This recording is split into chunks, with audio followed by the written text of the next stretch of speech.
Fewer permanent slots, but more opportunities earned through play. Okay. How does the season begin? We start the year with the triple elimination kickoff. The only tournament that's going to guarantee slots for all the partner teams. Wait, partners don't get automatic qualifications into cups? Nope. Partners who perform poorly are going to have to fight through opens just like everybody else. What's an open? The qualifiers leading up to cups. Opens to cups, cups to masters and champions. And thousands of teams across 14 regions are going to duke it out. 14? North America, Latin America North, Latin America South, Brazil, Europe, Turkey, MENA, South Korea, Japan, Thailand, Indonesia, Vietnam, and the rest of Southeast Asia, including but not limited to Philippines, Malaysia, Singapore, and China. The competitive structures described herein are based on Riot Games' current assessment of ecosystem needs and are subject to continued monitoring, iterative refinement, and adjustment as further information becomes available. Folks, we're still building this. Once we get to the cups, it's the VCT at its very best. The best partners facing off against the best open teams in new cities. What up, Noel? What up, always Flopson? wanted us to visit. You'll get to see Aspas versus the up-and-coming rookie, with the whole thing concluding in a hype weekend event. Okay. And if I make it all the way to a Masters, do I have to start all over again afterwards in the next cycle of open qualifiers? No, Masters teams will have advanced placement into the later stages of OQ playoffs. That's actually starting to sound Dude, hey. like if they do well. Walk me through. What up, guys? We're moving to a predictable payment model based on how far an open team gets in each stage. Qualify for a cup, that's 100K. Make Masters, 200K. Champions, 400K. Fixed payouts. And then prizing on top of that. And some extra incentives too. Like, if any team qualifies for Game Changers Championship, that's another 100K in the bank. Best answer I've gotten yet.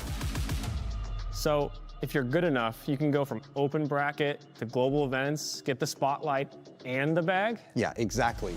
Open teams can qualify for everything. Partner teams start with a leg up, yes, but they have to perform to keep it. And every match matters. Wait, where are we actually taking these events?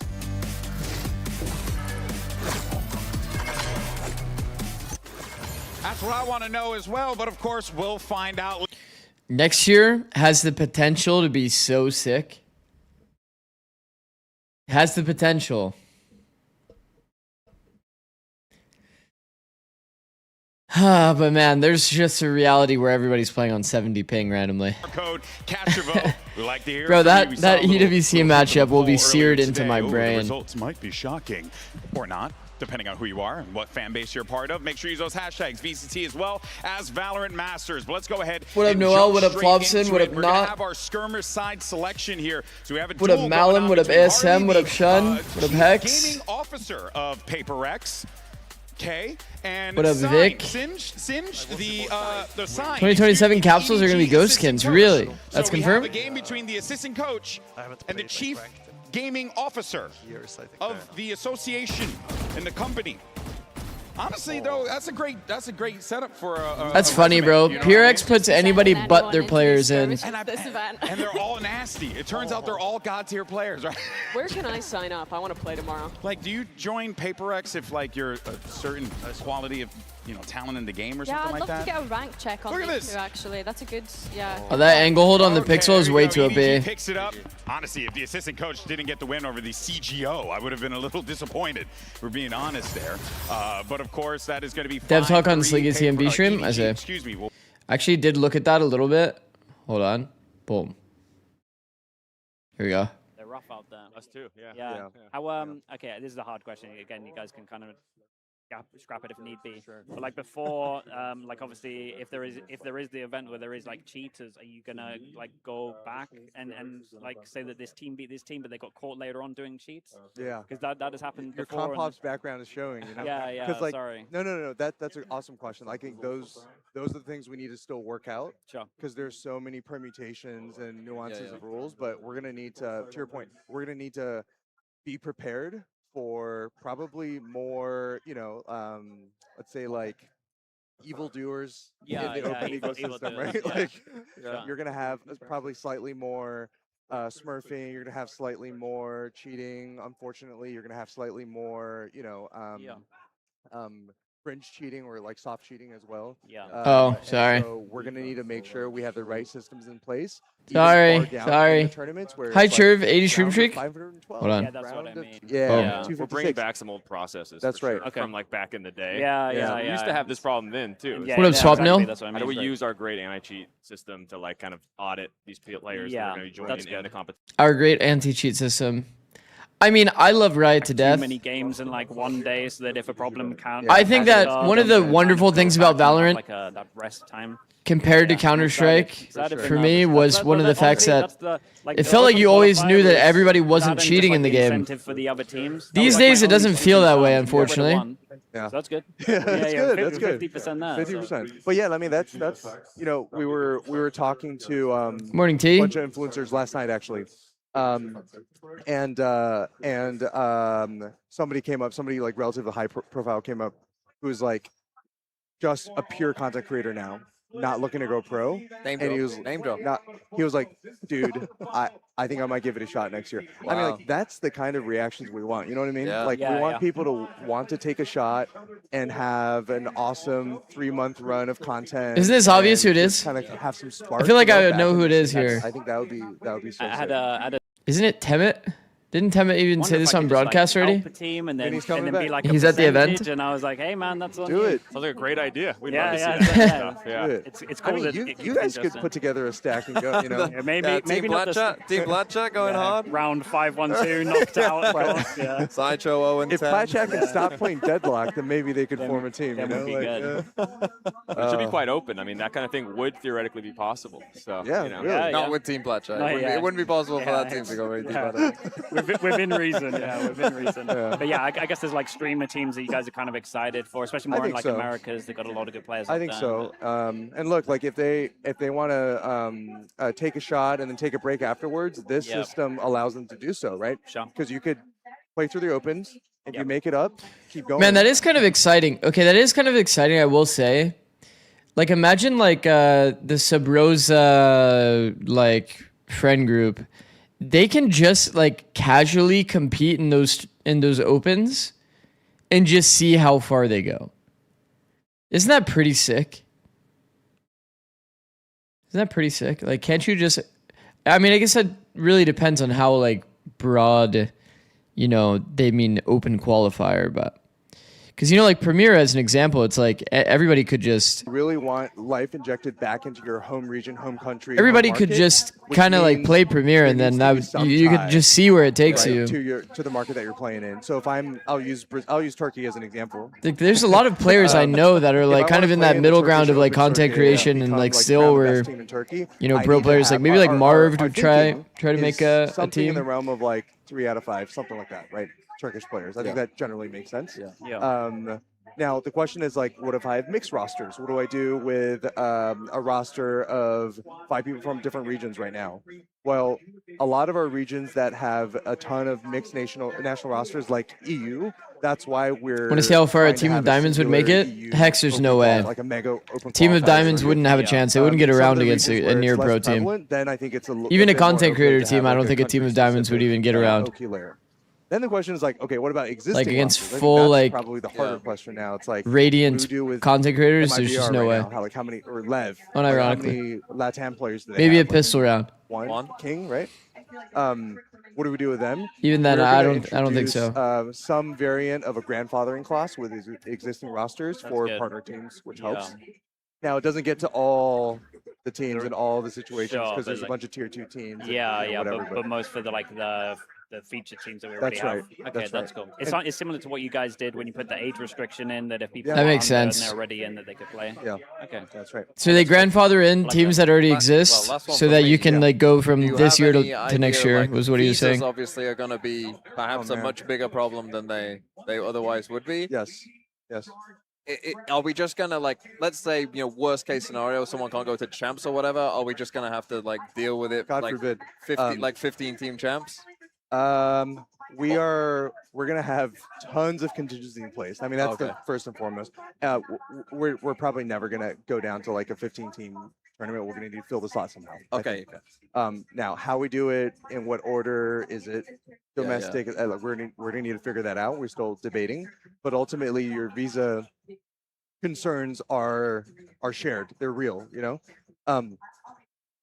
Next year we're going to start doing so many events and so many road shows around the world with the cups on top of a Masters and Champs that teams are needing to be on top of their shit on visas a bit more. Yeah. And some of it's on teams and some of it is on us to help them, right? Provide tooling. So we're actually developing a few different suites of internal tooling to help players and orgs, especially ones that don't have infrastructure and like a team manager and all that stuff, to identify like what visas do you need to get when. So you can be like, oh, I'm a Turkish player.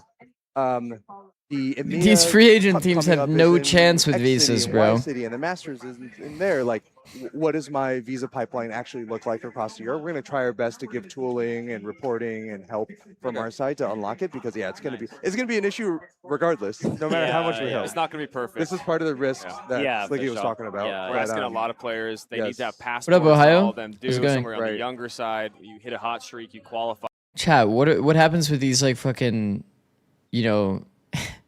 17-year-old players that have no coaches? Okay. I got 2 questions. One is, if say there's a stream, they need to make some etc. When would really straightforward like way to set up a visa, like when is it like at cups, or are they going to be allowed to still or to like do visa applications and all of this stuff to try to help simplify it for those teams? It's a weird situation because they don't mind like the comms and stuff being leaked, because that's their thing. It's a great question. I think cups would be the time. Like once it hits LAN, typically is when that would ideally start to change. It becomes like a technical, logistical issue at a certain point. But I think in those rare cases, depending on where the LAN is and what their capabilities are, like I don't think we'd be closed off to exploring what that could look like to have a POV stream of that. Okay. Yeah. And last question. The main question for me personally is, the cups can be like the studio stuff, right, with no crowd. Would you ever consider coming back to Iceland, where I kind of all started? It's just like down the road for me, maybe. Like there's a few venues. Some great times back then. I think I still owe you a beer. Actually, yeah, you actually do. Yeah, you actually do. So that's my bad. I will cash in on that soon. Never say never. Never say never. Never say never. Well, will you come back to London? I mean, that's a That's a at some point. It's too great of a city not to. Don't Are you go from to London? No. Where are you from? I'm from like near Manchester. You don't want to do it. Okay, Go to Manchester. That sounds even worse. What's wrong with Manchester? I mean, Manchester's very cloudy and very rainy. So. That's funny. All right. Yeah. No, awesome. I think we will leave you guys be unless you guys have anything. Unless there's anything else you guys wanted to talk about. No, this is great. Tell us the teams who are partnered and who's getting yet. kicked We out. don't know yet. Not yet. It's still ongoing. Yeah, we're still interviewing. Yeah, we're still in the process. You know some of them.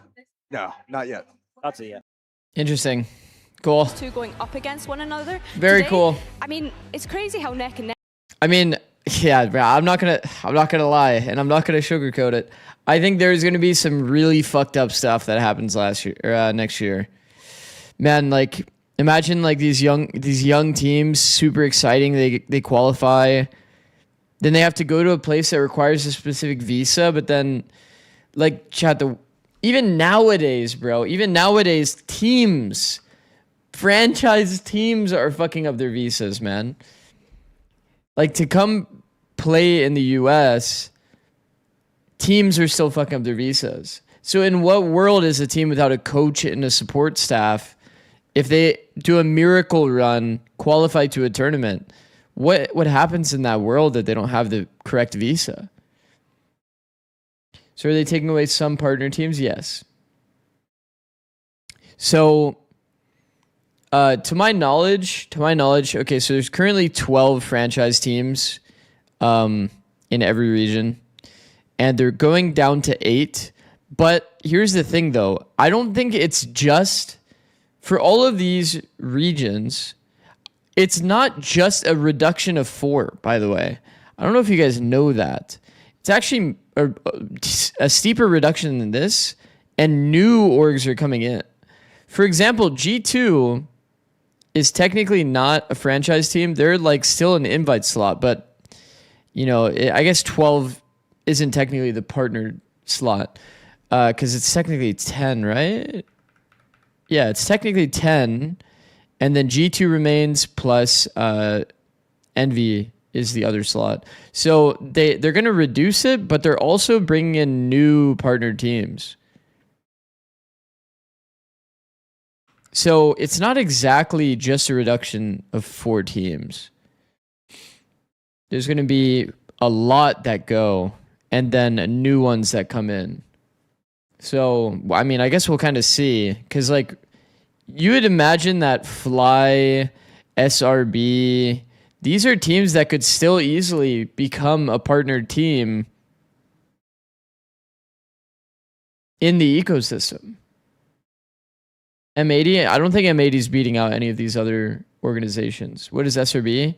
It's Shopify Rebellion. The B just is the they're like tier 2 team. Yeah, black. And Shopify Rebellion Gold is obviously the GC team. To defy the Regardless, we're going into a completely new era. A completely new era of Valorant. And it's pretty exciting, honestly. The only thing that's kind of nerve-wracking for me is, like, I still don't know where I'm going to live next year or if I'm going to be coaching or not, but I'll figure it out soon enough. What up, Kat? How's it going?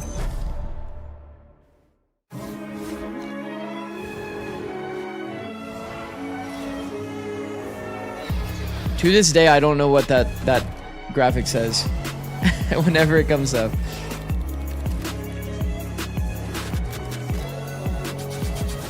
What up, Tam? 我第一次世界赛其实是去年的巴黎冠军赛吧。 Oh my god. The hype video. 但这一趟旅程其实对于我来说是很伤心，然后 The defending champions go home first. 很心碎的。因为当时的自己还没有很成熟，然后要学的地方还很多。但是现在我们离圣爵只有一步之遥。 And EDG sailed their way forwards. China's chosen champions, they're here to win. 现在的我已经不是当时巴黎冠军赛的那个我了，现在我想在比赛上展现自己。Last time we met you guys was 2024 in Seoul. Smoggy destroys the hopes and dreams of Paper X. The game didn't go our way. This time we will do better. 我觉得 Paper X 的5名队员都比较有侵略性吧，这一点我们需要小心。Kankan, you've been on fire recently. Let's show to the world who is the best opponent. 真正想赢的人是不会止步于眼前的，我们会一步一个脚印，然后我们会加油的。London, are you ready?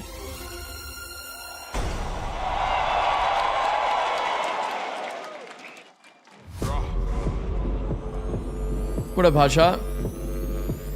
No limits, 7 shroom streak. Go, bro. Oh, there's little sage things on the stage.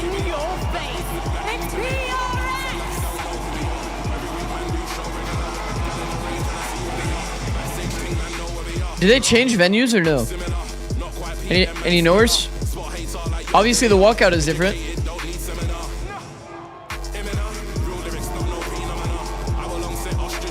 No? Good comms. Thank you. Man, they have been they have been getting the max value out of these walkouts. Guys, here's the thing.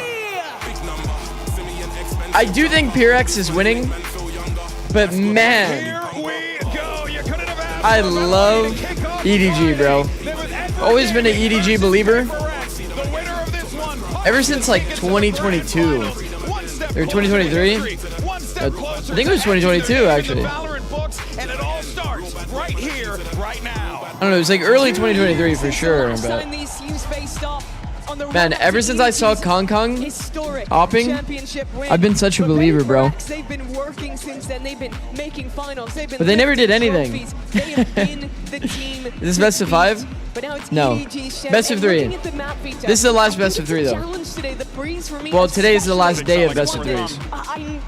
Right? I'm not capping, right? Since the last time EDG played that map. For sure. It's crazy to think that PRX have won a trophy since the last time they best of 3, best of 3, best of 5, best of 5. That Masters Toronto where PRX lifted that global also, good morning, everyone. So many grand finals as you're mentioning, Mimi, but Breeze, yeah, it is the fact also, that we need to start considering here. Thank you, ASM, for the 440 jewels. I still don't really know how a YouTube monetization works, but for a lot of these like I agree with you. I want to see more improvements. I think things that randomly pop up, but I did see on my second monitor he redeemed something that said Unk Alert. It's kind of fucked up. But yeah, I mean 1 hour earlier today.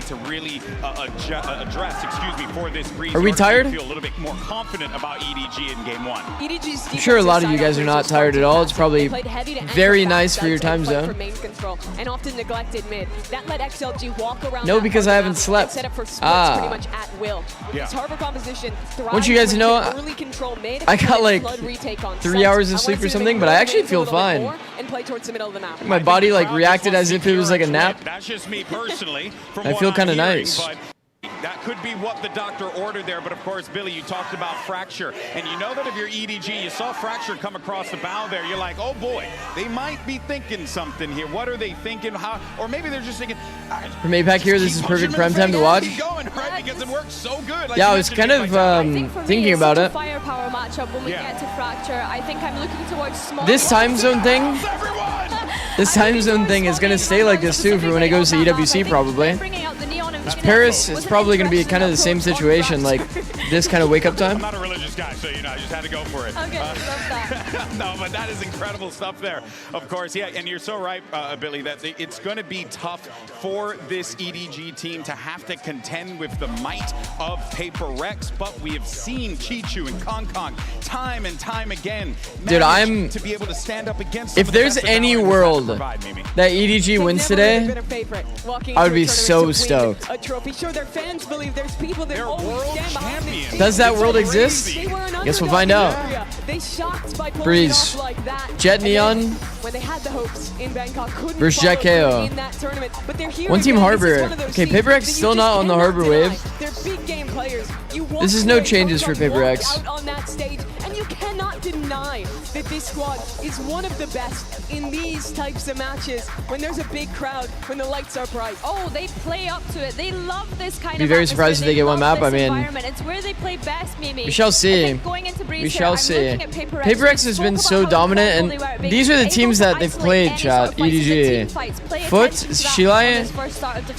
Two regional juggernauts are ready to I mean, Foot was in good form, but man, like here's Brand and Sideshow. they lost their map pick of Breeze against Shilai. P-Rex spotted that, said fuck it, we're picking Breeze. EDG's been pretty solid on Fracture. That was their most dominant game against Foot. I believe Foot had a good showing previously in this tournament while playing Fracture, if I recall correctly. Ended up winning over Energy. On one of potentially the most important stages yet in their long and storied All right, 2 Sheriffs versus 4 Ghosts. Okay. Man, it feels so bad to be on Classic Light Armor. Towards that second trophy and cement the legacy. Bit of a fake mid default. Something gets info toward B. We have talked about this recently. This info line, very broken and constantly used by some of these teams. Especially Paper X, I feel like are very, very good about it. They do not expect that, I won't lie. That's a good play. Something solo swings B main. Success for a pistol round. Paper X. Pieces out, they re-walk it as 4 on elbow after they get contact of 1. EDG are going to have to rally themselves. Absolute flawless pistol. Lots of aggression. Yeah, I mean, makes sense, bro. Couldn't hold on. It's one of the first times, might be the only time, where I wasn't sure who the crowd was going to be rooting for here, Brent. Yeah. They've been so heavily behind, both of the teams from China. Today, I think it is actually leaning a bit Paper X.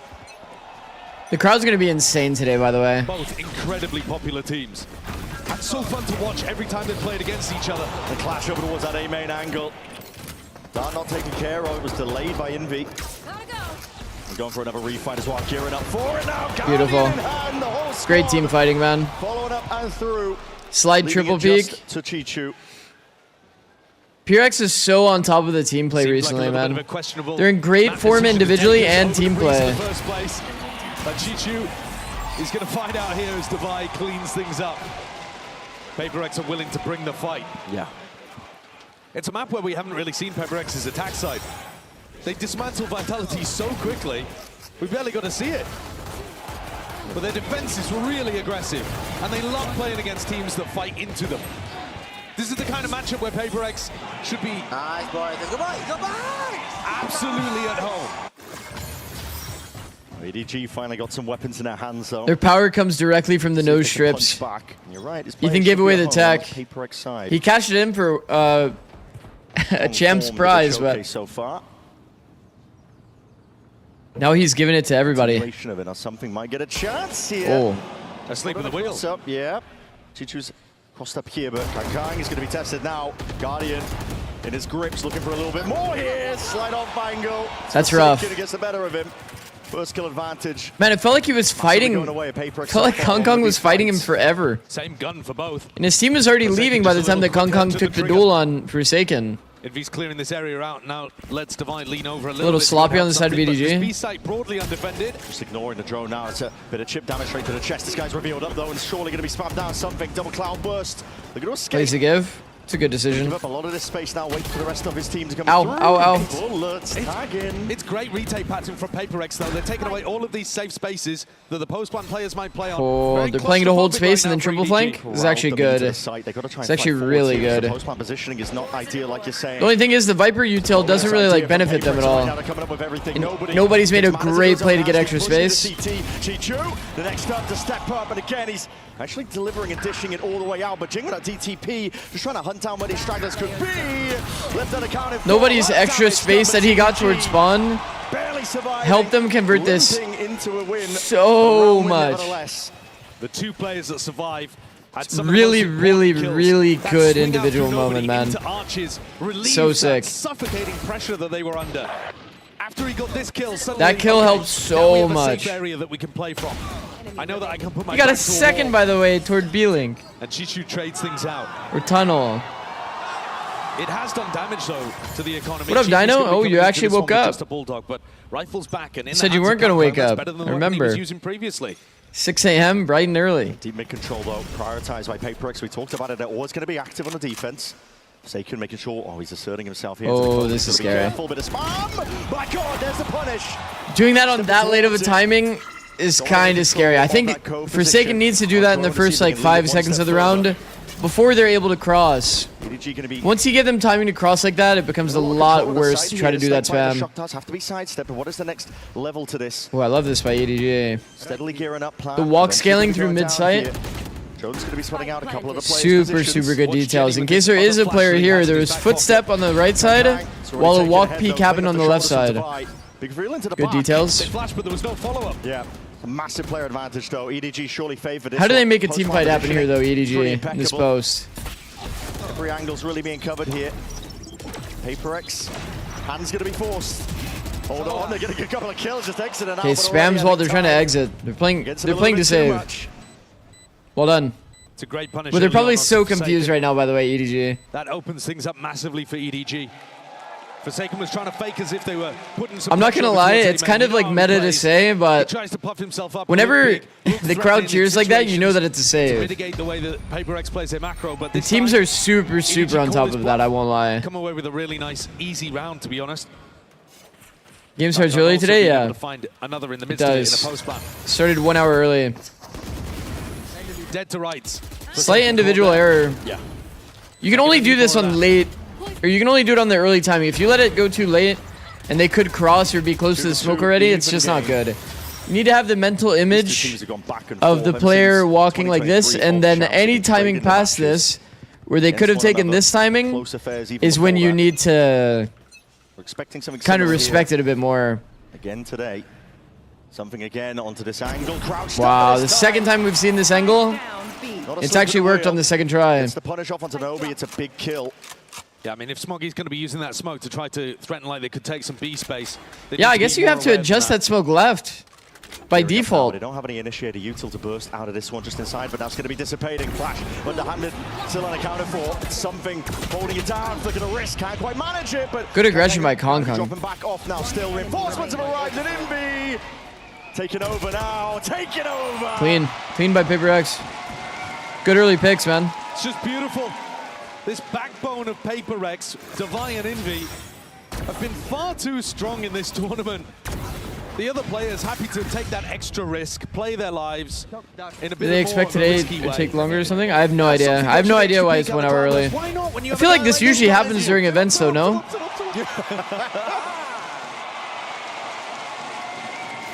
I feel like usually during the events, like the last like 3 days are on an earlier timing for whatever reason. And then on the finals day, it's like the earlier timing becomes the show match. Okay, that might be the earliest kill in VCT history. and more, putting it to good use. Also, that's sick, Dino. Have been defining these early rounds. PaperX. It's a big one to find. Insta peek B main. Nobody covering over towards window. He's just using the conditioning, the idea that the attackers are not going to want to peek window because I've been punishing it so much.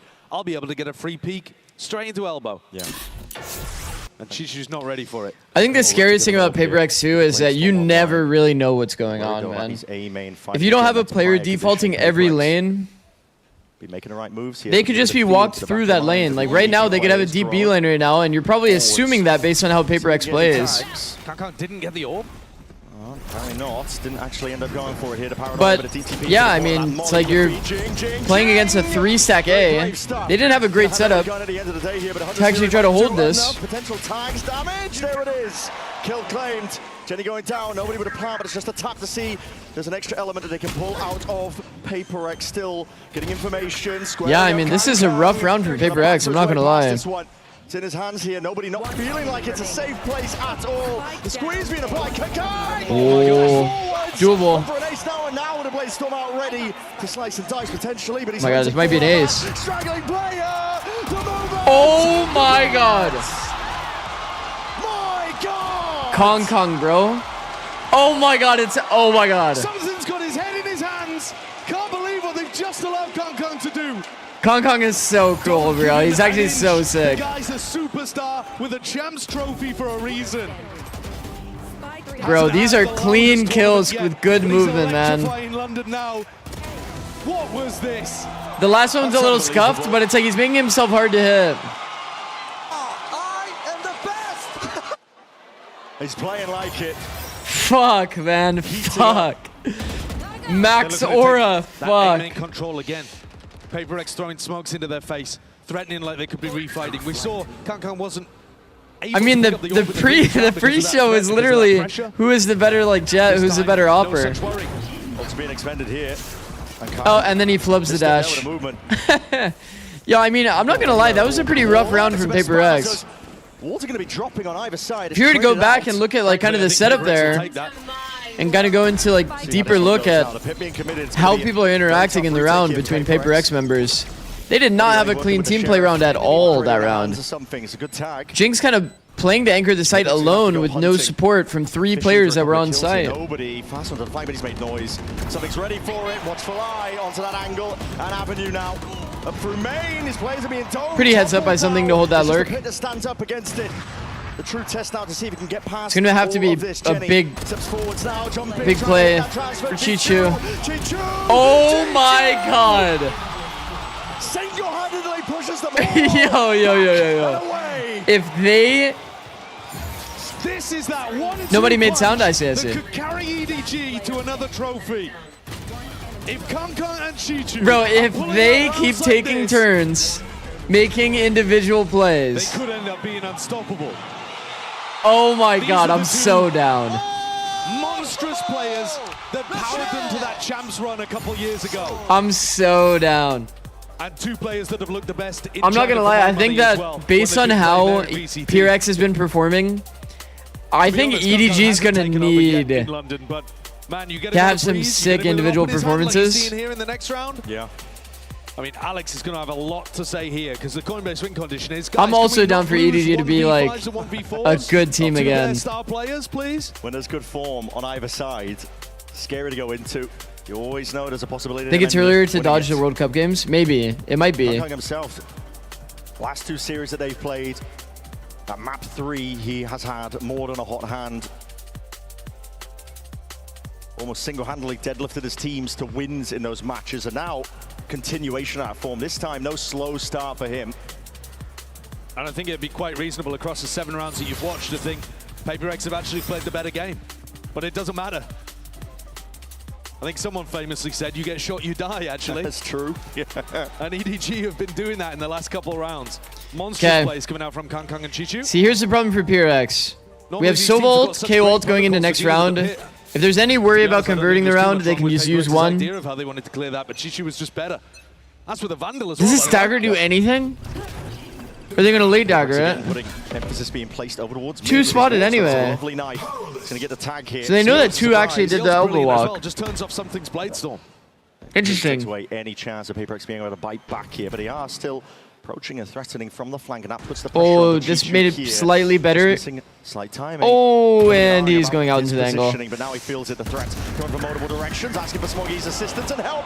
Trades. I thought that he was going to just fast now. That Bladestone finally play for peeking on timing on elbow. I think that would have been better. And a fight towards, it's a lovely shot, Kangkang. Kangkang, he has off. Oh my god, he's doing the thing. VIT looking to see if he can play to capitalize on some of this noise, but it's all watched by nobody towards that back, and they got a firm idea of where Divide stands. Nobody again, looking to push spawn and actually get the deeper space. If you see one of your players make a small utility mistake, like missing a pre-planned updraft dash onto a box, do you go over that afterwards with the player, or just accept that small mistakes will happen given the circumstance? On the day, you just accept that the small mistakes are going to happen, and you accept that as like you use the round, if that makes sense. Unless they didn't see the round, you would accept it as, okay, they saw the round, just don't do it again. It is what it is. Which is kind of sad, because maybe you might use one of your good strats and you might fuck it up. Util timing wise or lineup wise, something. You just have to take the L. You go up with you go like over it with them like in a bot review maybe, but might be required. He's going to be blinded up regardless. Has to dash to this engage. There's plenty of PaperX players potentially waiting. Wow. Chichudo. Backstab, a threat now onto the flank that's going to be making it all the more awkward. Not a lot of space here though on the side of EDG. This round not good enough really. Jenny. I mean, Jenny gets it done literally alone, by the way, on the swing round. Something. Open sight lines. They don't really have enough space in this round though. That round would never be that consistent. Save this operator. But Jenny's just gotten two crazy impact frags. Really running away with this map. That's part of the reason that why swung the round in their favor. And saying, what on earth is this? Yeah. Unexpected. We were expecting PaperX to pick into the weakness of EDG's Haven. Instead, they go for a map. That is true. That is true, by the way. They should have picked into EDG's Haven. EDG's Haven has looked really sus. We'd love to keep this gun and while Breeze was their most recent loss, it was still 13-10. It was like decently competitive. Chichu's lurk was fantastic too, to be able to pick off that first player. It drew some things off away from the fight. But just when you think Envy's done enough, Jenny responds. Obviously, Envy had kind of bad spacing with Divide. To be able to support him as well in that high-low setup. EDG are very comfortable on this map. They're looking unreal right now. You'd imagine that these two teams probably scrim against each other all the time, by the way. Also, I hate to point this out, PRX has the pistol. This is 3 with a pistol, by the way. This is an overforce play for sure. I don't mind that hero. I don't mind that individual play to go inside smoke. Smoke and claim is like a really good way to get a multi-frag. Especially if your position is already close like bricks. I don't mind it at all. EDG into the post plan once more. It's a very nice setup from them. High-low setup. That's a hard shot to hit, man. It's all something needed, and he's evened it into only a few pixels. Kangkang has an insane peak on timing angle. Smoggy making the most of it though, and still Kangkang unaccounted for. Just gonna hold though. This push, looking for a little bit more here. Signs of life. Got a bit unlucky, I won't lie. Ticking. PaperX gonna get a bit of a move on here. Doubled up towards it. Envy with a quick trade. What is that kill from Smoggy, man? Nobody knows. 70 HP. He's gonna see if he can hope for the best. A few sharp shots. The defense. Oh no!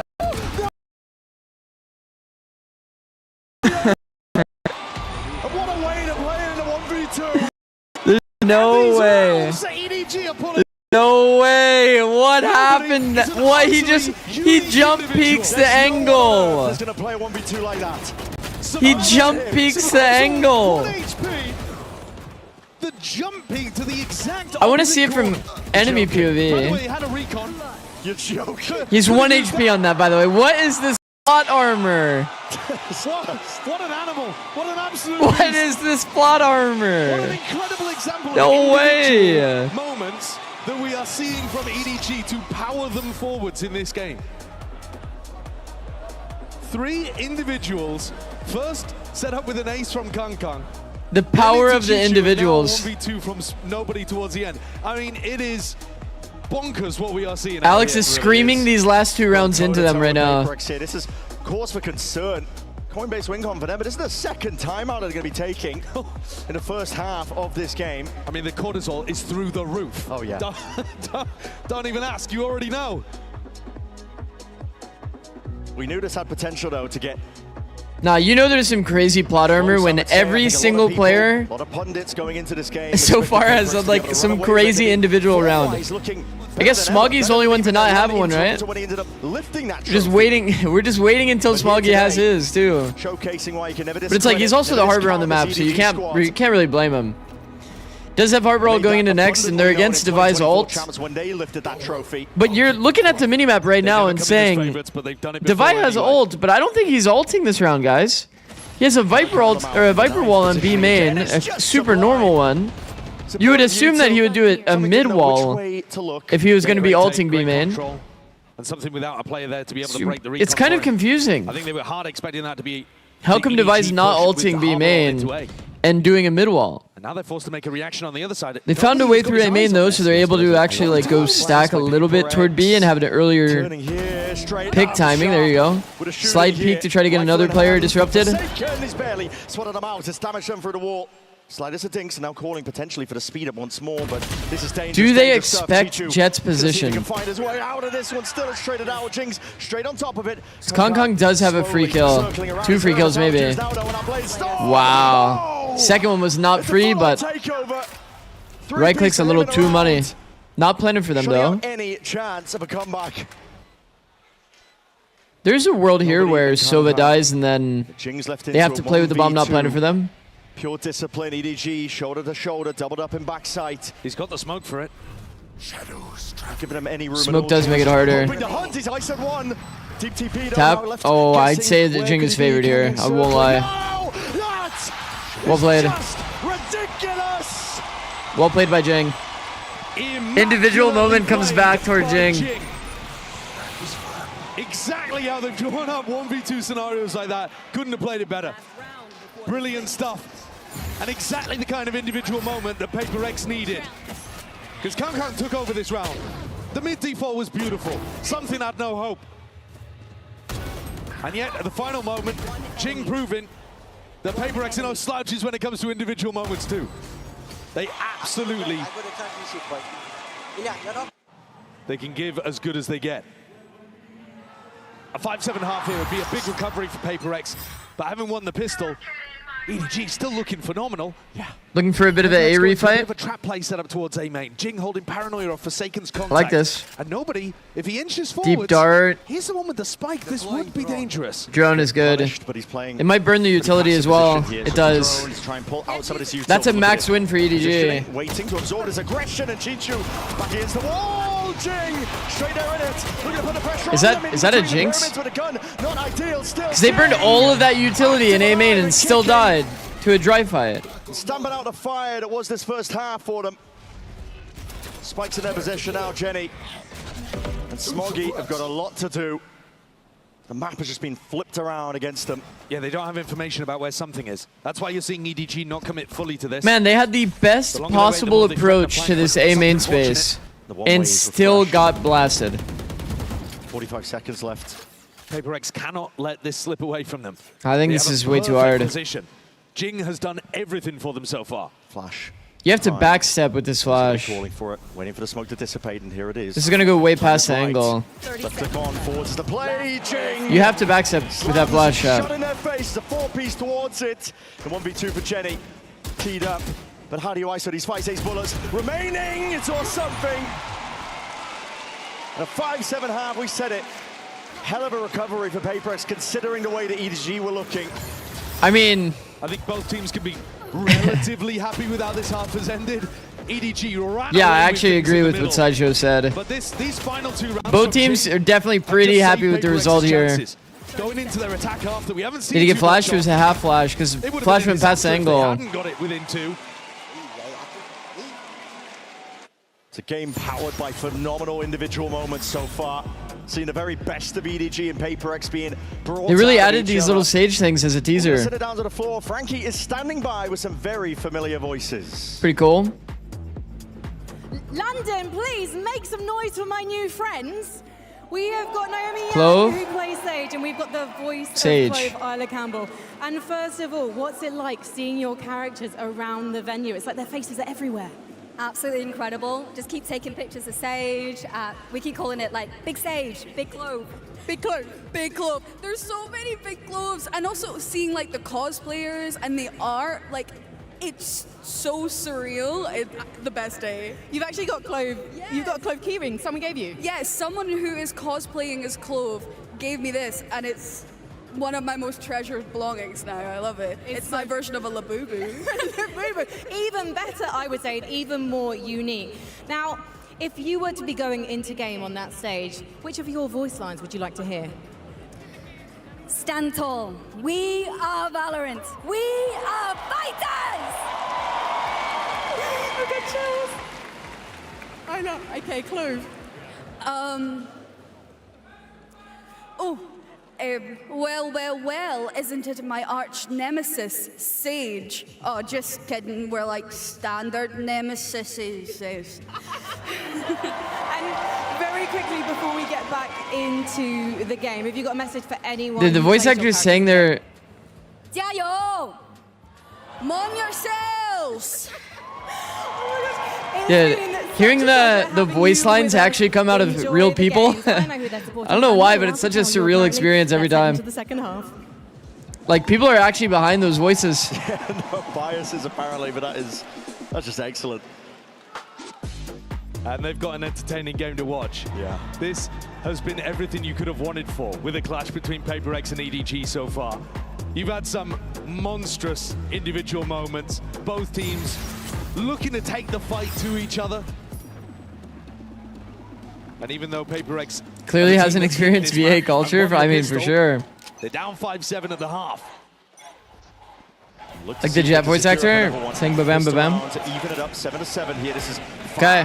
Play towards this double doors angle. Deep dash from something, but okay, but the thing is, okay, let's keep it 100. EDG has to have a good game plan with the Harbor to be able to convert these rounds, because I'm not gonna lie, PRX getting 5 ended up being very nice for them. Because now 5 makes this very doable, especially if they get pistol. It's like a tie game. It's a attack-sided map. You guys get the picture. Important kill there. Because now there's nothing to really like delay the same main. If nobody won that duel, then it's like kind of wraps for PRX's round.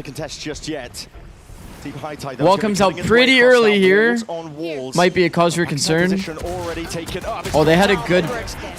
Kong Kong had an insane spot, but Jing just packs him up, bro. There's no slowing down. He's passed through rounds. Jump spot. Gets the acknowledgement. Knows where Jenny is. The 1v3 for him still. Wow. One hell of a task. They're starting to get some good individual for him, too. Yo, he just did the thing. He did the thing. 6-7. Before we got into this one, it was sitting at about 70% win rate. Yeah. This duel, super important. That was actually an area that PaperX was struggling with in Pacific. Yeah. It was maybe even holding. This was everything, man. If nobody killed this, oh my god, bro. If nobody killed Devi here, maintains the space, it's way too hard for PRX to actually like retake. Pistol here though might be the thing that PaperX need. Retake A main while playing. That's like the Vitality round. You guys remember that? All of those crucial the Vitality listening. Guys, we got to do something. Fake into returning back to A. They've opened up A main again for themselves here by jiggling that door, drawing Smoggy's attention. And EDG have very different ways of approaching their defense depending on their opponent. Oh my god. To, like, dry challenge double doors, I like that. Hard fighting A main with look, they didn't even pop their Viper wall so that they could take the deeper fights, chat. The weapons for a fight like this one. Forsaken. Looking to draw blood and more, take the lives away.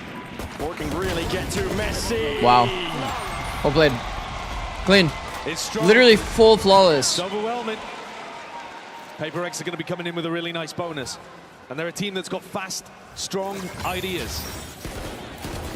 It really is. In VCT China, it's the defense side, though, where EDG have been winning their games.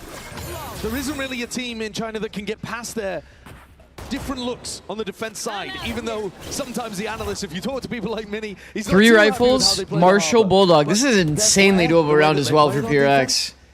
It's been working, and it's been. There's only one gun disadvantage.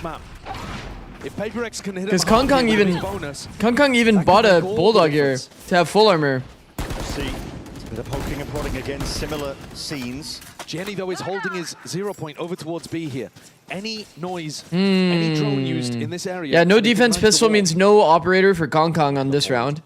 Close angle. It's almost a one and done, but you can see it there, Jenny. So, I'm telling you, the snowball is very real here for PRX. And so far, you would argue that a lot of EDG's rounds have been through individual play. At the same time, though, Chishu did use his snake. So they're definitely not So now this second wave time for PaperX is not too bad at favored. Be sending it flying forwards here with a dart, but it's going to be broken up. And a fast lane, they are patient as anything. Look at Jing forwards, so that noise pressure. All eyes are towards that choke point. Chichu now trying to do it all.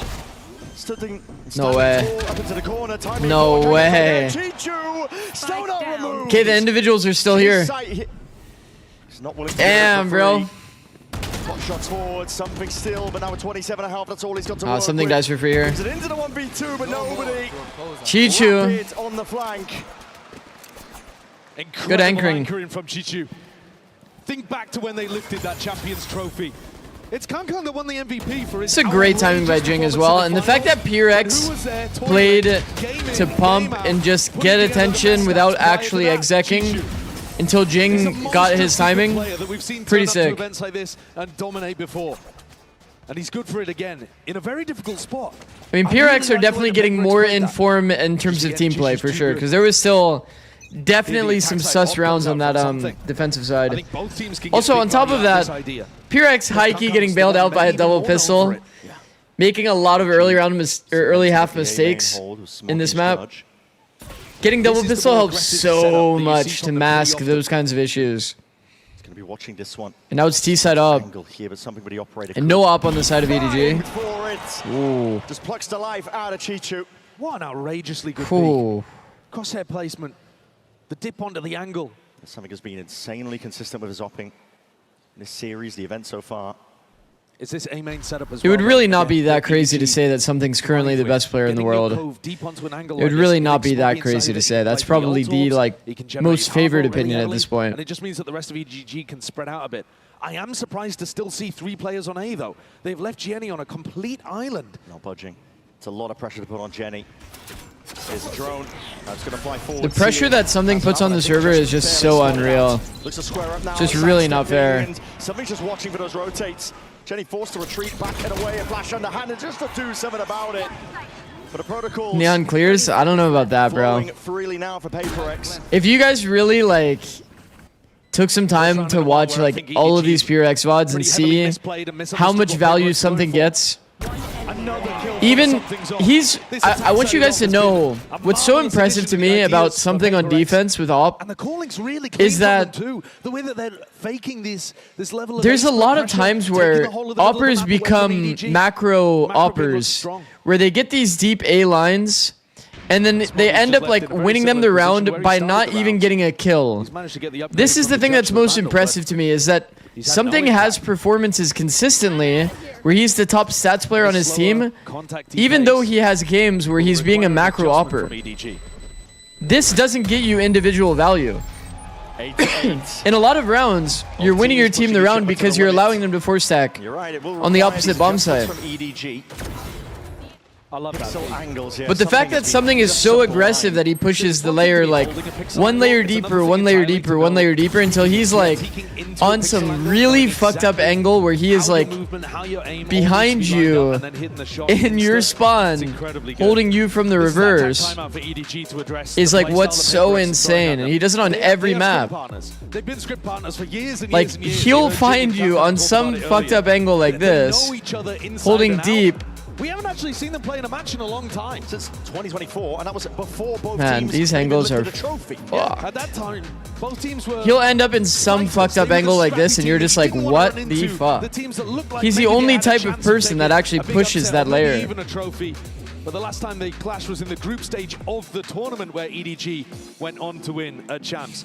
Since they first played against He just gets such insane value every single map that they play. And usually something in the past was kind of like feast or famine in moments. It feels like he just has a perfect read of what's going on in every single game. Remember when Alex screamed, can you wait in a normal spot? Yeah. But it's like, bro, his risk assessment has been so perfect. Like, you would always want something to be playing to that, like, kind of... Yeah, high risk, high reward is a good way to put it. A high risk, high reward playstyle. Because he's been getting so much value taking those risks. EDG will have been taking this round for the next one. Look at the buy.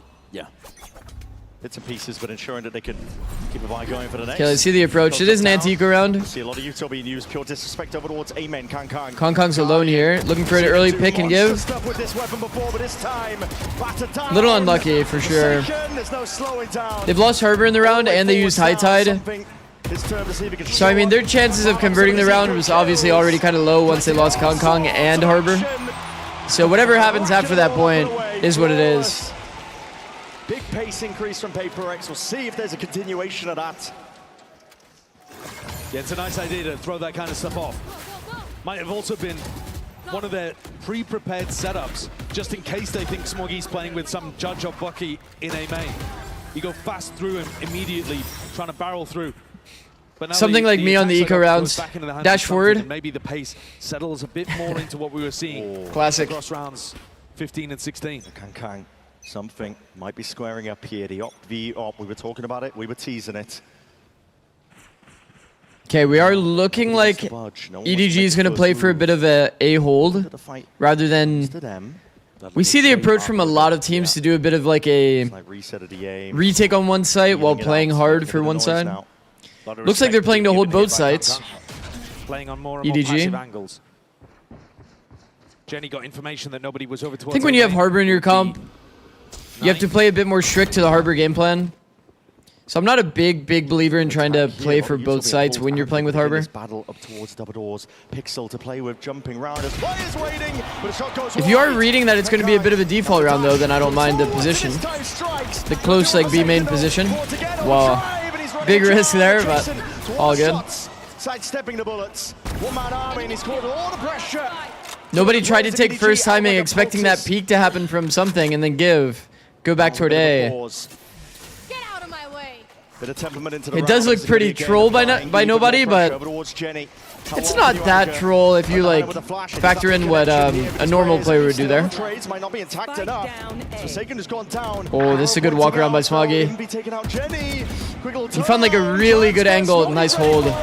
Beautiful shots, bro. Do they expect a big wrap here? I think Devi knows where Chichu's coming from here. Fast on the flank and a counter potentially Devi. So 1v1 with info. Oh, we got the info back. Spotted it. Signs of life potentially. We want Devi to play the wrap here. Anything here. Wow, he's even made it more than a 50-50. He has all the space in the world, Chad. He's fucked. Well played by Devi. So well played by Devi. It's Paperx now leading by 2. First timing reposition. Beautiful reposition. Great usage of the wall there in the post plant. If you can take the furthest reposition, you should. You always should. People are going to be like playing highest odds that you just play from the same angle. Wild, scrappy fight here. Devi's heads up there for sure. While Sungster was doing crazy stuff on the other Great side walk from Smoggy too. The micro is pretty fucking high level, I'm not gonna lie. But this is Paperx in control now.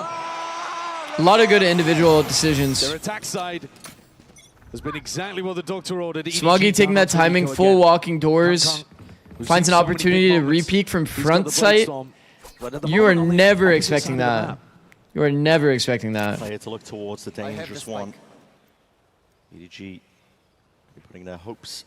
Where you have a player at doors and you're getting peeks from front sight. And then he's hard holding the doors player after. Just so well played by Smoggy. Win this round. It's risky stuff here. Just opens himself up. Something is so good, bro. Hearing potential sound cues now, but Jenny looking to step up once more, but he's only got the sting. Missed the timing here. That's unfortunate.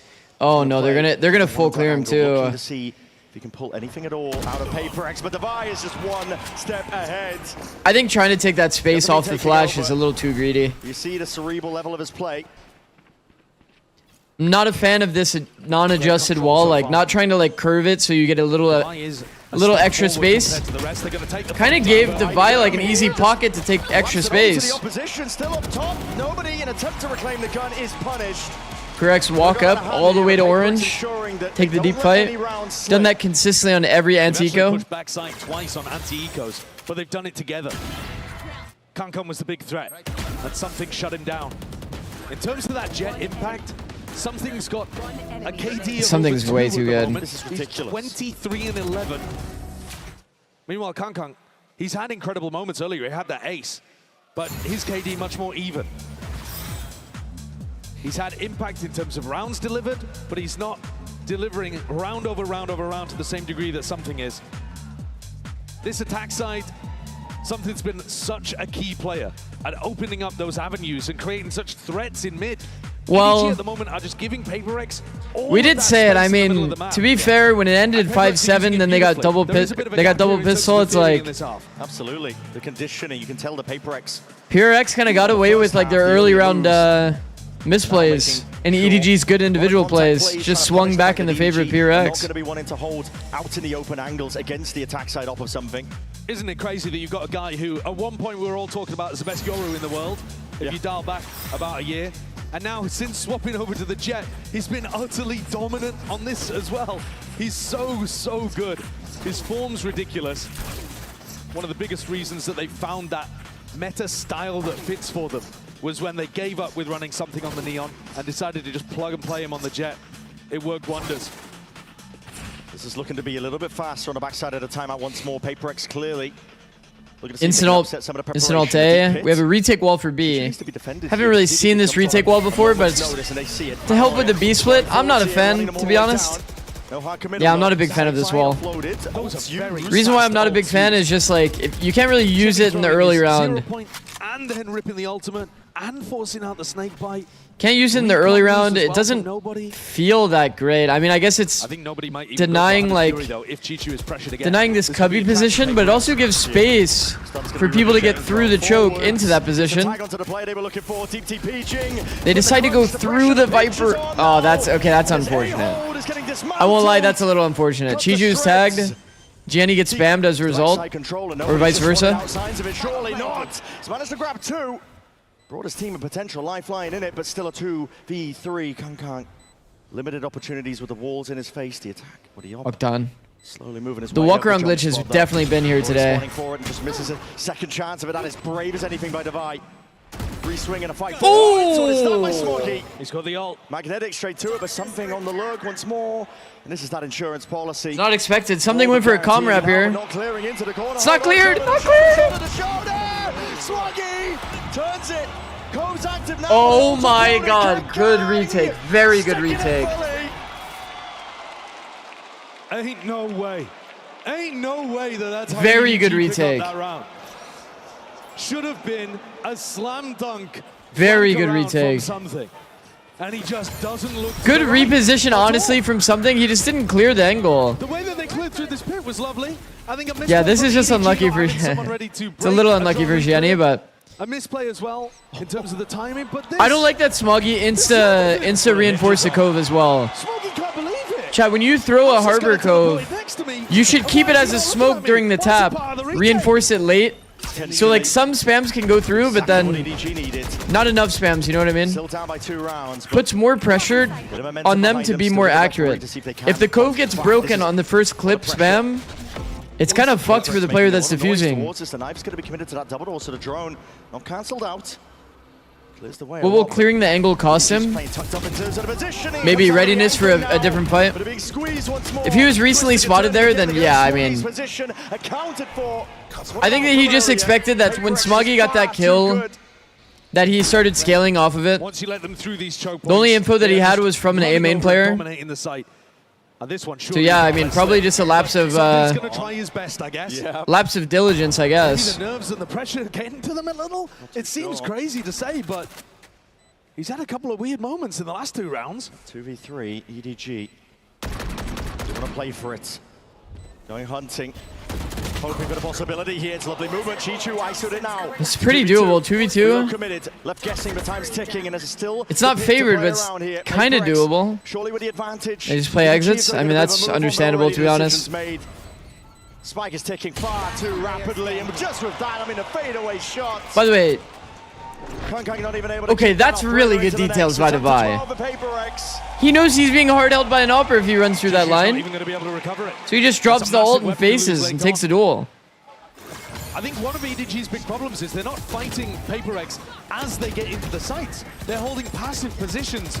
Yeah, this is kind of... Anchor back A when they're being split from I agree. both sides. You can't do it against them. This is exactly the PRX round where we're playing 3 toward A. It's like they're playing the 3 guys setup. They just have 3 guys toward A and hoping that it kind of like finds a way to work out. As they're getting in. You can't just have 3 guys in an area. You actually have to like defend the site like with a good setup. Potentially about to be reached. Paper X. Second half onwards, they've been one step ahead when it comes to the theory. And also, that's insane play from Devi, by the way. Really justifying. He knows, like, he visualizes the players opping him on the exit. So he just drops the ult instead and has a wider area to take the duel from. No reason to throw it all away. So sick. Jump spots. Chichu's looking for the information. Oh, that's on really good timing, Kong Kong. Found bomb as well. The daggers at the back to multiple players. Now finally this ult offloaded. Beautiful. That is excellency from nobody. Difficult to hit that one, but still managed to land the shot. Dash back deep to disengage. Kang Kang though is going to be stepping up to square up. Potential with the refight now. Honestly surprised that Kong Kong didn't pre-fire that crack. Barely alive, limping away. He would have killed him on a pre-fire. Side control forward. Smoggy's just got the judge with a bit of spam. Whenever you're on one of those cracks like that, I feel like there's no reason to not pre-fire. But in VIT, no slouch. You can't count this team out. Something 10 HP. He's got to find a way forwards into the smoke. Invi plays. Step into the side. Oh, it's all Smoggy. They needed that. Watchful eye. It's doable. And EDG not done yet. And remember, this is largely the way of PRX right now because of opportunities for Paper X to close out. But that was EDG with slightly lighter weaponry. And it's a more of an because of the I think this is the so pistols. for EDG. Without pistols, they do feel confident to go for those. It's already 12 for EDG. Towards elbow or a re-clear in an area because it's going to give them better info for this kind of stuff where they can flood into the site that Paper X are. 30-second ad. Oh shit! My bad. Kang Kang's probably going to be the most important player for that, but it's because I actually started stream early today. Proactively with his initiator util. That's on me. It won't be a problem rest of the day. He was here in the previous round with the judge, and he hears them all leaving. This is the kind of timing where you've got to make a risk. Yo, they're actually in a good position for this. The 3B setup, and they're early to go back to B. Same idea as the last time, where they're trying to set up Jing's play through half wall. Does get value.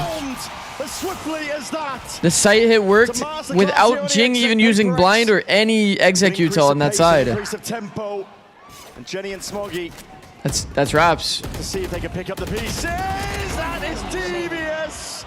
The something swing to set up Jing. Gliding to the side, Smoggy. Smoggy would have to go crazy, bro. Whoa. 1v1. Smoggy has ult, chat. Potentially, hold on. Guys. All offloaded. Push forward, Jing looks to disconnect. Pushes past, there's no blind and he's gone for a fast reposition here. It's red, Oh no, it's red. Jing actually checked. Comes down to the 1v1, but just 3 bullets remaining. He'd have to be sharp. He'd have to be on point. Oh my god, it's not planning for Jing. Need a bit of luck on his side. He has the cove. That's the cove. Why does he No, don't answer reinforce, bro. Reveal his positioning now. He's sticking. Smoking! Okay, Jing actually These rounds that EDG are putting on the board, you should never witness this kind of stuff.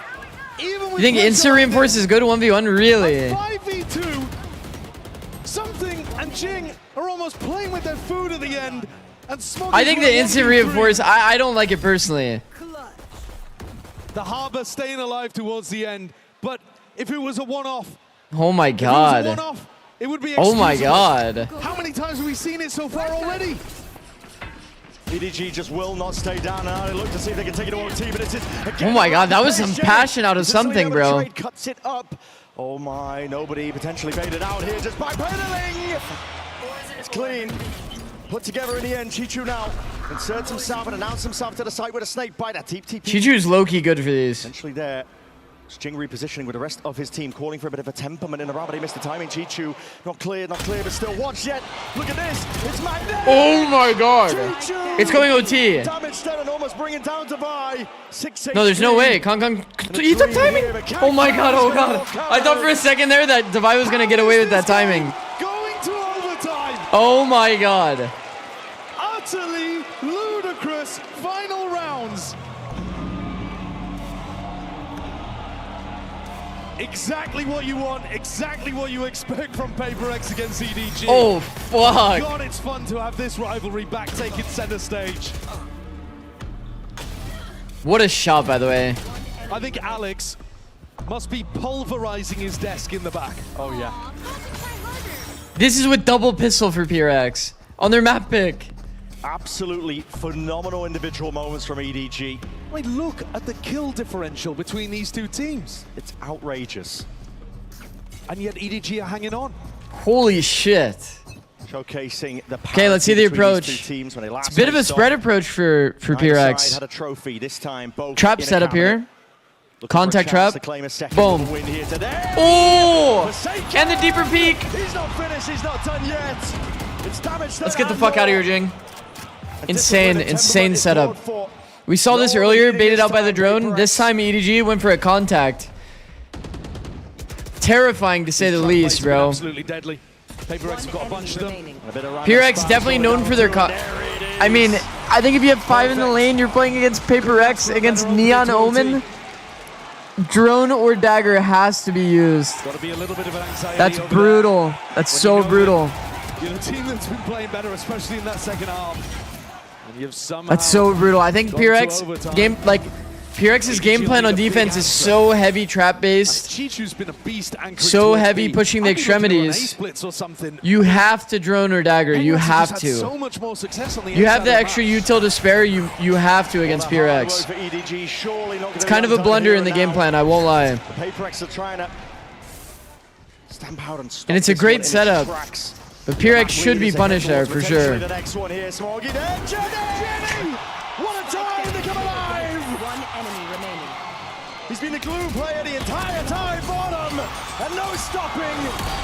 And the individuals come out strong again. And delivers EDG a flawless round to go once more. Love the decision to step. They're just standing in the open, but it's good, chat. Stand in open is actually good against these comps like Jet, Neon. Beautiful adjustment. You're playing against Jet, Neon, Sova's in A main. So what is Sova's util gonna do to prevent you from just peeking on timing or holding from the open? On the doors players that have to W key you. Sky high, and we're just at the beginning. No way you get away with it again, guys. No. There's just no way you get away with that again. Forced to respect this, and dagger this time is good details. I like this as well. Chichu takes his early timing. Hoping to play off all of the sound pressure potential for him to activate. Ooh, this drone. Does he cancel the drone earlier or no? Does he full clear it? Did he spot Chichu or no? I think he did because they're hard clear. Yep. They hard re-cleared him. And that's kind of a good outcome from Chichu, I'm not gonna lie. Given that he was about to get 3-man wrapped, even from something. Precarious as anything. Getting a 1-for-1 is actually kind of money situation for him. Jenny holds him back. If Jenny can get to this off angle, oh my god, he is. Does he get hard cleared here? Good movement, man. Good movement, Jenny. Wow, man. 2v1 situation. Good reposition by Nobody as well.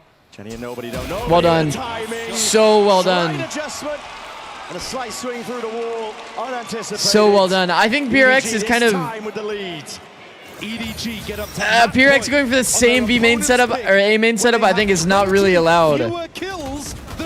They ended up using all their utility early, chat. Absolutely insane. And Jenny has been a monster. They burned both stun and blind. Instead of using it on a sight hold, or using it for a good retake fight, they use it to deny the early space. Just very small delay, like 3-second delay. Multiple opportunities, 3 of them to close this out in regulation. And it's not anger coming out. And I don't think EDG is getting trapped by your A main trap anymore. Focused. Locked in. Something go for clearing that? I mean, for sure. You're not really expecting a player on the tucked left position that late into the round in a retake scenario. EDG, the first ones to break past it. Especially because you got that flank timing, like, I don't want to say like very fast, but like relatively quickly. Giving EDG to adapt to what they're doing. Yeah. Early on in the half, I don't think EDG had very many good answers, but here in OT... Did you know even long before EDG seems good, PRX already started saying EDG is scary? It's somehow bad in LAN. I mean, that was something that was working well. I do remember hearing something about that. I mean, all of these Pacific and Chinese teams, they all play scrims against each other. So they actually, like, I think that helps the Chinese teams a lot, actually. Helps raise their level to the level of Pacific.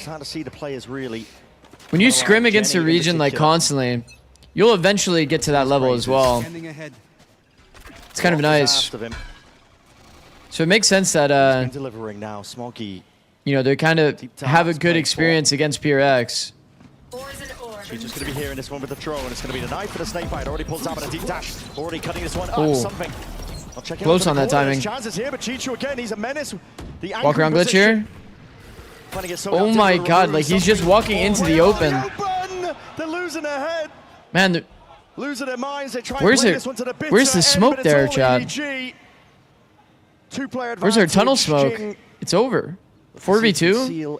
Chichu's found good position too. A little bit more even, but he's hunting. Bro, Chichu's full walked into front side. Now Chichu should kill Jing though.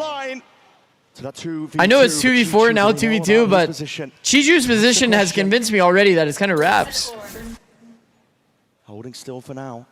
Like Jing would have to find a way to get the timing back on Chichu, but it's not gonna happen. Devi dies for free. The position from Chichu is just way too good.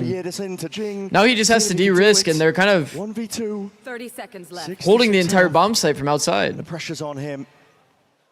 The emphasis. Kong Kong is reading the A maybe though. He's the one who has to get the plant down. He's the one who has to find a way forwards out of this one, but he's running out of time. Already ticking down. 17 seconds. TP forwards, a bit of spam forwards, and he knows not looking easy. This is a tall ask. Dangerous tidings all the if anybody could do it, would be Jing.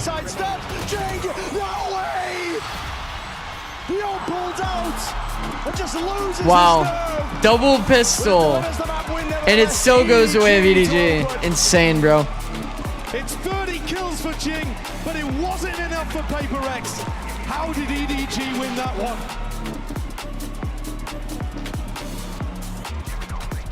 What a sick series, man.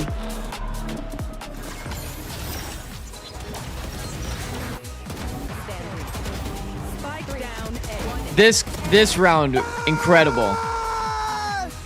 What up, Nuri? I am the best. Zix, I got 600k channel points. Should I become an analyst or something? That's good.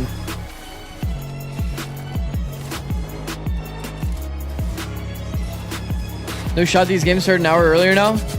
Oh yeah, you missed the first one? Tired of off-season blues once Champs is over? Fear not, because Valorant is coming to the Esports Nations Cup, where players split from their clubs and I'm sure a bunch of teams are, or a bunch of people are surprised that suddenly it's starting 1 hour earlier. It is kind of like, yeah. Hey, how's the games going? Going pretty well. What up, I miss her? Got juked by these early start times. It seems like everybody's getting juked by those early start times. Seen a lot of messages in chat about that. Go check clutch stats, yeah.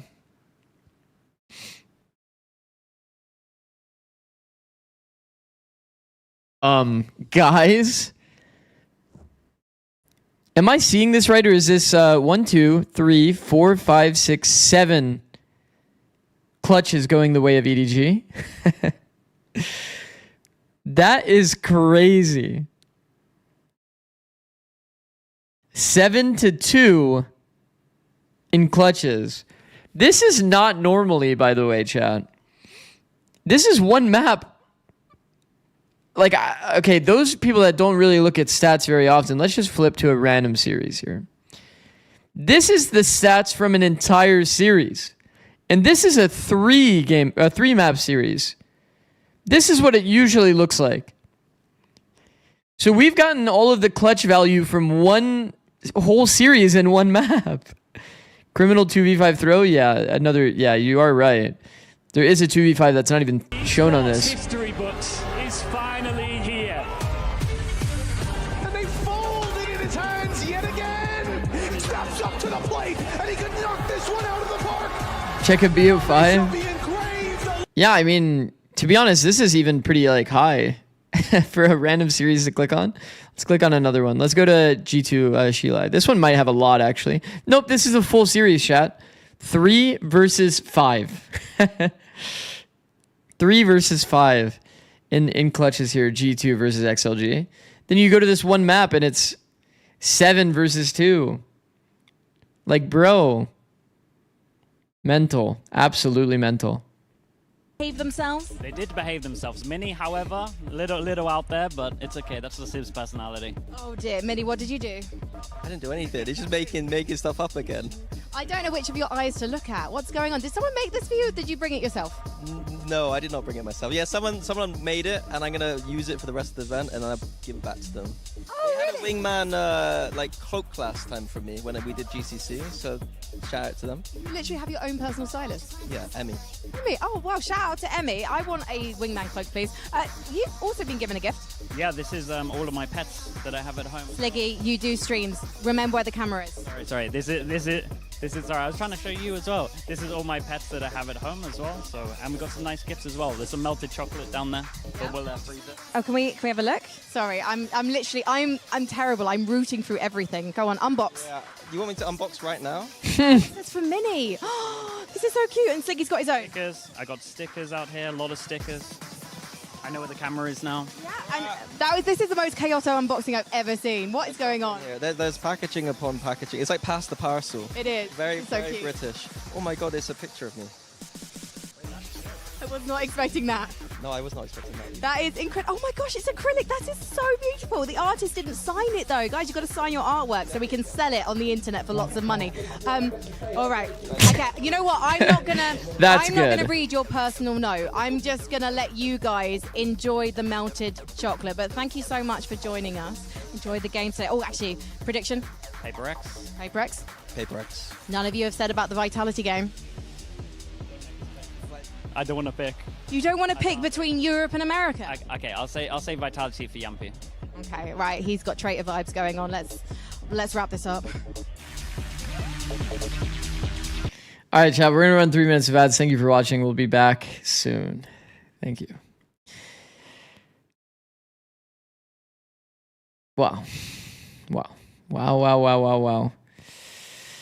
Vitality also plays today. Yeah.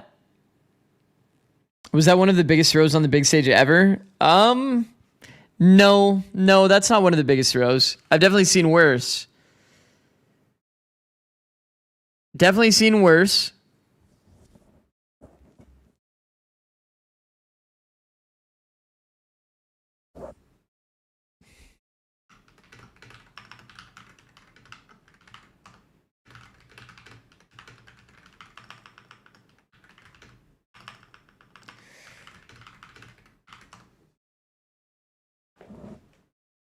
Energy 11-1 Fnatic, exactly.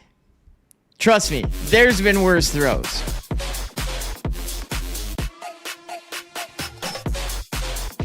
Thank you, Ratch.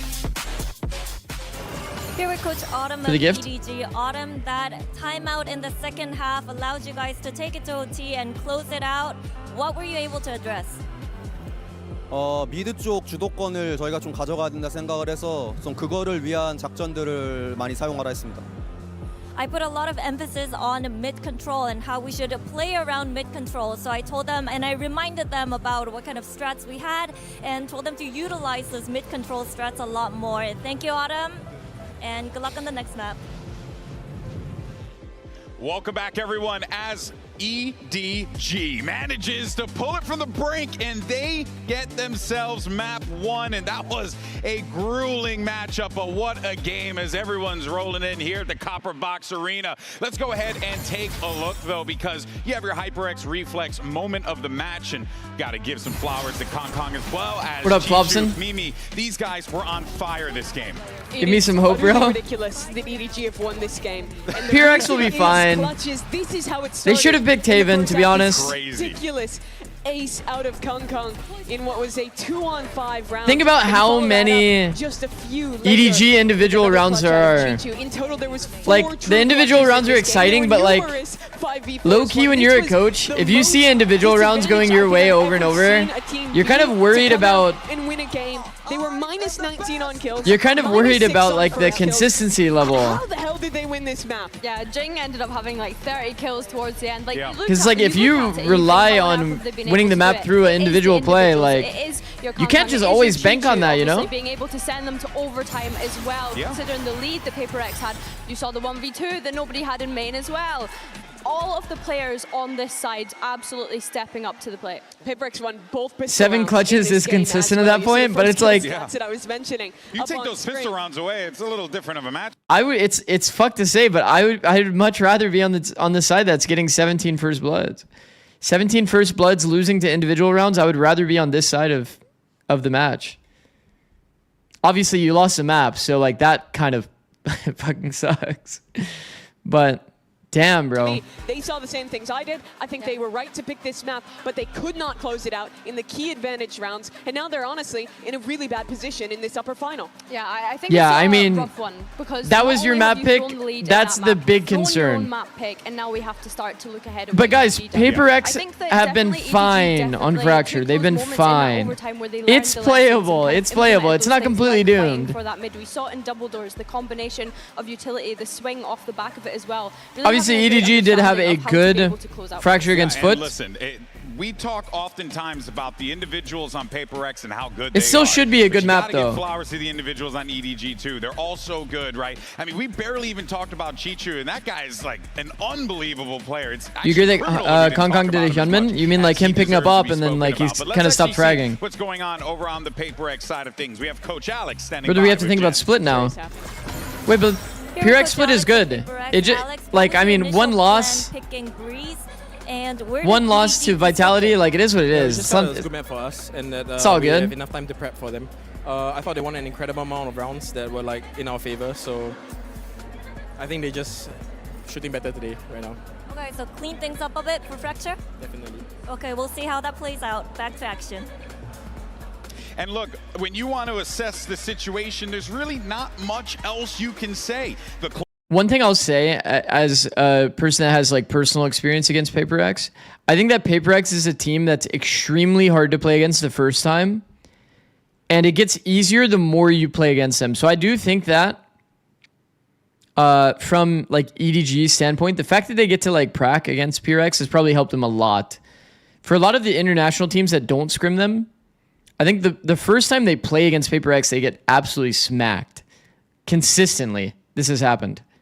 So like LEV, Vitality, are you that surprised that either one of those matches were like PureX favored? Not really. It's like you just don't really expect the tempo at which they play. They go like one layer deeper. I've talked about this a lot, but for us in 2023, on EG, after we played PaperX the first time, I knew that we were going to be much better against them the second time. You just learn these little details about how they play, and that they're always going to take the aggressive option. Makes it a lot easier to play against the second time. So the fact that, like I said, EDG gets to prac against this team all the time, I'm sure that's playing a factor into helping them like kind of understand that layer of it. Can PaperX force the Breach? issue, or does EDG lock I mean, in a spot for the grand finals? Breach can be good. Over to your casters and swing us into the action. Here's Brent and Sideshow. It would be absolutely phenomenal if that was the case. Push to all three. Breach can be good if they fight around it. They're going over it here. A spot for the grand finals. That's what's on the line. But currently EDG. If EDG wins today, do they win the trophy? All they have to do is take away their map pick of Fracture. Maybe. And PaperX are going to be tested here. Can you close the Preds? Yeah, I can. It should be a good map for both teams. Preds are closing in 5 seconds. Saying they just have At to win their own map pick against 1:35, I'll close it. Easier said than done. PaperX looked phenomenal when we saw it. So Boom. did EDG. The improvements were massive. Southside information, and Forsaken comes back over, realizing that EDG are pressuring Arcade. 4-1 setup. Sees the Prowler, not much behind it, but he might be waiting for his time to strike. Smokes up. Pre-ping the angle. Plays by EDG, a bit of pot shots, a bit Oh, it's a good random spam. They're actually in that line, by the way. Fishing, Smoggy going down to 25. Smoggy went down to 25. Explosive play, EDG, all the way forwards. Smokes were primed. Wow, they are convinced that nobody is in tower. Yo! Positioning and potentially take it a bit more further, deeper in. They know that this flank is going to be coming through. I mean, even before Is this like a 4-1 like hard read? you know that PaperX are going to be doing stuff You hear like the this. one-player canteen, so they just hard read that it was playing retake? Post-line positioning. Pretty impeccable stuff here from EDG. Time is already ticking. Maybe Cam was shot and I just didn't see? Probably. Divide. Maybe. Maybe taking that first contact now, Sheriff in hand. I mean, PRX is a pretty classic like 4-1 kind of pistol team. Finally, cleaning up these kills as Forsaken. Filling up the feed, Chichu onto that ramp, Smoggy trying to do the best, but the damage potentially enough. Chichu hold on to Fuse. Not planted. Being stuck in the Not planted for him. not ideal. Too doomed. Well played by something. Low-key PRX does this every pistol, I agree. Yeah, 4-1 is like a bread and butter for PRX. That's a 10th pistol round win. 10-3 currently. 10-3 is crazy for pistols. And they absolutely needed both of them to be in with even a chance, you know. We're getting into OT on map 1. Yeah. Map 1 was ludicrous. But PaperX will be hoping that they've hit that mental reset and can close out some of these rounds where they create the advantages for themselves. Both of these teams aggressive, willing to take the fight. Okay, another 4-1 on the side of PRX. Anti-eco this round though. Very different ideas. Deep with the C's. That sky flash is kind of funny. But Forsaken is holding it down. Bulldog up onto the angle. Jing's going to be announcing it and turning himself a little bit further. Wants to try and see if he can farm up some of these kills, and the orbs are just laying in wait. Chichu, it's in his best interest to go down early here. Okay, that's a lot of orbs denied. So it's an even orb trade across the board. Smoggy's halfway to being able to get his Phoenix ult online. PaperX has a lot of good ults in their comp. But that's the advantage of running the Phoenix, I think. Is that in theory you should be able to generate these ults pretty quickly. Yeah, I think for EDG's sake, EDG will be looking to get it up for at least. they probably could have had a better eco round there. Starting with the B main orb, is that ideal? Set up for a north side crunch, except that Jing isn't. I'm not sure. If you're trying to greed get 3 orbs, then it probably is the ideal spot. Because then you can do like B main to underpass to arcade to dish. Slow going though. If you want to guarantee 1 orb though, then I think probably dish is the easiest orb to guarantee from an attacker POV. Oh my goodness. What a blunder. Timing found. Okay, he's trying to fake out presence here, but... Oh, but he fakes the audio running up. They grab the Phoenix orb. Swing out something. At the very least, something has the reclear info. Oh, this is too much for Forsaken. Get the fuck out of there, bro. Jesus. Doing a little exploring there. Something's going for a peek out here as well. Towards that north side. Or at least getting on a slightly deeper angle. PaperX starting to drift over to B, which is where the hit's coming. But PRX is like largely in spawn. This is an eco round, so, you know, not the craziest, not the craziest round to like matter, I guess. But you never really want to be hard rotating through spawn. Also, did you guys see the molly? That C's molly combo is a beautiful idea. Did you guys see the KJ molly? That's old tech. Cooked Forsaken. Post barrier. This is a weaker buy from PaperX. You throw molly like this. The molly sits outside over here, and it actually mollies this whole area inside tower. It's kind of like an unbreakable molly. Fuck, we used that molly in like 2023. If Jing had been able to get into the round, maybe you would see it with a showstopper on the other side of things, but not to be the case. Look at this. Brought down to 1, immediately executed. And Device trying to hold on to tower control with those nanoswarms that pop around head height, but gets overwhelmed as well. Nice! Let's go, boys! I like the way that nobody calls on this map. You know, they're going to take a bit of space, they're going to pump the brakes, they're going to try to bait these pushes out of PaperX. This round, though, you can be a bit more straight up. You have that Phoenix ult. I feel like a simple round here is good. Oh, shit. Good protocols from EDG. They had players that were able to sidestep all. It's a lot of early util spent on the side of PRX. That's an insanely important duel because look at the positions that PRX have taken. Bro, they full de-risked off the Phoenix ult. If Jing dies and they lose sand space and get all that space back with the Phoenix ult, it's actually an insane round. Instead, Jing gets the most crucial kill in the round. Really good pathing from Man, but they have no space, EDG. How do you plan on winning the round? You have no space. Quite literally, nobody would have to kill everybody in this round. He had to ace to win this round. It's another round where PaperX had a big advantage. You could not let nobody back into that round. Insane by Jing. Clean it up. Absolutely insane. The pathing's really beautiful for them on the retake. Instead of just going straight into sight, they make sure yeah, this Roomba is big. And Halls first. They know that with Chishu down and with the rest of the team popping from Dish, Halls good double peek. Wide swing as well. W Forsaken. Much more difficult position. If you're ever the front person, chat, and you're in a double peek, you should always go wide. Always. Fundamental macro game stuff.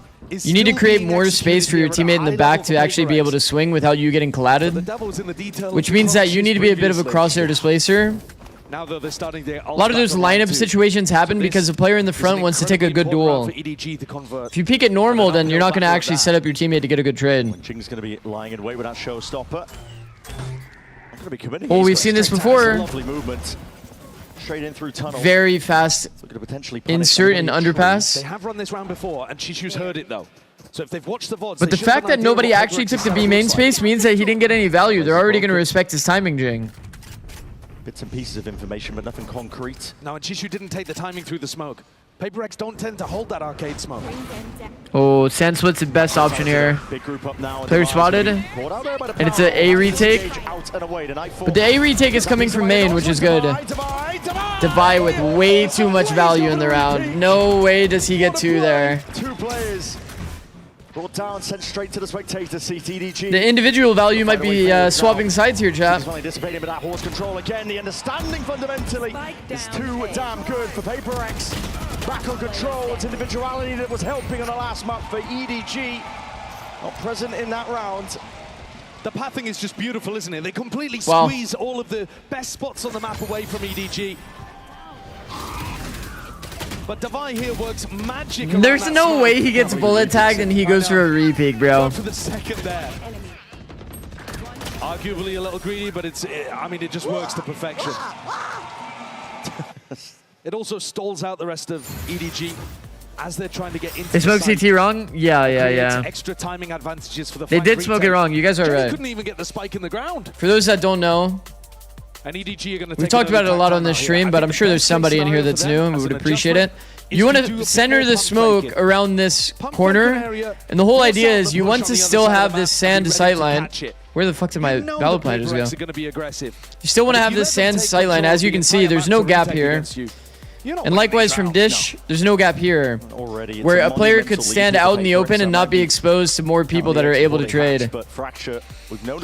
Because they threw this smoke kind of like this, you can kind of see there's a gap that's here that Devi played in that enables him to go for these peaks in the first place and catch the first player off guard. Prevent the second player from getting that trade. Then when the second player goes for the swing, that's why Devi's repeat kind of works out for him.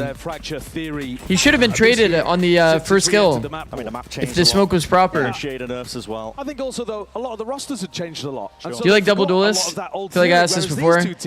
I have always liked the breach comps more, but the breach comps haven't been the highest win rate because the breach comps haven't been executed well. The PRX playstyle to 4-1 and largely play around like trap setups and this kind of stuff, I feel like breach makes a lot of sense for them. And it can get that value. A second shot here, but he might be swiftly overwhelmed. This is wow. Wow, well played. Oh, wow. It's evened out at least. The spam's helped a lot here. Now it's gone down to a 3v3 after the trade. At least with a plant down with a chance. But it's 3v3s with spawn space only. It's a 3v3 with space. They have to deal with Trip. They have to deal with an arcade player, the potential threat of like a canteen push, B main player. They don't know that it's everybody in tower. Chichu's got one with space. Now they're worried about all these gaps. Absolutely everything here. Envy forced to pull out these ultimate steps. Kang. Okay, a little bit of a misuse of space by EDG. They've made it very, very, very possible with the utility. Using the breach ult to confirm the low numbers even against Antico, definitely a worthy investment for sure. This is the backbone of PaperX. I feel like EDG could have probably separated a bit more to play their space. So strong in these late round moments. The space advantage is definitely huge there. They ended up in a triple tower plus arcade kind of setup. It's kind of not good enough, to be honest. You think Breach Sova is still Biss on Fracture? No. With the introduction of Teo, I think Breach Teo is a little too good, but we haven't seen good implementation, so it's hard to argue that point. I think Chichu could be in for a nasty surprise down here. It could be. A lot of teams have kind of leaned into the ease of double duelists in terms of game plan, because you get incidental value playing double duelist plus Fade. So it's hard to disagree with double duelist Fade being the best comp. Crazy shot by Chichu. Possibly the best that he can Because you don't have to do anything and you end up getting value. So Kong running into that duel makes it very easy for Forsaken to play. If Ilya gets a kill, he can out boys. I'll go from B main, guys. Wait, who's inside, guys? I will go late. Who's inside? Phoenix Dream. He's never clearing this Fade. I don't see. You guys make some. Yeah, B main one. Finish B main. You go clear B main. Clear B main, sending He's one guy, no? definitely never clearing Fade now, by the way. Hey, what? Still? What? There's one here. One behind the box. Player standing. If I'm Envy, I'm actually mad. On something. Time ticking If I'm Envy, I'm actually mad, by the way. Bro. He Phoenix ult re-clears B main when you have a player in B main. What is this bait setup? PaperX is that the Phoenix ultimate is clearing down through tree because nobody else is holding it. And so that's why you get the No, I'm actually typing. I'm not gonna lie. I'm actually typing if I'm Envy. The Phoenix be re-clearing that area. Hello, the game been good? 40 stream streak? Holy shit, even tied. Thank you, bro. But it does mean that Game is great, yeah. Game's been super entertaining. One of the few rounds. Pretty sick, like individual kind of micro-based series, which is cool to watch. PaperX in control. That was a big one as well, with PaperX utilizing ults. The ult economy going to be flipping on its head now. EDG finally with a chance to see if they can put together a bit more than just the one round, one or two. PaperX have mostly been leaving arcade undefended. Now they pick it back up on a timing. Contacting back on both sides of the map. Here, it's a wide face divide. Beautiful. Just instinctual based off the timing here, but now that flash, it's a great connection behind the boxes. Players are Oh, Blender. And burned to cinders, Jenny. Punished them, made them hurt. The Blender is only leading them into a 3-for-3 though, or 3v3. Random pot shots here. These players. It's only spawn space as well. Good spam. Trade back with the orbital strike. All eyes towards the site. Divide, potential for a timing if he wants to push past. This would be a good timing to take during the plant. All the way now. Tower accounted for. They know what his players are, but he's trying to swiftly maneuver. And each individual 1v1 just goes the way. Jenny peeking that deep off the plant. To get the plant down in the midst of all of that. Pretty insane pressure. I think Tavaya is never expecting that. Because Jenny was not forced out of position really at all. What a play towards the beginning. The Brimstones matter so much in this round. Both of them having their ult. It's one of the best ults you could possibly get on Fracture. Here, something decides to use it to get the guaranteed kill on Chichu. The Molly did miss, bro. This little counterplay towards the end. Look at the Molly. You just saw it in the replay. Yeah. Molly did miss. From something. That could have been all the difference there. And it's not PaperX's economy down onto its knees. Fade Eye clears Sand. They're actually guessing wrong in terms of where to fight these last couple of rounds. EDG looking to take no prisoners here. Sliders and pixel angles, but a shot missed. Really, they clear Sand, but they still do these smokes. Cut up the A side here, but it does give possibilities really? to get themselves in. What are these smokes? They hear it, the plan now going to be called down and commed. Spike planted. Immediate rotations on the north side players. Okay, this might be one of the uglier strats that I've seen. But I don't think It is an anti-eco round, so no, it's just bad. I don't like it. It's just bad. It's Paperex only with the Sheriffs. Nado, hold on, there's a fault line too, alongside it. I think the other thing that's not really talked about is the breach value on retakes. Bro, you can nuke the whole site. On the eco round, we're ulting. It's chaos, man. What's the lockdown gonna do, Dubai? And it's not even a good lockdown. There's barely any time. This is back-to-back rounds now where Paperex are expending key ultimates into lost rounds. A player could have just been close shot. Lay an egg in the middle of that one too. Didn't see the cluster grenade at his feet, I guess. This round was always going to be decided by the gunfights along that angle in A main. I think the EDG coaching staff are wondering what happened to that lockdown as well. It's Paperex with attack time out here, and I think it makes a lot of sense. Ever since Autumn called his own, 3 rounds in a row. I mean, this would have been pretty nice decent adjustments in the retake very early on. This ult, insane value, by the way. If they put this down while they were going, like they did the dish take, they just held with the smoke here. KJ ult goes out. They defend it. Then they go for this. Isn't that insane value? Go EDG, somebody wrote. Seen a lot of teams slowly Bro, can take contact. W go EDG, yeah. That's actually funny. I didn't notice that the first time. Multiple opportunities now. Did they even have time for that ult? It's kind of close. You could tell it wasn't very coordinated, that retake. That is going to set them up for some really clean retakes into A where they can dominate halls. And taking Tree away is one of the biggest post-plant positions as the defenders. Alternatively, EDG are mostly looking to stack up. There Eco 6, yeah, I know, but it's like one of those things of like... So Paperex could try something funky on this side. You should have a go-to protocol for how you play to retake a bomb site with KJL, you know what I mean? You have dish control, you flushed out through dish, you flushed out sand, and you're gonna slap down that ult. Like for sure you've talked about that whole sequence before. And if you wanted to go into it, you would do it.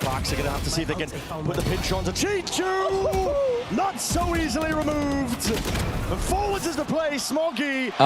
Chad, that's really not good, by the way. That's a swing round.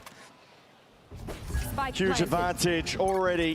Paperex, tail between their legs. That's really not good, by the way. Rifles for the next round here, but this is EDG now firmly back in it. Paperex, we're in control of this map, and it is firmly slipped away from some them, copium for PRX. This round, I think they actually get the fight they want to. They want that 2v1 into Chishu. This is the defense side. They have 5 already. And Chichu just slaps them back down to earth. We have seen time and again in the last couple months, Paperex utterly outclass people on an individual and map theory level. The whole kit and caboodle. Today's been all about the individuals, bro. It feels like even when their ideas work, the individual level of they don't even get to save. Is just too much. Ooh, Fracture's attacker sided. 5 is already good for PRX. The thing that's benefit, I mean, walk peek, the off angle B main. You know, they've almost been punished by this a few times, PRX. This walk peek on B main. At the end of the day, though, are we that surprised they got punished this time? And been dismantled there. Off angle against the contact is favored to the off angler. Up in this upper bracket with their best possible form. There's a lot of B main off angles. To crunch. They need Envy to stay alive and keep creating pressure. Envy's gotten a kill as well. That's insane value by Envy already. It is a spike reclaimed. He's got to run. He's got to run all the way back here. Luckily, I really don't hate the idea of one person going across. There we go. I like that. God, look at that. It's a brave play. I think that you tuck. Oh, he popped cam on him. It's good space pressure by Forsaken. Hold on. Breaking a trip, he's revealed where he's potentially pushed out. Doesn't know where Chichu is. They're just going to walk on him. Really? This is bold. This is bold because Man, if Forsaken held an off angle against these guys, like, he's got a flashback. it's a likely 1-for-1 trade situation. Pure contact though by EDG. This is like the least likely option if you went through everything outside of literally like roping across the map. Himself an ISO player, Forsaken. In what world is Forsaken holding dish right now? I'm about to say, bro. Surely not. 23 seconds left. They're walking. Ah, this is cooked. 20 seconds remaining. Nice off angle. It's gonna be cleared. That cage actually helped him clear the angle. That's a hard duel to win too, Chichu. Hard entry into that site. What a read! Brings it into the 2v2. EDG managed to find their way through difficult rounds time and time again. It's not an easy off angle to play the angle that Forsaken played. I feel like he should have played that one at the bottom of the stairs. High-low is beautiful for EDG to close it. I mean, well played, man. Well played. I think Forsaken should have opted into this angle shot. This is that god angle that we've seen before. We saw it in some 1v1. Do you guys remember? We saw it in a match at this tournament. I think it was Vitality. I think it's a nice idea. Do a north side crunch. They've been stacking arcade.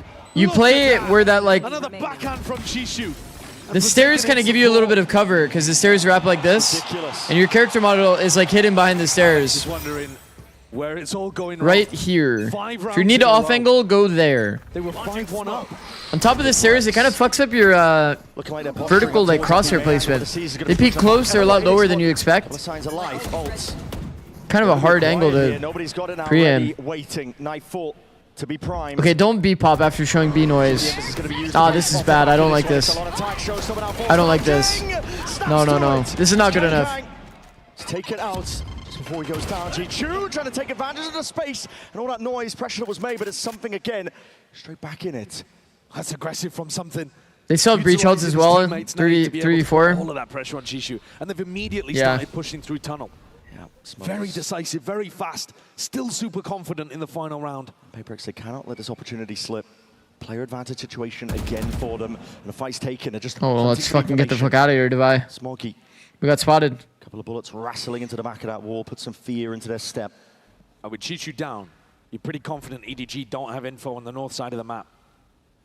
Same game plans here. Invi does have a rolling thunder. He's going to be able to delay the plant a little bit. I think he should be looking to play full retake. You look at the positioning of the rest of the players on his team. Got spike. Just play that retake. Utilize the utility that you have. Triple B main to A main flank. Onto this one, but it does mean Smoggy's going to have an ult now. Same with Jenny. And they have breach ult from outside. They know that door was never popped towards sand. Jenny's shoulders. Forwards again. Space gained by Phoenix. Off angle finds one. Something kills the Phoenix ult and one more. I'm not gonna lie. EDG has done some crazy work to win this round. Because that is not an easy round to convert. If the EDG players will just open themselves wide up here, but this is pure discipline, isn't it? They're not taking any chances. It's EDG looking to secure He gone 6. But Invi, time! Well done. Time! It's against him too much. Well done by EDG, man. We're in the same situation as last. 5-7. Now they're going into an attacker-sided map. They're full save by pistol. If PureX get pistol... EDG are winning so many of these spots, capitalizing on being in these unexpected angles. The fight even comes through before the breach ult. And it's 6 rounds in a row for EDG to recover the half. Unreal stuff from EDG overall. Oh, yes, shit. With Jenny about the win over XLG and facing PaperX once more in this HyperX player moment. Check it out. 6 rounds in a row. Hello， 大家好，我是 EDG 的杰尼奇。其实我们赛前就是也知道大概会选哪张图，然后我们也知道对面会打什么。但是今天我们能赢，是因为大家的沟通啊状态比昨天前天更好。但是现在我们离胜决只有1步之遥。我觉得首先是开心嘛，但是我现在也挺平静的。我觉得我们还没有做到。就是还没有完成使命，所以我们需要继续保持一颗想赢的心，不能松懈。As mentioned, this triple sentinel comp is an attack-sided composition. That's where they find the success, right? The desk was harping on about it. There it is, target rich Jenny. Crazy with it. That is just flexing at this point. 首先 Paper Rex 是在国内就是我们经常会打训练赛的对手吧。我觉得大家都互相很了解对方。我觉得 Paper Rex 的5名队员都比较有侵略性吧，这一点我们需要小心。我觉得这肯定是会是一场很好看的比赛。我觉得就是很开心看到大家在这么远的地方也在支持着我们，然后也看到很多中国人在场下给我们加油，我们也能感受到这份热情，对于我们的帮助肯定是毋庸置疑的。谢谢大家。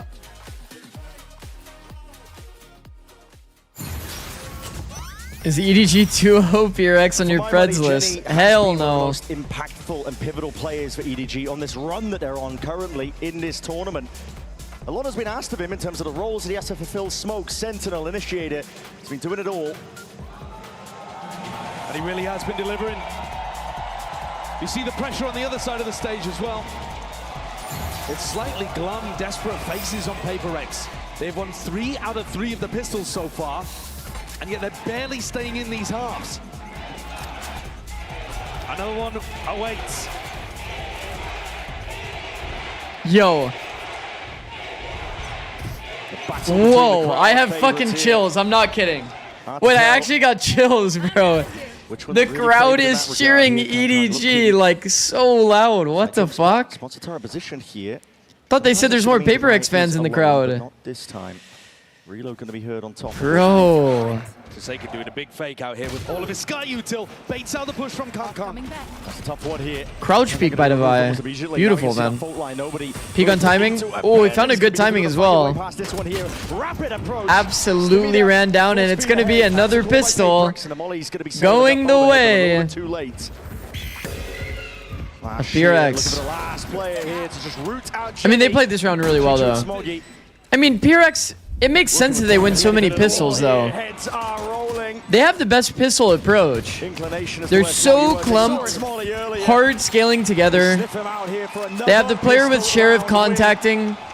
The whole round is perfect for PRX. Literally perfect. Contact with Sheriff, hard clumped, full take on tower with a jumping player with Classic. It doesn't get better than that, chat. It really doesn't. They were wiping out their opposition in previous games. 6-7. Oh. They went to that top 4 in Pacific at Ho Chi Minh and here at London, but they've met their first opponent. Okay, if EDG wins with 4 pistols on the side of PRX, then EDG might actually be deep in PRX's head for the grand final.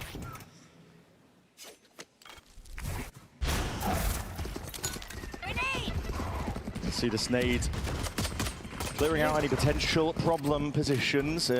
Trailblazer up towards tower. I don't know, that's a counter. Okay, that sounded crazy. A lot of util being used here, but these deep smokes make it awkward. Play it down, Jenny. Attempting to take the timing past it. I can actually talk about one piece of utility I find interesting about Breach. We can talk about it in a second. Jenny's one of those after this round concludes. We did see it in this round, but we didn't see the detail that makes it so strong. On EDG, hasn't had the chance to lift that trophy. She's slowly going to get squeezed from this position. Something tucking and holding tight, and that is lovely stuff. Just snapping to the domes here, making sure it doesn't get any more messy. Flash double peek, beautiful. Still got his eye on it. The piece of utility, chat. These are the maps that Paper X were is actually this breach blast here is nice. But what you want to do is breach blast here. What we would do in the past is we would add this breach blast with a player that peaks late here on timing. Because it's so often that the breach blast will force you into the open. You'll sit on the angle, and then you'll just be set up either a player that goes underpass, scales and peeks from this side, catches you off guard. This was very successful for EG in 23. Just one simple thing, the breach blast into timing peak. Good weaponry. Very, very high success rate on that. This bonus from Paper X, which has a lot of bite to it. Danger here with a rifle, a Guardian, and a Bulldog. Another flash early on from Forsaken over towards Dish. He's trying to make it feel like they're defaulting in that area. And you can see now a lot of EDG's attention over there. And if you add more utility into your tower take, like a nade that hits like the open space of tower. Yeah, Simbi Okay, that's always being held. Guys, we're doing a full flood through spawn retake, but it's not a flood. It's just a retake. And they've used all of their smokes already. Guys, I hate to be the one to say it, but I think the EDG is pretty cooked. Positionally, they were full cooked here. There's nobody arcade though for PRX, and Device been caught early. That's crazy. But I don't think EDG even goes for this. They know they're doomed positionally. Even when they went to kill Devi. I think backing up into the lurker there. I mean, at least they don't go through like. Okay. I think the thing that's fucked here is that nobody on the side of PRX is even playing for the Crossfire to help enable good fights here in a good team fight for PRX. EDG assumes that they are playing a player in B main, player in arcade, making this Crossfire impossible, but they actually weren't, funny enough. So I think if EDG went for the retake, they actually would have been better off. See these two teams take a stalemate like that, a round ending with 4 players alive. But yeah, Chichu's play there is just not good enough, right? I'm used to. Do not see that. Front sight peek through your own cage when you know that you're probably being held by all the players in sight. What else are they holding? If you're a player that's entrenched here after going for this entry and you're waiting out the cage, what else are you going to be doing other than holding this cage? You can only take one angle through the cage. Fast open gets countered by the stun. The one benefit here is that there's nothing with it. They've caught Jing, but everyone else on Paper X is going in the opposite direction. Yeah, now they're going to resack the other side. We're going for a B pop. Oh, this shotgun might be too good. They've canceled. It's a good cancel. We're flooding off nothing, literally. It's quite beautiful. All the sound cues, the push and the pull, the rotations abound here. We're flooding off nothing though. EDG. And now the defense will have to spread back out the map a little bit, and Paper X are ready to repop back through arcade. Yikes. They're calling a really nice game. Not the best. And ults by EDG. You're right, they are calling a phenomenal game. Prowler sees nothing, they start stacking A. There is no way at all. Oh, they found a gap shot. Entirely. They'll strike where it hurts. They know he's tower as well. I mean, this is a masterclass for PRX right now. We're going to lock this one down now. They'll flash forwards. The judge knows it's going to be difficult to trade out. Gulp. Yo, fucking run. They don't want to go toe-to-toe with it. Chichu, thorn in their side. Okay, Kong Kong needed to win that duel. The trade is actually nice, though. Oh, walkout by Chichu. The walkout by Chichu might be money. Oh, he got so unlucky on this timing, bro. Individuality. Good position by Forsaken. You know that Chichu's the one that has to play for it. A 4-piece for Forsaken. Bring them up to that 2-round lead. So many micro moments, man. Chichu, beautiful walkout timing that he took. Then Forsaken takes a great reposition timing as well. What is this spam? Spam on the player using Molly. That's crazy. This timing on the cam, beautiful. Camera on a swivel, and they're right underneath it.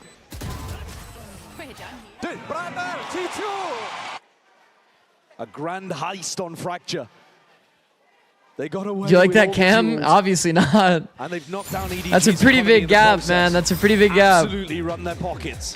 You can run or walk underpass, under the cam, dodge it all the way into their spawn. Here's EDG's timeout. They'll attempt to see if they can push this one back. PRX with double pistol bonus on this map. It doesn't get much better than that, bro. 6 rounds, basically. This is the kind of momentum off the back of the pistol that you have to That's going to be hard to overcome. if you are struggling in rifle rounds. And it's on the weaker side. EDG has to play out the defensive side, and they've had a very heavy spawn mentality here. Paper X are going to have to keep their foot on the gas. Surely we see something more normal, like push-throughs on the main. And absolutely nothing is Kong Kong Pai, yeah. I've seen it a lot in chat.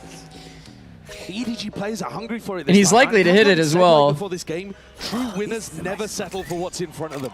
Never rest, always hungry. Both of these teams have that trophy. You might be expecting them to not be the hungriest teams out there. But man, they are coming in with fire. It's a chance to join a very elite club if you make it to the grand final. Can you please check your Discord? Do you have a notification? Trophy lifter. It's only Fnatic and Sen who have done that. Their entire history of the game. And EDG, they would be the first. Wait, how do you know that I have a notification? Gotta make it there first, though, one step at a time. Currently on the back. Wait, what? A lot of sound cues, a lot of util being used by Paperx, but that's just to pull the rotations. Stack of bodies by EDG, they're lying in wait, hoping the full committal is occurring, but now it's a re-clearance up towards Dish. Heard for potentially by Divide, but walking up, yep, snaps it aside. He might just call the troops all the way back. He's heard the rotations, and they're catching the bodies. They are scattering EDG to the wind. Blinded. Wait, but how did you know I had one? Because it's not showing on screen, no? Enemy remaining. No safety at all. And Jing's going to be able to get the showstopper online with this plan. 30 seconds. Well, I guess it's like when I opened like my Valor plants or something. It's his home territory. Okay, surely it was when I like opened my Valor plant or something. To take Paperx forwards in the next round. A little aggro play. Nobody almost invited forwards there. Yeah. Lamba going down. He's the cat behind you. I mean, for it though. The economy is just absolutely thriving on Paperx. They should be looking to chase this one to generate ults. Uh-oh. Oh my goodness. Almost a missed opportunity, but a fault line secures it in the end. You're right. Your window's open? Jinger secures the kill now. He's already earned up his showstopper, but they're not too worried about it. Yeah, even with Forsaken dying, he gets the Seekers online. It's a big uphill battle now for EDG. I actually do low-key need to read this. Paperx have the initiative on the attack side, the initiative with the ults. They've showcased that they can do these slow, more fakey rounds, and EDG's defense can't really handle it. Kang is going to pick up the operator. He is 3 and 14. Yeah, he's going to look to see if he can turn this around. Unconventional, not used to seeing him perform this poorly. But EDG, they've got to do it now. Paperx looking like they're cooking up a bit of a threat over towards the tower play. Faking like it could go slow, but this Molly lineup, as you're saying, okay, let's see. That speed is going to increase as soon as Jing and Envy. Looks to be like a bit of an arcade default on the side of Pyrex. Oh, straight there. Are they faking the B and then Divide takes the timing A? Forward now. He actually broke the Prowler to show that he was there. It's a committed B take. Chichu is not getting value on these tower holds, bro. Chichu is not getting value holding the site on B. It's a disaster for Kang. He's just invested into this operator and now finds himself in a 2v4 retake with it. Never been able to get impact in this map. No. It's been shut out completely. Still waiting for that round that really got him. This might be wraps on the map, bro. Look at the money on the side of Paperx. Divide has 8,900. Shut them out. He's about to rebuy his armor and he has 46 armor. Yeah, it's a pure masterclass on the attack side for Paperx. We're not seeing the same mistakes rear its head. No. Ended up losing them split. Tiny opportunities. Getting overzealous, giving opportunities for EDG to clutch. They are hungry, hounding for these kills for the guns themselves. They understand how important it is. EDG, this is everything to them.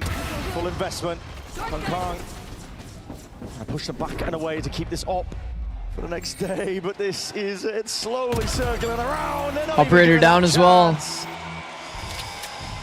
I mean, they're completely cooked. They're completely cooked on this map. Once again, double pistol. Add bonus to the equation for this map. I mean, the approach isn't very good for them, I'm not going to lie, on this defensive side. Tried to permanently play entrenched, only rotate through spawn. Just not good enough. Just not good enough of a game plan. They are flawless. EDG can't find an answer on defense. 6 straight rounds here. EDG not choosing to force. You'll have to do this. It will most likely have to be 1 round at a time to drag it to OT because Paperx is feeling almost preordained. Jing forwards again, but that nice off angle is everything. The first kill that goes the way of EDG. Potential gun to be reclaimed on top of it. Jenny's caught in transition. What a blunder. Taking him easily on top of it all. Trailblazer clears up most of the other site. Late round reposition, not so good. That might cost them the round too, because if they had a smoke on this A choke, you would argue they're favored in this round, EDG. Oh shit. Something funny might be happening, chat. Man, if they had Brim Smokes alive, it's a world of difference. Devi has to go crazy now. He's getting wrapped. Chichu jiggled when he could have committed to the fight. Actually killed Devi insta. He's on a reload. But I mean, they ended up drifting anyway. That was barely a buy whatsoever. Is this EDG map pick? It is. Not much to work with. And a MasterCard Thrifty puts them on the board and keeps the gap within 3. Some nice shots hit here, but also a little bit of PaperX just not being ready for the timing on the A flood. You had Envy with his ult in his hand. The juggle aggro is still money though from Chichu. One mistake, absolutely. Bro, I was so confused what that sound was. Alex is not going to be molding too much about that one. But if it keeps happening like it did on Breeze, suddenly there's an issue. EDG's out of timeouts, yeah. Bro, I thought that sound was like a car outside or like an airplane or something. I was so confused.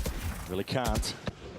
Potential for a trap play here. EDG trying to whoa, whoa, whoa, yo, nobody, yo. How'd he get one? Still gets the one before the traders in sight. There's no way he gets one there. EDG players into the extremities with Device, so smart. No, there's no way. Where are they going? Where are you going? Indecisive. Smoggy's running forward. Some players running back. The flash is good with the connection, but it goes both ways. Blinded up. Smoggy. There's no way Smoggy's getting this value too.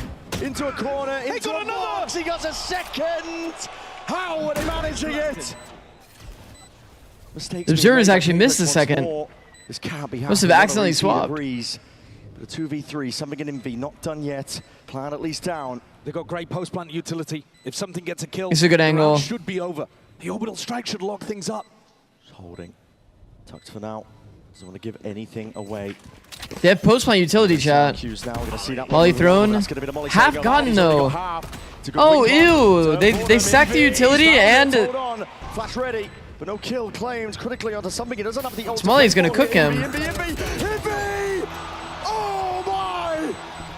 Tiny miss, what are they doing? Min-maxing towards the bitter end, but they got that half. So it's EDG securing it up. They just couldn't find that post setup that they were looking for here. But it's individuals. Okay, nobody getting this is hilarious. Into a smoke, and then Smoggy's run all the way through a lockdown. Decided a completely different game. Yeah, I think you are right. I'm pretty sure they assumed that the one that was detained was Smoggy. Because he went full audio swing into that fight for Sagan. 24 and 12. And I don't know how Smoggy wins that duel against Devi. Crazy. And nobody as well. They're doing it again, EDG. EDG with some life. Round at a time. Trying to drag it back to and they're actually going to play for a bit of a push through too. Play for Forsaken is very much out into the open. The jump spot. Doesn't expect him so close. Flash peek. And here's the players close. We're going to take a listen in EDG. Are they ready for this? Nah, it's good that they don't peek deep.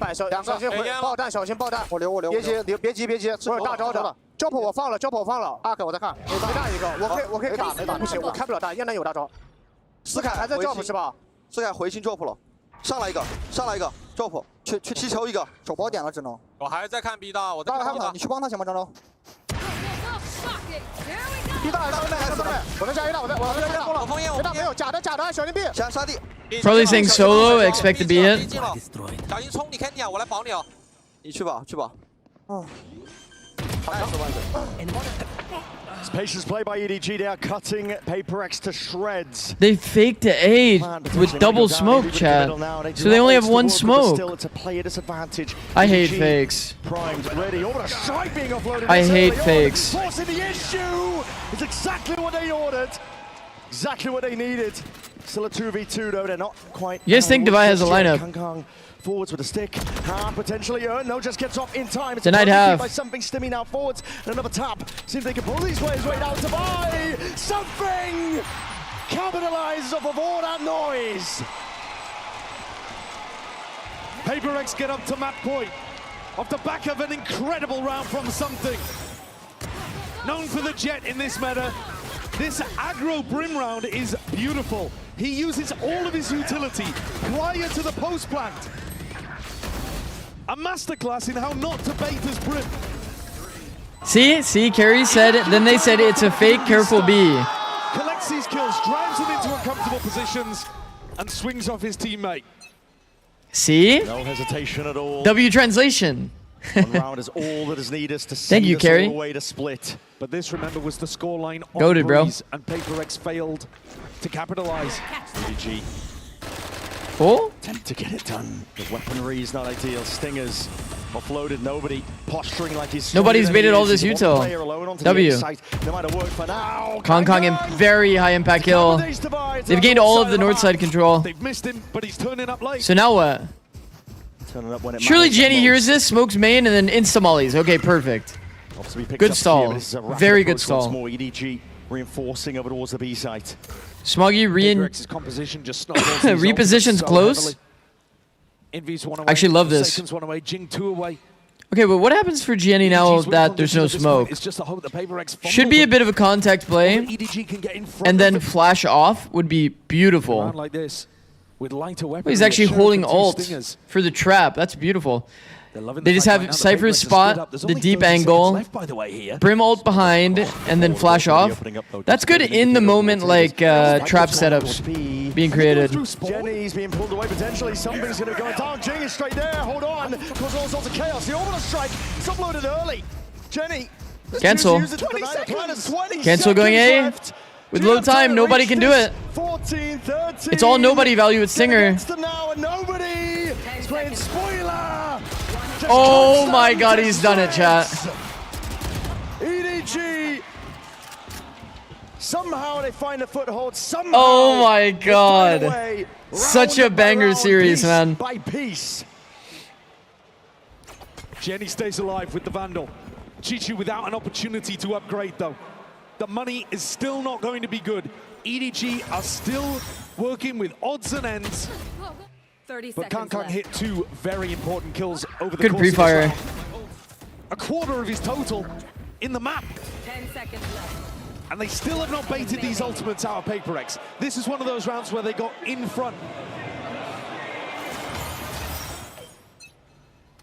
See how well it goes for them, though. Again, PaperX, all they need is one, and with the ults on their side, surely you got to imagine EDG can't keep putting these miracle Deep rounds info again on online. arcade side. Smokes, Deep eye as well. primed. They're gonna find out it's a heavy dish take. They have A main and Sandcell though. That's going to be the showstopper to lead it all the way forwards here. Second satchel, looking for it to fade away. Gianni tanks the ult for his team. W. This is hard for PaperX, extremely hard. Good fight by EDG. It's so good, bro. It's so good to recognize everybody to hard fight drop on that timing. Bro, even the site players joined that fight. The site player, the A main player, everybody swarmed on that drop fight. That is beautifully played by EDG. Bro, the team fights in this game have been so sick to watch. Comes to the side, 45 seconds left. You know how normal it is for a player in A main to stay A main and a player on site to stay A site. Bro, they all joined that fight. Chichu is low, 4 HP. First shot accuracy is what are going to come down. Device played this intelligently. Chop down. Kang revealed himself. Kang! Honestly, Divide played that as well as he could have. Pop the door, play the 50-50, walk around on one of the 2 angles. The protagonist emerges. Pretty damn good. Kong's decision to just peek is kind of funny, I won't lie, but wins the 50-50 duel. See, like this from Smoggy and Kong, like look at how hard that fight is for PRX. So often I think a full team would not force that fight through the Phoenix Wall. They would just play to hold. The entire arsenal, and yet EDG still prevailed. With nothing, with scraps. It's scraps every time. So good. Nothing but pure grit. So good. We've come to expect it from Kang, but the ability to pie in a match, pie in a map, and still pull it together, round after round, the composure to clutch it up, despite all the pressure that's on the line. second to none. Another situation, Brent. PaperX have got 11 more kills than EDG. Round 24, by the way, timeout. It was in the previous map, by any means. EDG has made this back. Who pied? Kong Kong. They are the ones who have been dominating. Especially Chat, I might have to run like a 30-second or 1-minute ad as soon as it hits OT, if it does get there, to make sure that we don't get it during the rest of OT. Just as a heads up, in case anybody gets surprised by an ad. I'll do it instantly as its OT is decided. Make sure that it doesn't happen. Because otherwise, EDG have already shown them where the danger lies on Breeze. Pure resilience. Okay. Arcade default faked. EDG. Usually this isn't good enough against Cypher. Sides forwards for the OT divide. Trying to dominate control up towards the smoke. Well, they're actually taking such an early timing here, EDG. They're getting baited by one Sky Flash and a smoke to actually do this A push. Suddenly, problems arising. Bro, so that is a bad protocol to have, that you're doing it off of that little info and utility. Also, the reason why one flash, one smoke's not usually good enough is this cam that spots over the smoke usually just gets all the info that it's fake.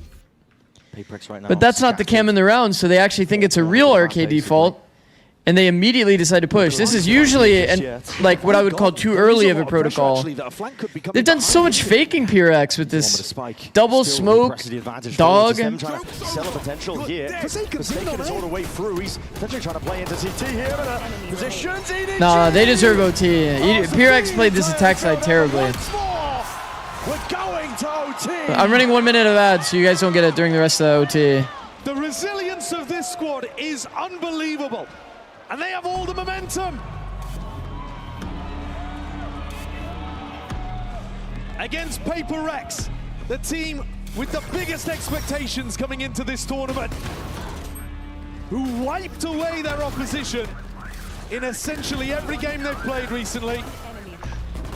EDG are standing back up, refusing to go down. Let's go!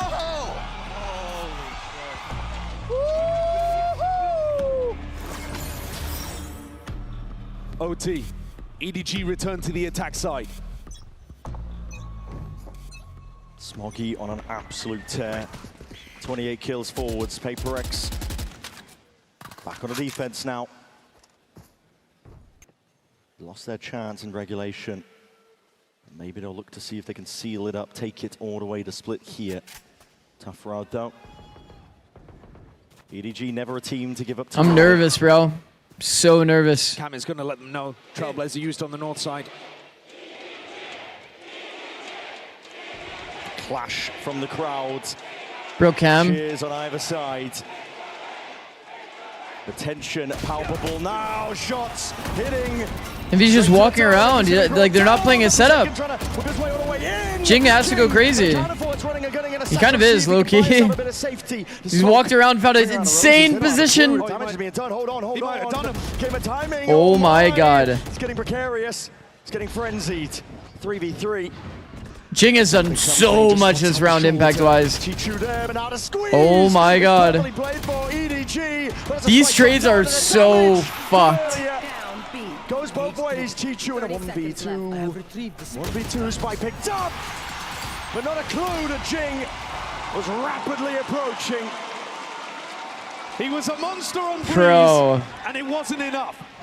Jing. He's again so well played. MV caught off guard entirely. And Jing staying alive in this round has won them the round. Simple as. This kill, walking around, positioning, like repositioning, staying alive, has made it so EDG actually genuinely has no chance of getting bombed down. Who are going to be taking the tack timeout first in overtime. Wow. Alex wants to put a strategy in their hands that will make this one clean. The Jing value is unreal that round. The pressure of staying alive when you're on defense is so important to learn.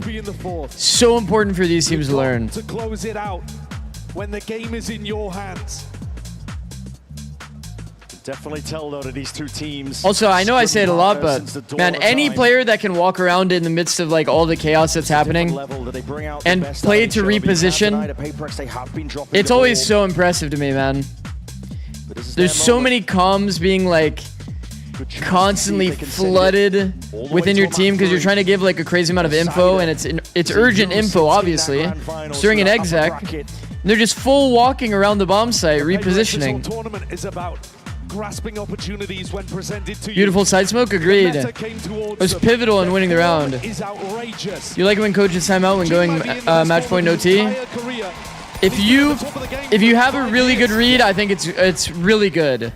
If you have like what you feel to be like a very good read, or you didn't agree with the call, yes, but generally you should come prepared going into OT with 1 attack, 1 defense round. So unless you had like a light bulb moment, probably shouldn't time out on this one, on this OT to close it, but that's all good. They have been very good at threading this kind of stuff through, but nobody has just probably second OT would be better to use your timeout. Instantly. So once again, coaches get to talk again, by the way, chat, on OTs. So you do get 45 seconds to say 1 attack round, 1 defense round for round 25 and 26. Back away, but they have given up the entirety of B. I don't know what is going on in the EDG camp right now. It's carnage. Walking back and forth. It's a 4A strat. Just walking straight back into the stack. How have they oh shit. There is no way. Operator! The timing couldn't be better, by the way. The fact that there's an insta-trade is kind of crazy. What is this timing, though? Actual perfection off 0 audio. Molly on timing to open the door for your teammate to kill someone. Almost going down as a result. Could have been Dyer. Could have been it. Nobody still. It's a guessing game. He's just been sprinting back and forth, getting the steps in. It's a fault line and a swing forwards. Chichu looking to see if he can bail it out, relieve some of this pressure, but he hasn't dropped Hello. Chichu. Beautiful setup, man. Jin goes crazy again, bro. Will spell defeat and doom nobody. Forced to do it all in a 1v2. Damage stone. How has PRX done this? Double swing. Positioning not too ideal. Beautiful, man. Guys. I hate to be the one to say it. 4 pistols, the way of PRX, man. 4 pistols and a bonus here. Holy fuck, what a series. 4 pistols bonus. Guys, look at the score. 6-7. Guys, they're about to like not make it to grand finals. These guys are still 6-7ing. These guys do not care. These guys do not give a shit. It's actually funny.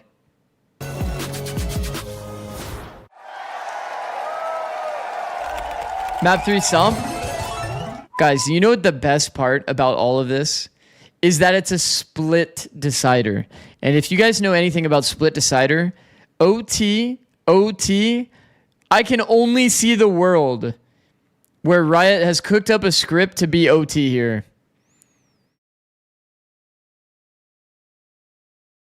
I can only see the world. This has to be OT. It has to be.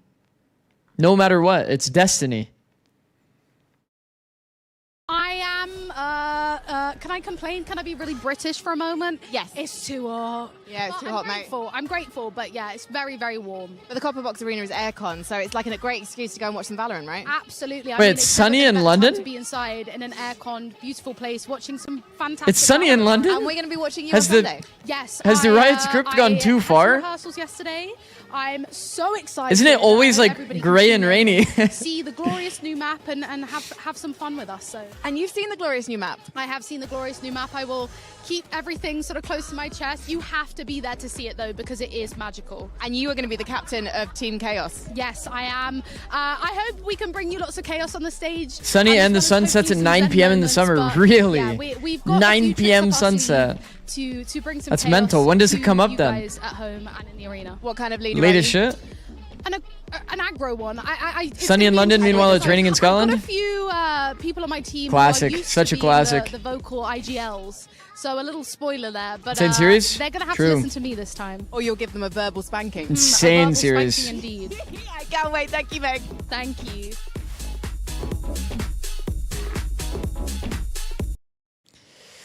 Wow. What up, Stunner? Away from Mexico, yeah. And what's your favorite thing about London so The far? real wingman? What the? Well, everything. It's been really good for now. The city's amazing, and Really, something that Ruin? really amazes me is how coordinated is the traffic. Because in Mexico, it's chaos. It's chaos, yeah. And I think it's probably going to get quite chaotic in the matches later today. I know you're rooting for Leviathan against Team Vitality, but also your loyalty has been bought. Show me the shirt. I have a Paper X shirt. I've been fan for Paper X since I think 2022 maybe. And well, 2022, holy. Since I know LEV. But Paper X gave me this jersey, so I'm really grateful for that. And well, yeah, let's go LEV.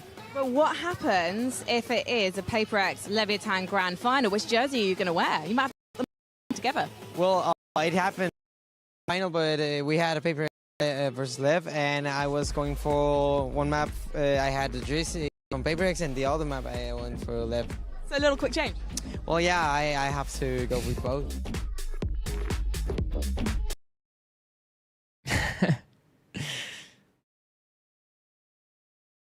He just swaps it up on the fly.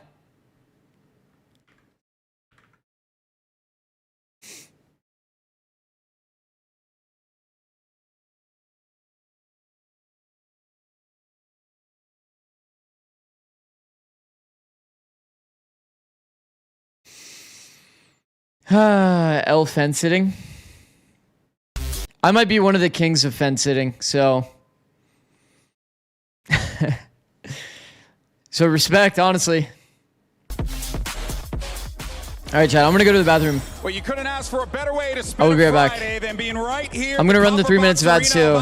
It's been a banger series, and I guarantee you, map 3 is about to be a banger too. History as be right back. takes us to map 3, folks. What an incredible display we saw there. Of course, Golden Boy here alongside Mimi and Billy. Let's break it all down because, you know, one of the things that we were talking about was how these pistol rounds were a factor. And as a matter of fact, I had said, yeah, you know, they picked up a couple pistols, complexion of the game changes. You said, yeah, but they lose the clutches or get the clutches, the complexion of the game changes. Kind of seems like that's the story of this matchup, those critical rounds. I think these two maps ended up being incredibly similar, where Paper X dominates the pistol rounds. It looks like they have it going early, but it's EDG getting clutches back, building momentum in, and this time just being, again, basically a round away from being able to close this one out against Paper X. But what saved them today has been these pistols. They've been very consistent on it throughout this tournament. I've loved the different approaches they've had. I think they do a great job of coming up with rounds to bring into these matches. And honestly, in close games like that, that is the difference.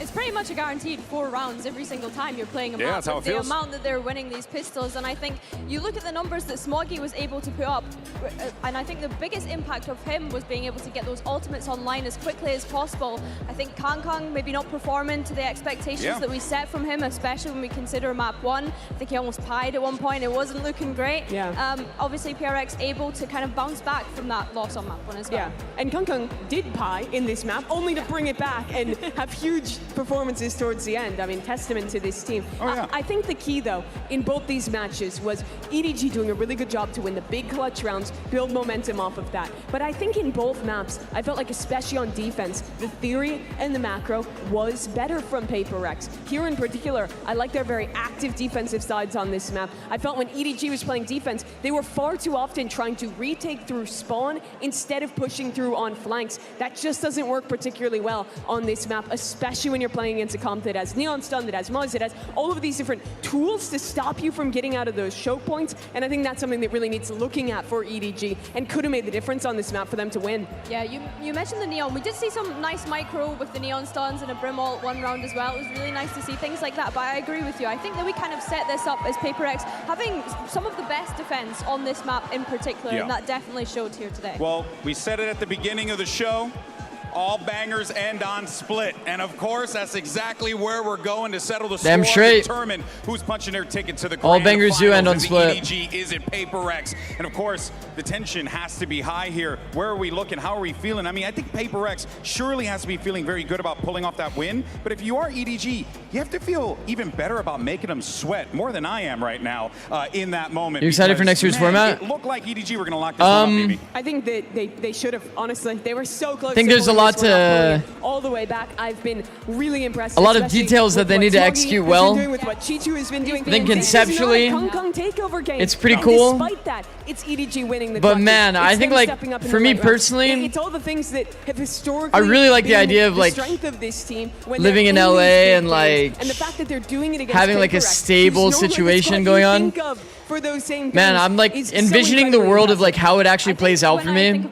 It's like I'm either like living in one place and then like up until that match randomly living in Texas for like a month to boot camp, or just full moving to Texas. I'm hoping that they've been able to take those learnings away from that loss. I think I'm sure for a lot of people they prefer it, but as somebody that was part of the League of Legends ecosystem of like franchise weekly matches, really got over PaperX is that their defense is reliant on winning and like just enjoying LA in general, to now like having to potentially move.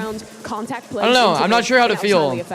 I would love to. But who knows what I'll be doing next year, if I'll be coaching, doing content still, or whatever it is. Just post that on Extremity and look for we'll see. Like trap plays in mid. I'll just say I'm instead. But I do think these are what is the word? Fixes to their macro. Skeptically optimistic, what you I guess. like, but what's the reality? I mean, what are we thinking is probably going to happen here, Mimi? It's double duelist mirror match between the two best double duelists. Basically, have to move to Texas or stay for a good half of the year. Yeah, that's kind of my concern. An incredible match that comes mirror. down to the clutches, that comes down to the full on mirror comp. All of these guys are this would be an exciting one. That's how I really think it's gonna go. And that's exactly where we're going to get here, Billy. We got double duelists. Chen L with the prime. Thank you, bro. For those players. Definitely. Appreciate I it. think, although you've said that, I think PaperX starting on the defense here. Chichu on the first map in particular. When I'm why is it Texas? Aren't more teams based in LA? Well, if you look at the US map and know the server that the majority of teams end up like playing matches on, it's going to be Texas. So you're going to use any advantage that you can really get. So if you want to be a competitive team, moving to Texas like kind of only makes sense. It's the server that most players are going to be playing on. Why not Illy? Well, I'm sure there will be like some that go to Illy, but I mean, you'll get good ping to both if you move to Texas, so it is what it is. Did you get any offers to coach a team? Yeah, I've gotten a lot of offers. Desperate for that chance to earn a spot in the grand finals. But it's a lot of offers that like would require me to relocate. And I've just kind of like decided I'm not going to go about that. Like relocating, unless it's to Japan, I think I can't really relocate. From big teams, PaperX have won every pistol, almost in the entire tournament, and yet EDG have still been hanging on. It could make all the difference. Really could, EDG. Rapidly all the way around, straight down the vents from a ramp. Is EDG doing like the solo queue classic? They did ramp to ropes to mid to B split, and they've lost their bomb because the bomb's on Sky. That's a red flag, chat. Can't have your bomb on Sky. If your Sky is dogging, you can't have the bomb there. It's your last scaler. They're gonna have to like rescale everything. Again, the PaperX pistols have just been outrageous. Yeah, it's a disaster, this one for EDG. They tried to cook up something interesting. I won't be going to China, chat. Hot on their heels. I've had multiple conversations about China with like some teams there, but I've just decided I can't really make it happen. Where I'm at currently in my life, if I was younger, up through B heaven, this spike should be unrecoverable. Then maybe. Chichu, Kong will do their best. Relocating it's too hard. It's like rattled now. Hold on, head to start the roll with a flash and a peek. I don't really want to go into all the personal details, but the spacing. Hold on, gripping. Okay, eventually gonna be able to find a way yeah, young, not married, exactly. Yeah. It's like it's just like it's a big commitment to move across the fucking world, chat. The consistency that they've had and the immaculate read on what was happening during and Japan could maybe make sense because it's like something that me and my wife have already talked about, which is why I'm like more open to Japan. Also, I've learned like a year of Japanese, so I have some level of background there. Also, PureX winning another pistol. Is anybody surprised? Surely not. EDG changed their split composition. I think looking to mirror what PaperX were doing. There's damage done there, Jenny. Trying to get cheeky. You're right, they will try to look to mirror them. This is one of the advantages of being PaperX, is that other people are looking to you in metas like this to figure out what is good. Wow. Let's see who can do it better. big brother, little brother type beat in this final map. Yeah. See it now. Just with the Sheriff, though, it's a decent Kind of unfortunate your Smokes is dead in the round, or else they might have actually been able to ISO this player on site. Fade away, steps to the If I played it side. well It's a though, lovely peeking on timing. piece for him. What a reaction from the guy. What did you use to learn Japanese? I used a bunch of different tools. I used Duolingo at the beginning to learn like just hiragana. Going in the match so far. Obviously, it's not exactly pronounced like that, hiragana. They're keeping the energy up. But yeah, I used it for that early on, and then after that, I did a lot of like Anki flashcards and Wani Kani and a bunch of different In rounds like this, tools. to do his walk through a smoke play. It really does. Jing with that judge. Passive from EDG early on. Yeah. Anki flashcards, yeah. For it. Yeah, they're just hoping that Paper X makes the play. Yeah. They want Forsaken to walk all the way. Actually learning Japanese right now? Goated. We all have. I want to get back into studying it, but I've been so busy these days, man. Also, the fact that Paper X have done it so many times. I've been very, very busy. To just sit here for 30 seconds, essentially wasting the clock, their own clock. That's the threat, that's the pressure that Paper X's aggression can do, even when they mix up the tempo and throw a slow round at you like this. We'll see. Forsaken. Wow. Slight movement error for Smoggy on that peak. Kill claim with Smoggy being cut out. 0 and 3. That contact also pulls Jing and Devi closer towards. Like usually the pre-aim is pretty comfy there. Something's finding kills all over the place. Hold on. We're going to see. Forsaken's making full audio on this jump spot, by the way. EG looking for answers. Whoa, whoa, whoa, whoa, whoa, whoa, whoa. Like this, hold on to Paranoia, sent flying out, but Yo. Okay, that's too much, Forsaken. Made a way onto the side. It is a bonus round. Chishu is going to be so He's really blundered this round. I'm not gonna lie. He's crazy overcooking. It really is, but somehow still coming up with it. Stavaya gets it now. A double Sancho. Oh my God! Nobody just leaves it into Jenny's cable. Like, doesn't Forsaken just win them the round if he just off angles backside? Trying to step towards it, picks up the gun, but he's still looking for that second player because surely, Chichu's nearby. Snake bite, sails out. Reveals a hand on where Chichu's playing. Forward, side, stepping in, B forwards. 70 HP, gets on it. Tap! That was doable. So Jenny, though, just deletes him out of his sight. 4 kills to salvage a very tricky situation. It's another spectacular round from a player re-entering the roster for EDG. Jenny's had some insane impacts for sure. They left a lot on this guy's shoulders, and he delivers again. Whether he's playing the Smokes, or the Senti, or the KO, he's there, the glue guy for EDG. And they've been searching for a replacement player like him for 2 years. Finally found him in a meta that works better. Yeah, we're seeing it. DTP, rapid take now over towards that B main control. Forwards is Forsaken. Looking to see if he can run this one down, but he's going to be stunned up. TP again. Surely he's done it again. Once more. He looks straight to the top of that box. The play is being accounted for. EDG get full access over towards the B side, and they needs to be respected. Nobody barely out of dodge here. Don't fear the man that does 1,000 punches one time. Fear the man that does one punch 1,000 times. But then again, it's all Smoggy. Fuck. Watching for it. Forsaken, we gotta start branching out, bro. We got different punches. I think they completely misunderstood where Chichu was in this round. Something was still looking for a lurk, and that's why he wasn't winning. Nah, if we see him do that TP one more time. It's not really a feasible 1v3, this one. No, they are weak. Go down one shot to the Outlaw, but they're just not going to give him the option. Okay. Can I add, by the way? Outlaw, I mean, he might be able to upgrade this one. Can I add that? Yeah, he's got a Phantom that he can. Isn't it kind of crazy? They don't. They didn't have an operator this round. Go out again. Instead, he had an Outlaw. Jing, Forsaken, Devi all down to within the hundreds of credits. Maybe the context was they were all on like half armor and he just decided fuck it. Because it looked like he had money to buy it. It's fine to go for a play like that when you feel like you need to take a risk. Oh, I also did with my Japanese learning, I also went through like video summaries basically of Genki. Pretty hard read. You're seeing the frustration. Yeah, I went through video summaries of Genki as well. Very individual. Forsaken takes the risk. Jing takes the risk. And then studied that.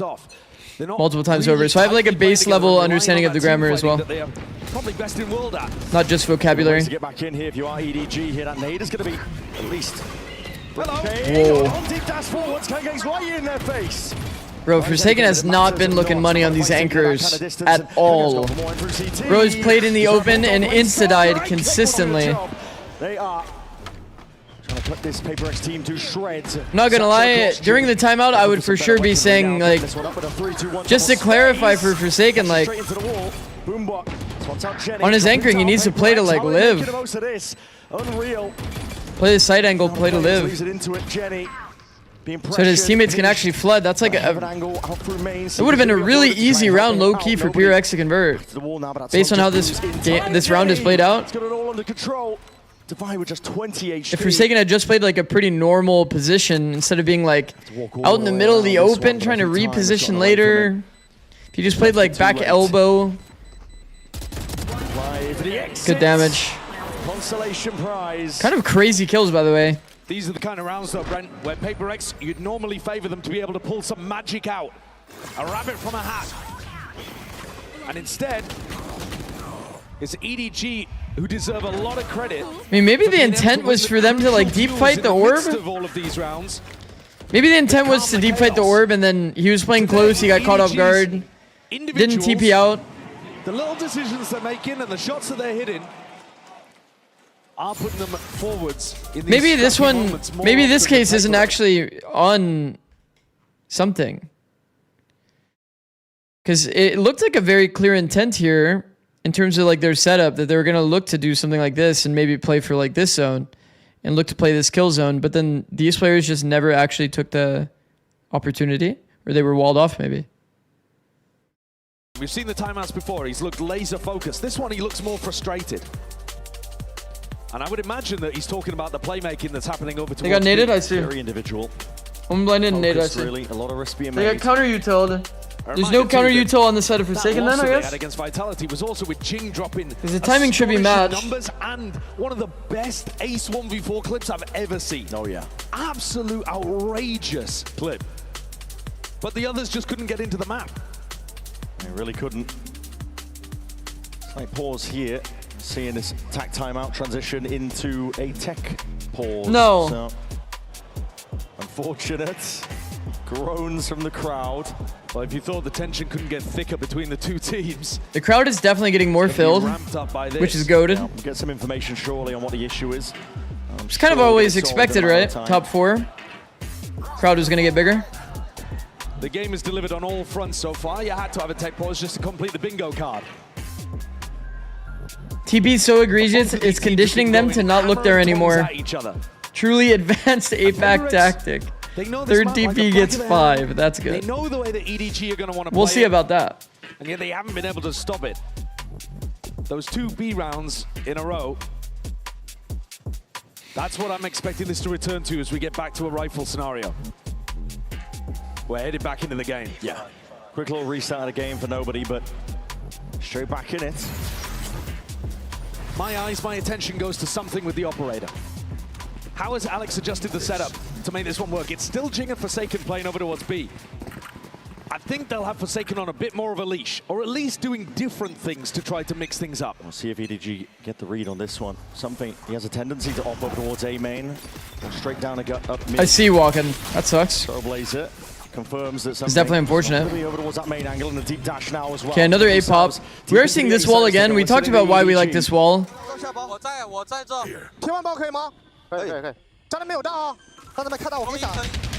Or when we like this wall, I should say. I don't typically like this wall.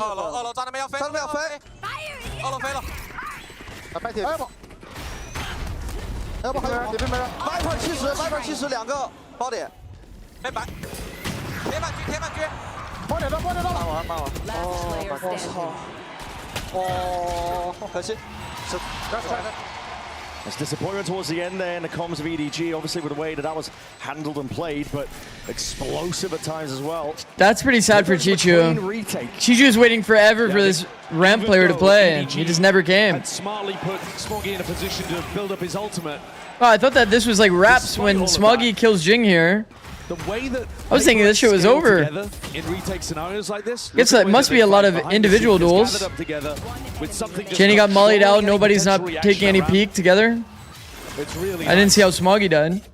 Paper X, great round from them. It really is.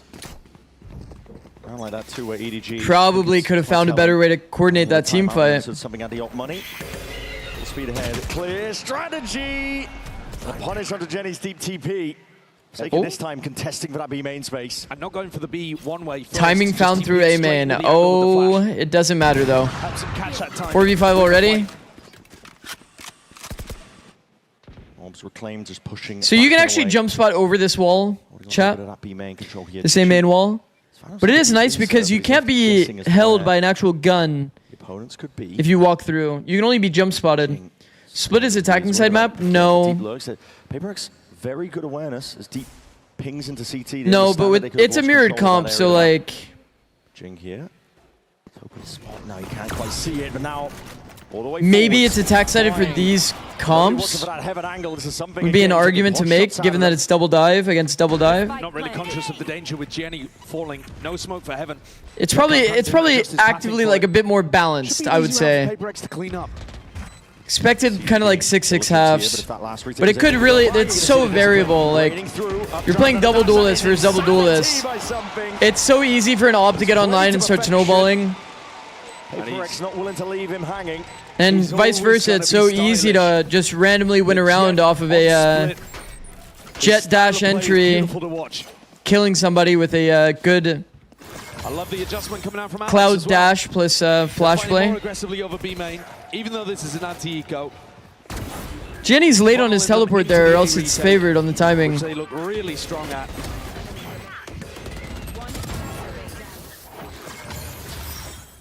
EDG are going to continue to pressure A again, even though these post-plant situations have not been working for them. I've never seen the T-side Omen win that. He's actually, the T-side Omen is favored on the timing. Now as they swap Something's operator to B main. Looking to stay mobile with the defensive setups. Still potential danger here though. Trailblazer broken down and a bit of spam, that'll do the job. Kankan going down nice and early, but that's going to be a bit of paranoia sweeping, but then a counter forward to Umbi's anchoring positions. As we were saying, deep TP, it's going to be heard with the reinforcements arriving. Communication. I think Jing was just best comp for this map. Jenny, but now I think it's just dependent on your roster. You either play this comp with Jet Raze if you have a double duelist team, or you play like the Raze Vice, like solo initiator kind of comp based on like based on what your team is like identity is. Play like Raze Sky, or you could play Raze Fade. I think either is fine. Raze Fade is a bit harder to play on the attack side though. You can also play Waylay. There's a lot of variability on compositions in this map based on your team identity. Kind of like Split for that reason. They ease up on the pressure as well. Not looking at the only thing that kind of sucks about Split is you pretty much have to play double controller. EDG, it would be a mad scramble if they wanted to pivot over towards Viper is a little too good in current meta. Yeah, control though. Contacting all the way. I will say I don't really like PRX's wall. PRX's wall is a lot deeper than the usual defensive wall. This round B is the objective. It's an open site. What a call to make. They've slipped past Devi and Something. Okay, this is going to be a 3v4 with space though, chat. 10 seconds left. Got to be meticulous with this one. 9 seconds left. Something. Or 3v5 with space, actually. Onto the line. Thought it was only 4 players alive on the side of PRX. Aggressively at that. These deep positions, risky business. EDG, you've got to try and take it to them. Oh! Double push spawn ends up getting collided. Yeah, this is over. That's a swing round as well. Something saves the day. Skewers EDG. That's another one of those rounds you could not afford to lose. EDG are putting a lot of pressure over towards A. I love this decision from them strategically to mix up what the defensive setup looks like. They were expecting once they got to site, there wouldn't be an anchor player. They were not ready for Envy at all, not in the slightest. And Something is taking over. It'd be immaculate to get that Jet head-to-head with both firing on full cylinders for the final map. But at the moment, defense side with the op, Something's in control. Desk, we're talking about it, hasn't been a Kankan takeover game. He's had, I mean, unbelievable round on Breeze. but he's actually got more to give. By the way, if PRX wins this map Pistol rounds and wins this series, then PaperX would have beaten every single team that's in top 4 right now. Absolutely could make the difference. It really could. I mean, Kang. So you'd have to favor them in any finals where they get double ban advantage over their opponents. Across the board to close out their previous series. They're going to need to see it from him once more. This EDG timeout has got to come up with something good. This one, it's going to be a weaker buy for EDG. More of a minor investment. 5 pistols, by the way. Go all in, other than Chichu. Pretty fucked. Hero rifle. They were getting their success in rounds 3 and 4 by putting immense pressure over towards B. And for whatever reason, nobody has not led the troops back in that direction until this round. From memory, it's been 3 retakes. But still, it was a close game. EDG could still take it next time. And you have to realize, though, like, if EDG has a permaban, they're playing on their permaban. Jenny's going to use his ult here as they go into the B exec. There it is. It's going to be clearing that backside control. EDG can rapidly approach. So it's like, it's not that easy, man. It's really not that easy. Nobody off site. Happy to pepper them with bullets. And an aid primed for plant position. As soon as they hear it, Chichu now committing and watching inside the smokes. Kang going walkabouts here, drop it down. That is disgusting work. Being eventually dealt with, but PaperX more than ready once more. Nobody dropped down to just a single. Already everybody on the enemy team here. Chichu forced just to retreat all the way back, spike in his hands for any chance of salvaging straight B hit. But PaperX one step ahead of them out of the timeout. Gets demolished. Leaving something posted on the line.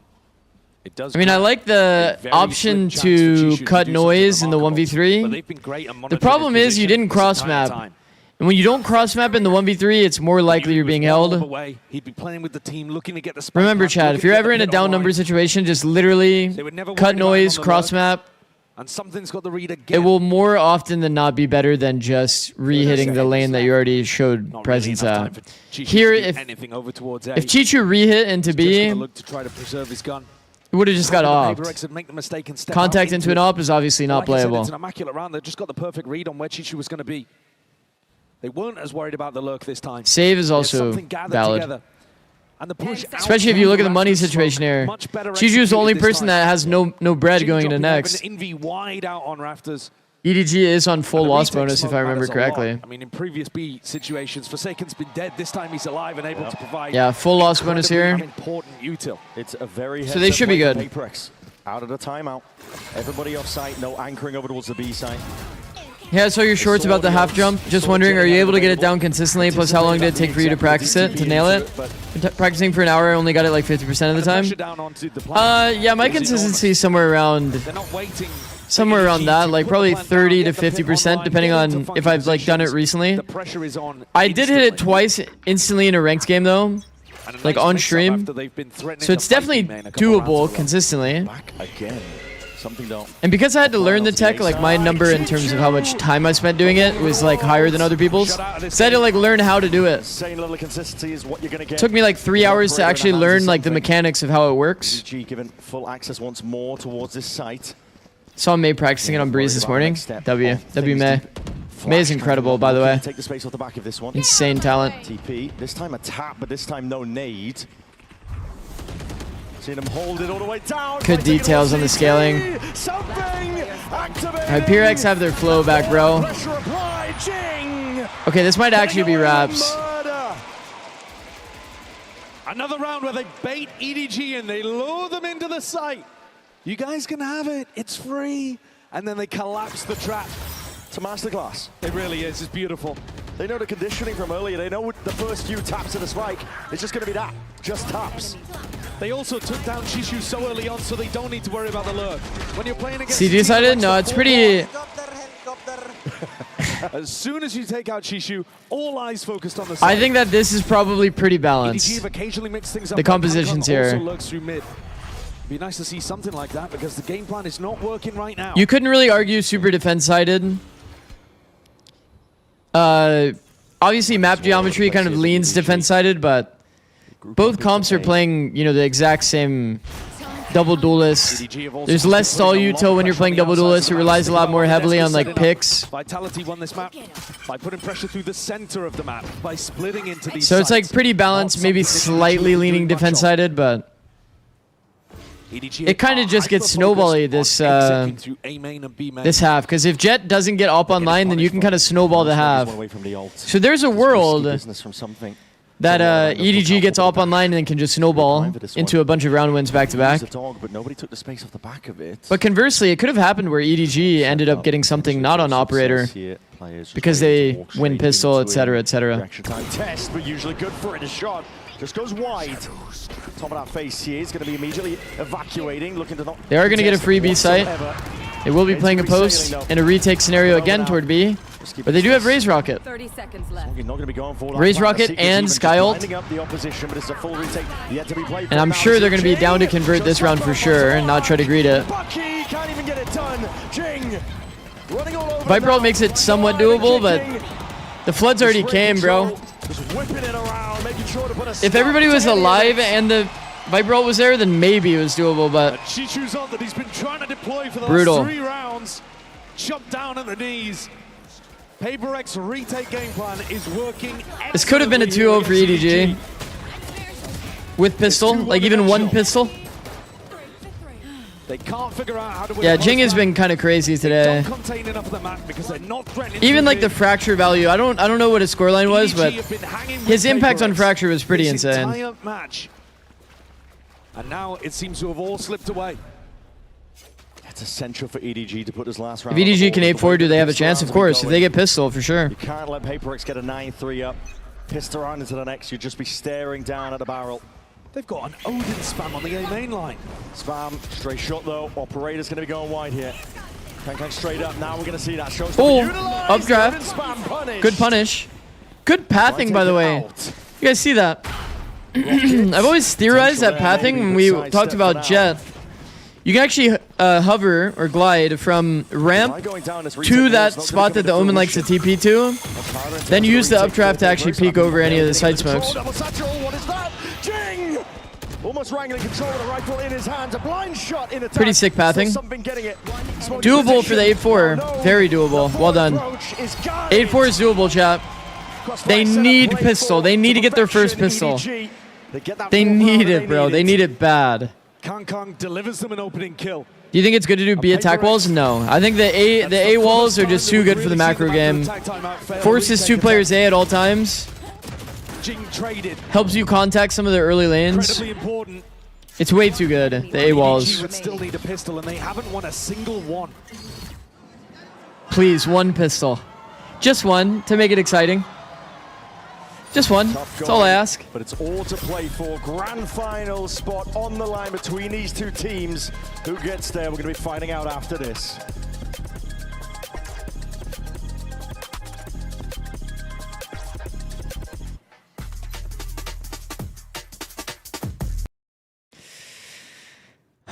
EDG win pistol and lose the second round. How about that? No, that's not exactly what we want. What up, Nerf? How's it going, bro? What's your take on Vitality versus LEV? I think it's pretty hard to call that matchup, for sure. I keep saying LEV because that's just what, you know, I want to support. I want to support Leviathan. They've been pretty fun team to watch. I think Vitality is definitely in good form too, though. I could see either team taking that series easily. Easily. And this is without me really even looking too in-depth on the veto. I think the one benefit for the veto that I know for sure off the top is that Vitality doesn't like Ascent. So they'll probably be banning Ascent. And that's one of LEV's best maps. So we shall see. I'm a big Spikeson fan. Spikeson is fucking incredible. And I mean, they have a lot of players in form on both sides, to be honest. LEV and Vitality. I think it's going to be a good match.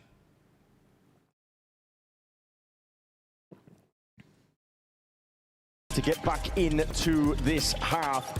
Every single pistol round has gone the way of PaperX so far in this series. They get one more, it could be spelling. LEV has better micro, Vitality has better macro.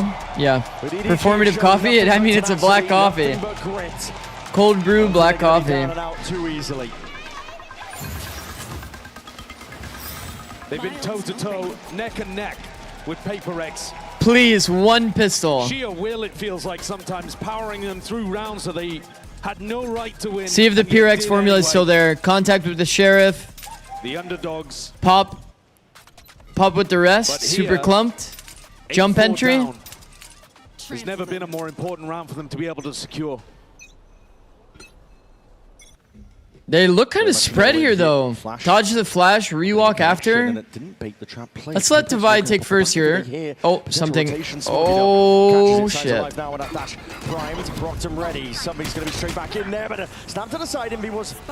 How come Jing started B and then ran back A? He's taking straight on it, and the damage on the Kangkong. Essentially, you might see it reciprocated, yes. It's Forsaken. Bro, they're so clumped on these rounds. Half clear. It's doable. Claims alive for something. Trailblazer, anything to buy him a bit of space and time to start. Oh my god, the full tuck from nobody. Oh my god, they've done it. Yo, did you just see Gianni in the back? That was a big selly from him. He knows. Story all day for EDG. They trail behind. He knows how important that pistol When is. the lights are at their brightest, they step up. Remember what I said second round. Don't say that. The little jump peek around. But that stun, the Trailblazer, and the half clearance from something, who's otherwise been having an immaculate game, but that had small error. It lets EDG back in. Paper X are not going to force, but they are dangerous even with only these bandits. Sheriffs. Surely we get the second round, right, EDG? No funny business? Nice. Early spam, W. Immediately applies the pressure here.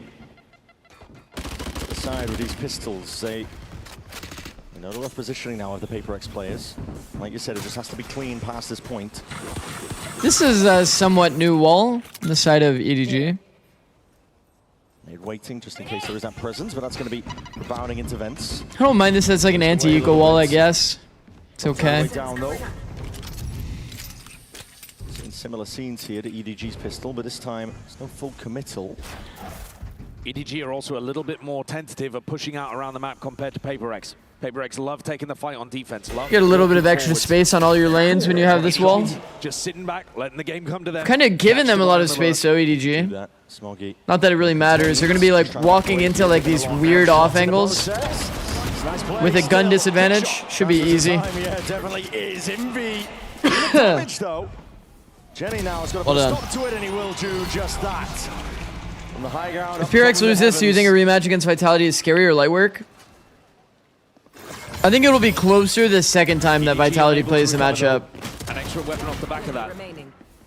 But coming in on the bonus, not looking super great in terms of having a good defensive setup here, really. But I still expect Pyrex to make a run all the way back up.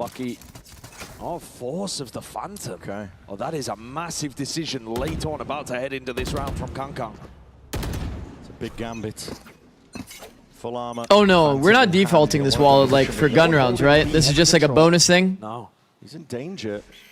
And he's also nowhere near the Blade Storm. I mean, he'd have to have a phenomenal round to even have that in the back pocket for the next. Mid-control being given. Gianni actually has money saved, and so does Nobody for an operator for next. Kangkong actually forced into this round.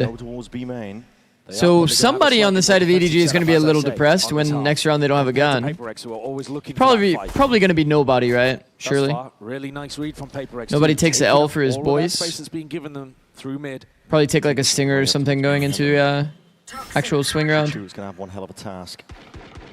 The defender pushes one back. Kangkong is hard committed to dash. It's now going to be primed. Open angles, open avenues. Just trying to shoot them all down. It's immediate dash to disengage. Dinks through the wall. This is definitely picking apart this Paper X opposition. Gearing up though, prime time. Waiting for the smokes to dissipate before the B main players potentially activate. Spotting these barrels out wide. Now we're going to see that nade and a flash forwards and the activation off of all the sound cues. Pressure being made.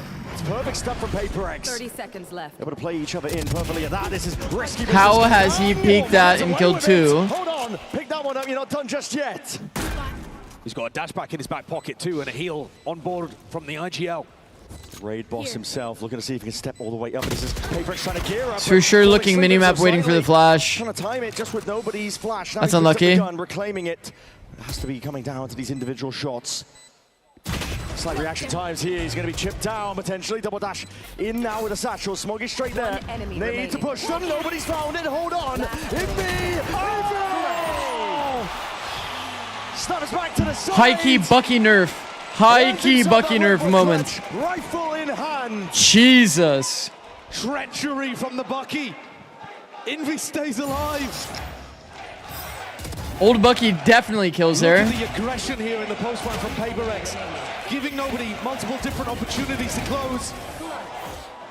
And a blast. Jesus. 26 HP. This game is insane 100%. But not enough. Yo. That man's heart may not last the entire match. I'm gonna be able to take all of this. Alex reaction's too funny. That was a bonus round, by the way. Okay, so they didn't actually end up buying him an operator. He ended up being on Outlaw, but it's 4 players on half armor, so Tons of space to work with in mid. Yeah, look at it. Just follow the kind of ended up being way better this way. Not too worried about it now, but he should be potentially. The adjustment of the shots. It's Kankan that's gone wide. Already taking up all that Need to like wipe that one from my memory just now. That's pretty sad. DTB into the back, Jenny. He's already going down. Cut to shreds by the bullets. Damn. Smoggy there. Shooting in the dark. He's able to trade out at least one of the kills, but it's a 2v4 at this point. Paperex have slow sieged their way all the way into the B site. EDG have already got a somewhat cautious approach to their defense side. And then after Forsaken throws the ult in, they've just pulled back their defensive line. Yeah. Really See how the crowd gives away the save? Paperex all the space. Kang only needed to hit one. This happens all the time, every tournament. The pressure would have been relieved, but he couldn't land it. It's a really nice idea by Paperex. Now, chat, on one side. if you want to really metagame the save, Hunting potentially for these EDG players. the save tech, you would fake the save, like go back and then re-hit. I'm not kidding, by the way. That would actually get teams good. And then an instant response where they just dismantle the defensive setup. It's so much harder. Like, how, by the way, does Smoggy ever spam that perma and doesn't get spammed back and die for free? B-Heaven's got to be your position to try to... You already know that, like, any of us playing in a ranked game, spams like that, we die instantly. Battle, but they've still been able to find success in other areas to make up for it. Now it feels a little overwhelming. Yeah, the clutch potential. Don't want to count this team just yet, but again, the weaponry taking a knock. Some blind firing. Hoping for a lucky connection. Flash in the face, but dodge for now. This wall causing a couple of issues, but the fuel going to be running out of it soon enough. What is that wall from Chichu? Crouch, so now slowly They've been doing some version of this wall pretty much every round. Path up towards that heaven angle, and it does put pressure onto Smoggy. Trying to anchor from this spot, yet how does he find it? As that smoke blooms, now the ult's earned right from the backside. Now this is Jing looking to see if he can satchel in. He's creating a lot of noise. Pressure made, trying to see if he can bait out these shots and kills. Flooding in though. Ching is so perfect, chat. I think like potential chance to claim a kill. It's not often stated how perfect Ching is, but fucking hell. Bro, like, he's perma juggle aggro there at elbow, makes it impossible to play, and as soon as he finally decides to take the duel, the only one with a rifle. It's when you're getting triple peeked from sight. High-low cooked up, heaven angle accounted for, swinging with confidence in their hearts. But you might be going toe-to-toe here with Chichu. Gotta be careful. It's just perfect by Jing. Absolutely perfect by Jing. Getting closer and closer to a date with destiny in the finals. And the discipline difference as they've warmed up throughout the series. Jing only commits to that when the rest of his team is already through the choke point, ready to pinch. And then a high-low setup in front of the paranoia. No way that Jenny can have any impact in that round. Or Kankan for the matter. Head taken off instantly. It's just beautiful by Pure X, man. EDG took a gamble. They're the best team fighting team. EDG decided to invest up in that round. And it's not really close. Even with the lighter guns. And now Paper Rex are running away with it. 3 rounds in a row on their attack side after an 8-4 dominant half. Puts them with a lead of 5. And EDG's economy again in a poor Didn't spot. someone say 13-7? Yeah, they did. Scrappy force. It's all over the place, really, yeah. The money, you can get some rifles going, but Jenny looks like he's forcing a rifle, no armor. Smoggy's not going to be able to get too much done. This is a tough position for EDG to be placed into. They've shown amazing grit, do not get me wrong. Map 1, map Also, 2 I being able posted to one of drag my these rounds. YouTube and TikTok shorts on Instagram, just to see how that would do. They found their moments. Yeah. Honestly, if it does well, I might just start posting like my old videos on Instagram Reels. Is going into the grand finals with a massive advantage in the map veto as well. What's your Insta? It should be the same thing. You've taken that 6lol. first important step towards that second trophy. Ship stuff everywhere? Yeah, yeah. I was thinking about that last night. That's why I just sent it. I was like, fuck it. Okay, EDG with a very tall mountain to climb. Wonderful first kill opener, but Paper X. Question is, how do they reclaim it? It's like, because I've never really used Instagram. So it's like, I just never really even thought to do it. And because Jenny plays in such But it's like, there's no reason for me to not do it. I know that people consume like the short form content like kind of anywhere. I should like delete a lot of my old stuff though. You can come back, actually. We have 1 minute, guys. Don't worry. They play inside. They have Sky. Go back. They're not all here. Let's do 2-2 from me there. Legit. Go B-man. You guys go B-man. I go 2 with Zilla. Okay. Because they're not gonna clear this A-man again. Yeah. They're fucking kancong now. Yeah. Just keep pulling up that time. Careful, check out, right? I tell you once more, guys. Or later. They're not going to clear this A-main again. I have flash too. But they will because they have Sky Flash. Should be playing set la. They put CS now. Still good though. No operator, right? Can you check Vin? No. Guys, make sound on B-man, please. I'm picking 3, 2, 1. They're playing set. Make sound on. I'm dogging now. I go long. Flashing back pillar. In the smoke, Ila. Can we fight him? Decisive calls here from Devi, looking to see if he can put the squeeze again onto these B players. But EDG, they are home. The trades have to come through now, but it's just not going EDG's way. I mean, Devi is pretty perfect. I'm not gonna lie. Everything I heard there, wow. He's placed in difficult positions. That's his job on this squad. He's often able to come up with the goods, but a 1v2 with no armor to his name. That's going to be difficult to see if he can get through. Envy and Devi counting for a lot here, cutting up in terms of the angles they're playing. And hold on. Spotted it out, but there it is, Devi. Lands a shot that was necessary. You're slowly calling every PRX player perfect? I mean, are you watching this shit? You see him in the server, you see him in the kill feed. Devi's reading the round is that they're never going to be able to re-clear A main because there's no dog in the round. What EDG's playstyle is. So he calls for them to go back and split B. They were holding in passive position. And Devi calls the B main players to make noise to get attention for their double lurk with the normal smoke. Eyes in different directions. Unfortunately, they get spotted by a Sky Flash. It was very well timed by nobody. But in most rounds, 6 chances to close out and go to they wouldn't get spotted on this mid timing. Oh my god, the PRX CEO is perfect. True. Push them into that grand final. How did they end up with this roster? The GM is perfect. At this point, they're comfortable in, expected to get to. In more than enough of those. Gives them another chance though to round out a trophy. Cabinet Devi. Already on the A line here. For patient play. Okay, if you're popping B though, then why are we A? That's a connection and a half. Jing straight in there. There's going to be traded. Jenny straight up, and now we get overwhelmed. Chichu tries to get involved. Because this is a 2v2 round right now. Both players rotating, and they're just calling it all the way back. It's a masterclass from Devi. Yeah, he's giving them another opportunity to pivot. Something's trying to get 1 step ahead. Something's sticking around. Sigga's going to be broken. Yeah, Wait. he is. He's already inserting himself over towards B. He's causing all this pressure. Noise being made. Keeping one of the eyes peeled all the way back. The Seeker though points out exactly what Kang is, and Devi's ready for it again. Kang, you can't use that gun on the ropes, bro. He might not put up the bigger numbers. Kang, you can't use that gun on the ropes. 30 seconds left.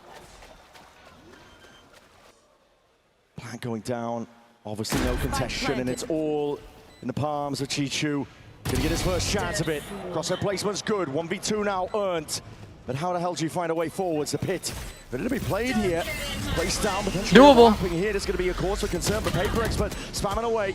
The bullets raining. Hold on, he's found with himself in the process. 26 health. It's all on the line.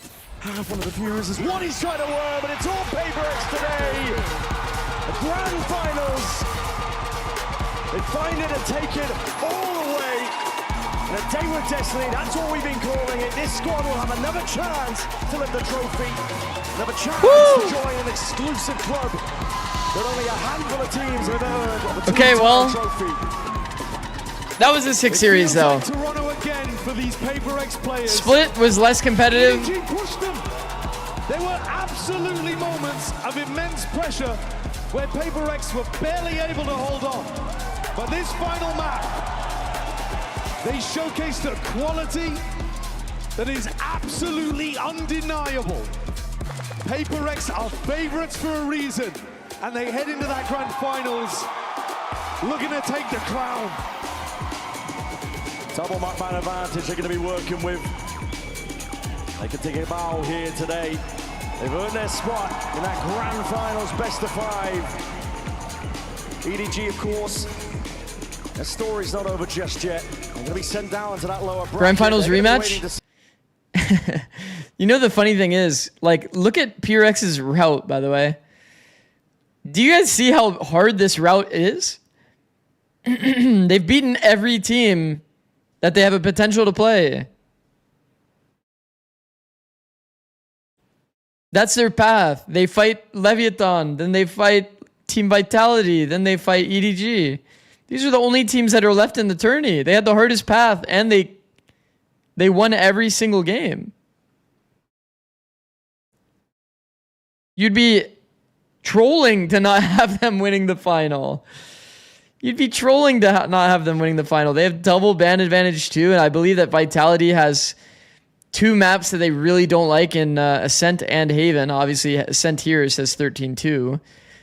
But look, 4-13 here on the side of Vitality. Last time they played, Ascent was their ban. They swapped it going into the next time. I feel like it's like, bro, day by day, and hopefully I think it's going to be PRX LEV in the finals, but we'll see. To divide about the fact that you've clearly been working on those pistols since Pacific. Hopefully it's PRX EDG. I'd be super down for PRX EDG rematch. Different today if you hadn't won them. I think, yeah, for sure. Imagine if EDG won a pistol, 100%. We were both OT, so I think if we lost pistols, we would have lost. So yeah, I'm really glad that we are working on the pistols, and I think it showed today. How did EDG surprise you and get you to overtime, though? Because I know you guys scrim each other regularly. I mean, they have a good game plan, by the way. PRX on pistols. Why were they able to get? There's a reason why they're winning pistols. It's not random. I feel like on Breeze especially, they played really well, and like a lot of situations, like I think like 3v4s and stuff, they just kind of hit their shots and they played better as a team. So yeah, that's why they came back on Breeze. Now, Jing, I can't let you go anywhere without letting you say hello to this crowd because they're all listening to what you're saying. So what would you like to say to them? I mean, thank you to all the fans for coming and supporting us. Your support really means a lot, and we see all of you. So thank you so much. Jing, congratulations. We'll see you in the final on Sunday. London, please show your appreciation for Paper X.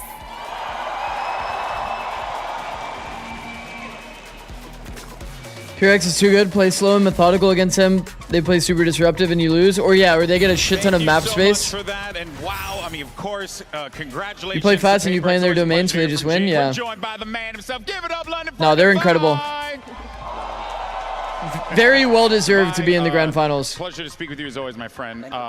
Yeah, always. This was a tough series, right? And I think for you in particular was a tough one as well because you were trying to. My quarterly review today. Should I skip it to watch Valorant? What the hell? Motivated in this one because EDG is a phenomenal team and they were really taking it to you guys. Yeah, I think for me, I mean, as you can see, my aim wasn't aiming today, so I had to... You had a lot of great moments, so don't sell yourself short, baby. But I think for my standard, I think it wasn't the greatest. And I think I had to focus more on what they were doing rather than focusing on the aim because you can't just rely on your aim when it doesn't work, you know? So, yeah, I think I think my job today was just to align the boys and stuff. And as you can see, Jing has been having a good series as well. Yep. Even for something on Jing went crazy. Jet and stuff. Yeah. He just feels like a trap card, man, like a Yu-Gi-Oh trap card. Just play him and he's gonna Jing on the get race, you man. something every single time. So good. It's like the Pokemon just said. Yeah, exactly. We're just saying all the different collecting games. Dubai, I wanted to ask you about the pistols. Who's coming up with the pistols and how are you so good at On them? which map? The split? Any of them. I mean, in You've general, been your pistols have been flawless very on strong pistol. outside of that one round that you guys dropped, I believe. Usually when it comes to pistol round, is the goat himself, Forsaken, cooking the pistol round. Nice. Yeah. Yeah, no, of course. I mean, you guys are coming into Forsaken. this with a lot of ideas, but it does Oh my feel God, like now I have in a this reason to moment, call this was, Forsaken like, the perfect. biggest challenge you guys have faced. Now that you have overcome Forsaken this, you're cooking going the to pistols, he's grand perfect. Finals, you're fighting for a Masters trophy. What is this, like They're the all way 100th too perfect, time, bro. You know, does it feel Okay, Forsaken's any anchoring less needs some work though. That stressful series, than it did in the Jesus. past, despite the fact that you guys are, you don't have a Fnatic to contend with, you don't have a G2 or an NRG or a Genji or, you know, so on and so forth, right? And Nongshim as well. How does it feel for you being in this spot? Personally, I think for me, the experience from the past grand finals definitely helps me in terms of being calmer, I would say. Yeah. Like, as you can see, even our playstyle now, even though we managed to fumble a few rounds, especially on race, I think we reset quicker now. So I think that's the important part about us right now. Yeah. And yeah, I mean. And just real quick, would you attribute that to the connection you've built with these players? Because you guys have been together for so long. Yeah, I think for us it's easy to just like tell the boys. I mean, each of us, like if anyone of us like kind of like upset or whatever, we are okay to just tell him, and he's okay to receive it as well. Yeah. So yeah, I think that's a good thing about being with players for quite some time, you know. Correct. You sent every single team remaining in this competition to that lower bracket final. I guess the question is, who do you think or who do you want to meet you there in that grand final? The classic question, baby. Give it to us. I think it's a tough one. We played all three teams. I think everyone have their own, like, how do I Strengths put, and like weaknesses. strength, Yeah, like yeah. strength and weaknesses. If I had to choose one, probably I would go for EDG. EDG? Okay. Hey, Nice. I think a lot of people in here would love They to would see love that, yeah. EDG and Paper X run it back again. Devi, always a pleasure, my man. you, bud. Congratulations, you're going to the grand finals, folks. That's it, Paper X, they've locked in their spot, but we still have one spot remaining. Who's going to play against them? We have 3 teams to decide who will be the challenger for Paper X. Coming up next, though, 2 of those teams take the stage. Leviathan from the Americas, Vitality versus in EMEA. Ooh, it's going to be a banger. You don't want to miss it, and as always, we'll see you on the other side. W.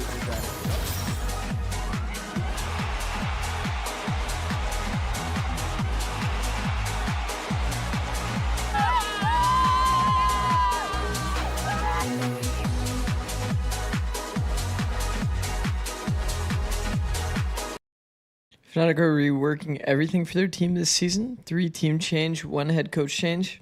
Yeah, it's definitely like a lot going on in the Fnatic camp. I mean, they've been really close though, considering like the stuff they've gone through this year. Where was I trying to go? I was trying to go here.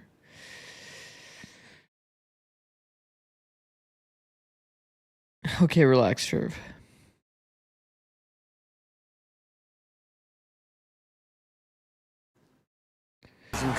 Relax. No one gets you closer. Only on It's not thirst trapping, bro.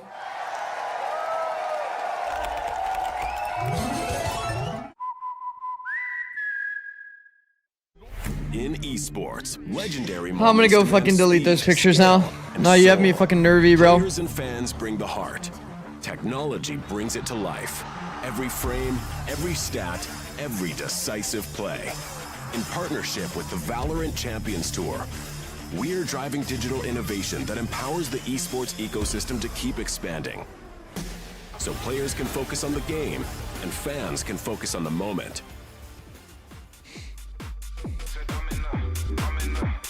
No. I'm deleting all of them.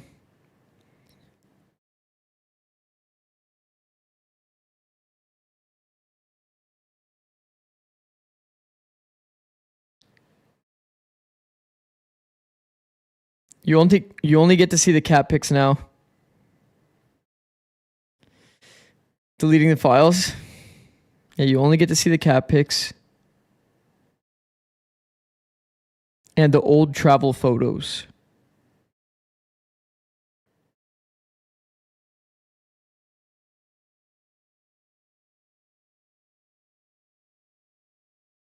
How is it doing on Instagram? Let's see. Do not. 42.5k views. That's not even that bad. That's actually pretty fast. Bro, wait. 42.5k views in how long? When did I post this? I didn't post this that long ago.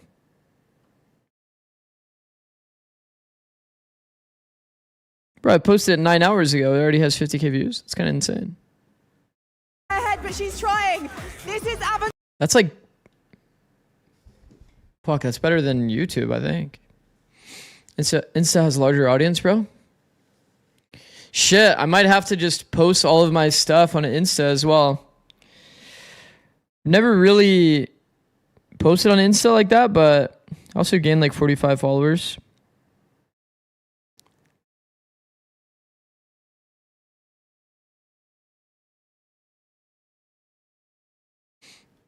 Just followed on Insta.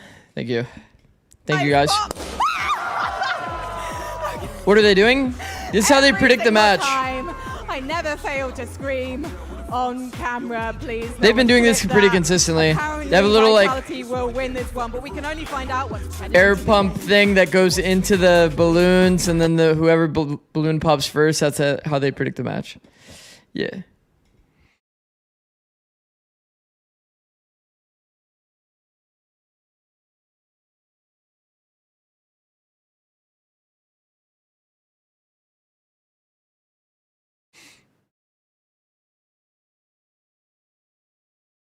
Yeah, you can keep that low res screenshot of all of my old photos. You can keep that.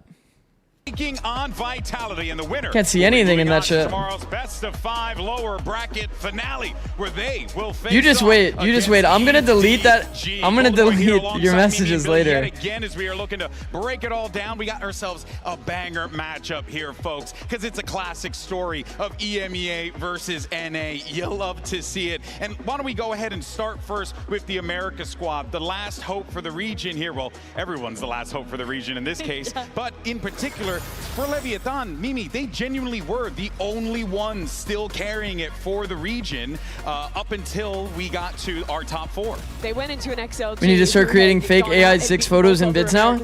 Trust me, bro. They've already been on that. For the region. It was a really nice approach. I think in particularly the defensive aggression and trap plays we've been talking about all tournament looked great yet again. The hairline. Yeah. Go ahead. Go ahead. Say that. But they were constantly creating problems for XLG, constantly pushing in these early rounds. And the thing is that a lot of these rounds are brand new. It's not stuff they were showing before. The big worry with LEV was I'm so confused. What are these photos? It's from my Instagram. I don't understand. The more they would have shown, is it that crazy? It's like, and at least in that last game against XLG, it seemed quite to the contrary. It was dominant. It was. Why are we making a big deal? Hey. In LEV going into today. Yeah, they've actually looked unpredictable, if anything. Everybody relax. We've been watching this roster. They've been such an exciting team to watch. And as you mentioned, Mimi, coming into this tournament, we set the team up as this is such a prep-heavy team. They love to Ken run Peaches, they're gonna do it and like you're saying, on AI no matter what. Able to show so much. I feel I already like a lot know. of it has been on the fly, which in my opinion is really impressive when you look at King being able to lead these 4 rookies on the Churv team. abusing power, The bro. only thing I will say though is Vitality and Coach Pal are very much known for their anti-strats back in EMEA, and they You got your viewers all riled up from all the thirst traps. Bro, these are the weakest thirst traps of all time. It's me in like a mirror taking a picture on Instagram. Like, it's not that serious. It's really not that serious. That's not a thirst trap, bro. Wouldn't I have to do something like kind of like weird? Not weird, but wouldn't I have to do something like a bit more dramatic for it to be a thirst trap? Now you guys waited a long time to get back here. Does it feel like a return or a new start for you guys? For me, it just feels like a return. After 2025, not qualifying anything, being in the big stage, it definitely feels great to come back. All right, what about you? Yeah, for me a little bit the same, you know, like it's the first international as an IGL, and you know I had even longer break, you know, I was 2023 my last time, so yeah, it feels nice. And I don't know if King you remember, but you beat me in Champions 2022 in Liquid, so I'm looking for revenge today. He's looking for revenge. It's been a long time, you know, you forgot, but yeah, what is your reaction to that? I mean, that's a long time. I mean, that's a good one. Yeah, you guys are happy to be here, I can see that, but experience from Vitality's side, fearlessness from LEV, what matters more today? It has like cons and pros. I really like LEV's like stage presence. I'm really, you know, I see them having fun every game, and you know I like to do that same. So yeah, it's gonna be a great battle today for sure. Yeah, for sure. And King, when you guys were busy competing on that stage, 3 of the players on your team were still in middle school. So what edge do you have over Vitality today? I mean, it doesn't really matter. I think we showed that we can be a great team even without that much experience. So I agree with Jampi. It's gonna be 3 of their players are in middle school. Thank you guys, and I know this is a little bit late, but welcome back. Thank you. Okay, so today we learned that Jampi is holding a generational grudge on King that he just simply is not That's willing actually to let funny. go. Fascinating stuff. Good news is, folks, the grudge continues because Jampi and King were facing off against each other in our 1v1 skirmish side select. So let's see if Jampi can start to get this book of revenge written here and start with his first chapter, winning the skirmish. It's so I mean, serious. King wins this all day. All day, every day, King wins this. That was the breakout tournament for last Surely. You look at the history of this team, and all of these players, except for King, are brand new, are rookies. Like Surely Jim said, King wins we're in this. middle school when the Vitality guys were making their name. That was cold when she said that. I can't believe it. Oh my god, down to the wire. Going back to 2022, Jampi on the radar. Yumpy won? Gulp. Gulp. Shit. We'll get the skirmish side select. Well Zix, done, what and is it your seems Insta? like Yampi's It's little literally by Zix little lol. getting his I can add it revenge, to my guys. socials. This is great. This is great. Okay, now let's see if Jampi can win out in the next phase of this battle as we go to the picks and bans. Surely the W's continue. I'll add it later, bro. I'm way too, Hello and welcome, guys. Let's do Wait, the sure, map could info you add for it? Leviathan versus Vitality. Is that another dash Vitality and then add wins Instagram? skirmish, and they're choosing their side. I'll add it to like my under panel thing. Yes, Orkonen. We pick Team A. Alright, Vitality picks Team A, which means Vitality is banning the first map. Thank you, Trev. I think Haven. Alright, Haven is banned, Leviathan is banning. Haven ban. Chad, I told you. 13-2 on Ascent. Vitality's gonna think that they can play Ascent. The first map pick for Vitality, please. And then they're gonna get owned. We like the cheesecake a lot. We do. Big fan of Lotus cheesecake, so I can deal with it. Lotus cheesecake. Right, Lotus is picked, and the side for Lotus, please. Attack. Attack it is. And your map pick? Split. Split is picked. Split! And the side for Split, please. Wow, I'm surprised not Ascent. Attack. Then we have Ascent, Fracture, and I guess the Pearl ban, and 13-2 got in Vitality both is teams' heads. What was the maps? Ascent, Fracture, and Pearl left. And Ascenchi, surely. The ban. Huh? Ascent, surely. Yeah.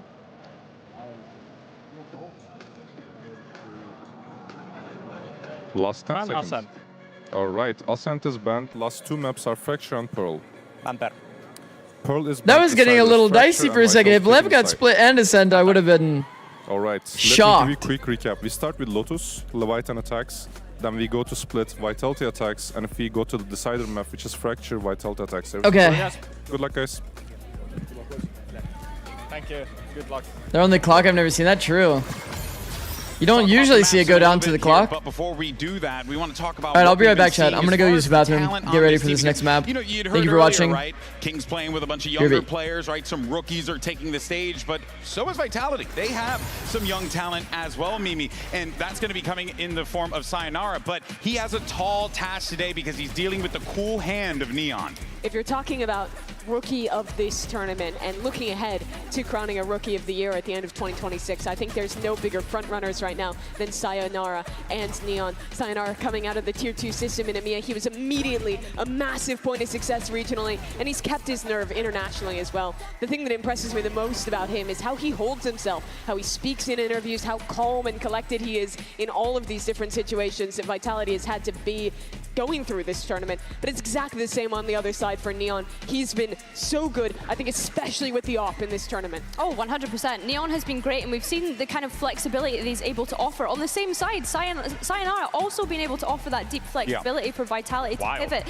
into whatever compositions they want. And I think that we need to remind ourselves too that Sayonara had been on Vitality's bench for a long, long period of time. They banked in on this kid early to be able to get him on their VCT team, and only just came into the roster for stage 1 before attending this global event. And well, Vitality added veteran players who they headhunted alongside those players that they had been developing. LEV took that risk. Owner going back down to Tier 2, playing in LEV Academy with the core of his team, fully taking the risk to put the team's future onto developing young talent. They have 4 players who are stepping into their first global event here. They're now into a final weekend, an opportunity to make it into a lower final, and showing that that development system for both these teams has massively worked out. And while I'm excited for the prospect of this Leviathan lineup, the good news is for Vitality fans is you have a Durka, okay? And he is really freaking good at this video game. And look, is it Durkin time? We'll find out. Maybe we'll have to find out next time on Dragon Ball Z, but it could very well be the case here, Billy, because Durka has been playing some incredible Valorant. 100%. One thing that Durka can offer you at these global events is consistency. And yes, when I think back to how he was playing regionally in EMEA,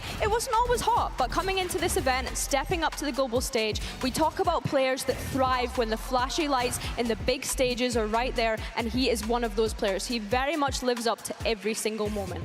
For making it to that first big final in Reykjavik to now back here again. It's been an incredibly long career for this guy, and he's still so young, still in his early 20s, despite his tenure in this game. His consistency pretty much unrivaled.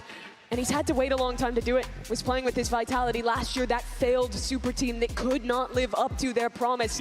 Now finally in a position to do it again, to make a deep run, to get into a top 3 and play in that lower final. He's been waiting for this moment, and now that he finally has it, he has been delivering massively for his team. Billy, I mean, you know, right, better than anyone else, that when the rumors and we were hearing all the hype around this team, the word of the day was super team. And it turns out that maybe super team's got a little bit of a bumpy road. The super team narrative for me personally was a little bit dead. I think that you definitely have super team players and superstar players when I think of your Derka, when I think of your Chronicle. When I look at Profek and Sayonara, the kind of rookie that was promised to us as being incredible, certainly has stepped up to the plate. When I think about Profek, one of the best controllers coming out of EMA last year, but let's not forget, last year was his rookie year in Tier 1 when you consider the Tier 2 performances that he used to put up too. And then of course you have Yampi. He is newer to the IGL when you consider the roster that he built with PAL last year on BBL. So yes, you could envision this as a super team because of the superstar players you have on the roster, but I think that yes, they're yet to prove the fact that they can be a world-class roster. Well, one of those big things, though, that we needed to see from them, Mimi, was how do they handle this pressure? How do they handle this aggression? And, well, in that Foot game, Foot were definitely bringing it to them there, and then they were able to just receive that very well, stop that in its tracks, and then the result spoke for itself. I think Vitality have had very good big-picture approaches to these games. When I look at the PaperX match on their split, playing passive on extremities to punish PaperX's heavy aggression there and playing heavy for mid. When I look at this Foot game, in particularly the Lotus, knowing that this Viperless composition relies very heavily on slamming those hits towards A, towards C. They played back, waited for the util to come in, and then played Flood retakes, and the execution of all of that. Welcome back, streamer. Thank you. Thank you. Flashy game plans from Vitality in this playoffs. They're not like LEV, who is going to come out with a million different individual trap plays that look super pretty. Bielsa, fuck you. Fuck you, Bielsa. Of how to deal with their opponent, and extremely good execution in the micro of how to follow through on that. And the main thing for me is that they look calm, they look composed, they look cohesive when they're doing things, they're doing it as a unit. And that was the biggest you actually made me coming look into this tournament that I had said Vitality need to improve on to be able to have a deep run at the global event. my big thing. You were? Looking at the coaches, right? Who's going to keep? I'm gonna be honest, Bielsa. I thought you were fucking with me. Great head on his shoulders, but so does owner. They are masters when it comes to manipulating the game, how they want their opponents to play. Because I like responded to someone, then I read muted, then I looked and I was like, wait, I'm not muted. You should be prepared for this one. Get a cup of water, get yourself a snack. It was like a made you look kind of scenario. Let's send it down to the stage because whatever. Okay, my apologies, Bielsa. Battle of EMEA versus the Americas. My apologies. If you didn't intend it as a joke, then I appreciate it. This could be it. Facing elimination doesn't really scare me. I've been here so many times. Yeah, I mean, Durka and Sayonara are the ones that really you need to deliver here on this match. I feel like if you want to win the event, you need to be able to beat everyone. There's no fear on the side of LEV. It feels like they never had fear. Sato! And he wants more. We want to enjoy it as much as possible. Sensational for the young man. We don't want it to be the last. I really like Leviathan. Their energy on the stage is really fun to watch. Us five just standing up, screaming our rounds. I can tell it definitely gets to the opponent's head.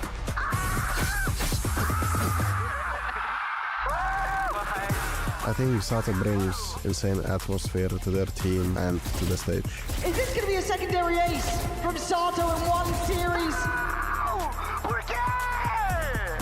He's a mechanically great player. I want to see it for myself. LEV closing in now. Oh, Sato! I know everyone's looking at Sato and Neon right now. I don't think they have any pressure. They're showing why they're so good. Last team of Rankas against last team of EMEA. I know it's gonna be a banger. Let's settle this here. On a global stage.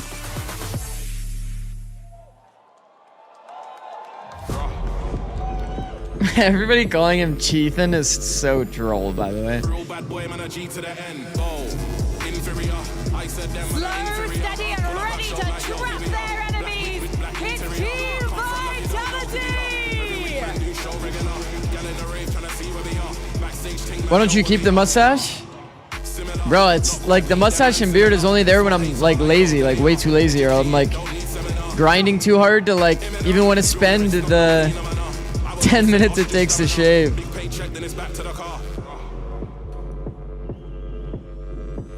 I much prefer the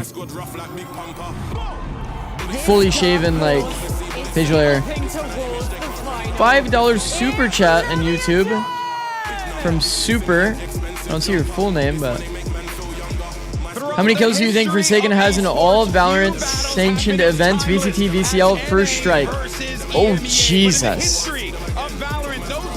Oh Jesus. I have no clue. I'm like the least stats build person of all time.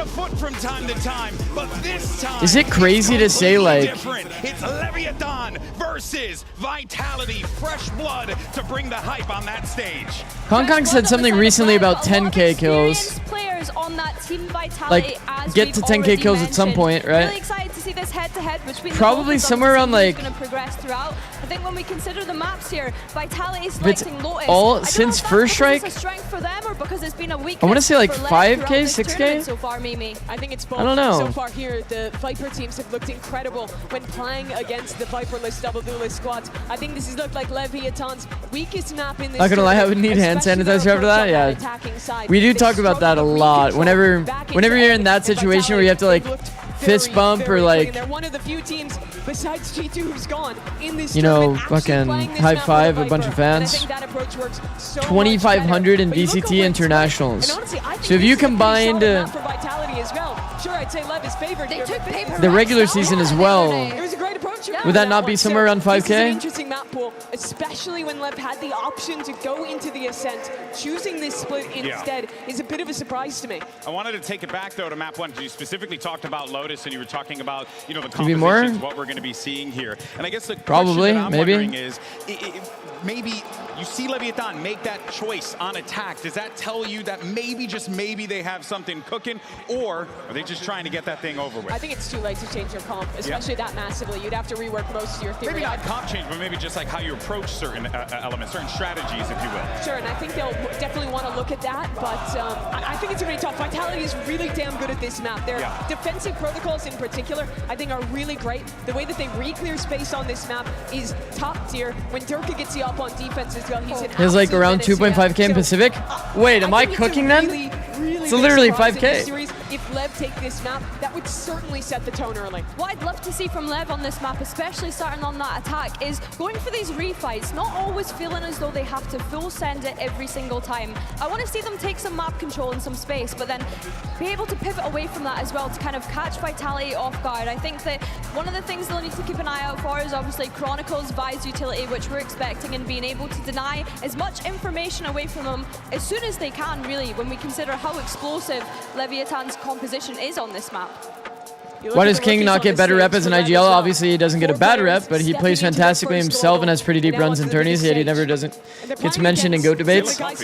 There's too many people that are in the GOAT debate, I think, to fit King in there. He is definitely good. I think especially across all pro players, every pro player recognizes like the impact of King. Also, I think that anybody that's overstating the on the other side, you see that sign right there. Could like it be Dirk and inability, I guess, for LEV to mid round is kind of wrong. I feel like King has shown like a good amount of different mid round approaches, like double fakes, inserts, is it enough? Fake this control, go back. Like he's done a good amount of mid rounding. Like they have different paces. If Leviathan was only a one phase team, then yeah, they would be readable as shit. Okay, Leviathan is probably not winning Lotus, chat, just as a heads up. Lotus has always been kind of a problem map for LEV. They've played Vitality, a team that's very good at preparation, very good. They played the Lotus a lot. They dropped it as their permaban. They've had a little bit more time off. Do they have more to show? And they've instead swapped to Breeze against Vitality here.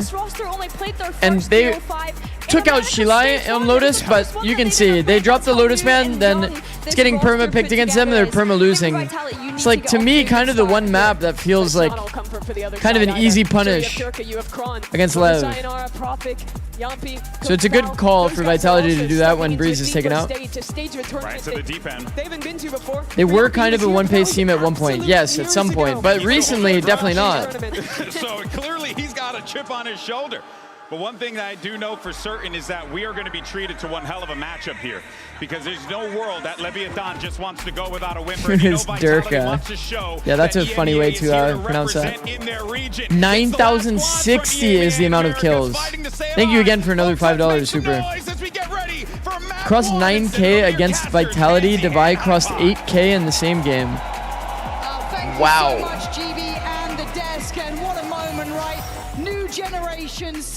Chatty said top three are Forsaken at 9k, Devi at 8k, and Durka at 7.9k in terms of total kills across all matches, Valorant / Riot sanctioned. That's kind of crazy, bro. That is crazy amount of kills. Demon One Glazer with the 6 gifted. Thank you, bro. Thank you, bro. My goat Demon One Glazer. Thank you, man.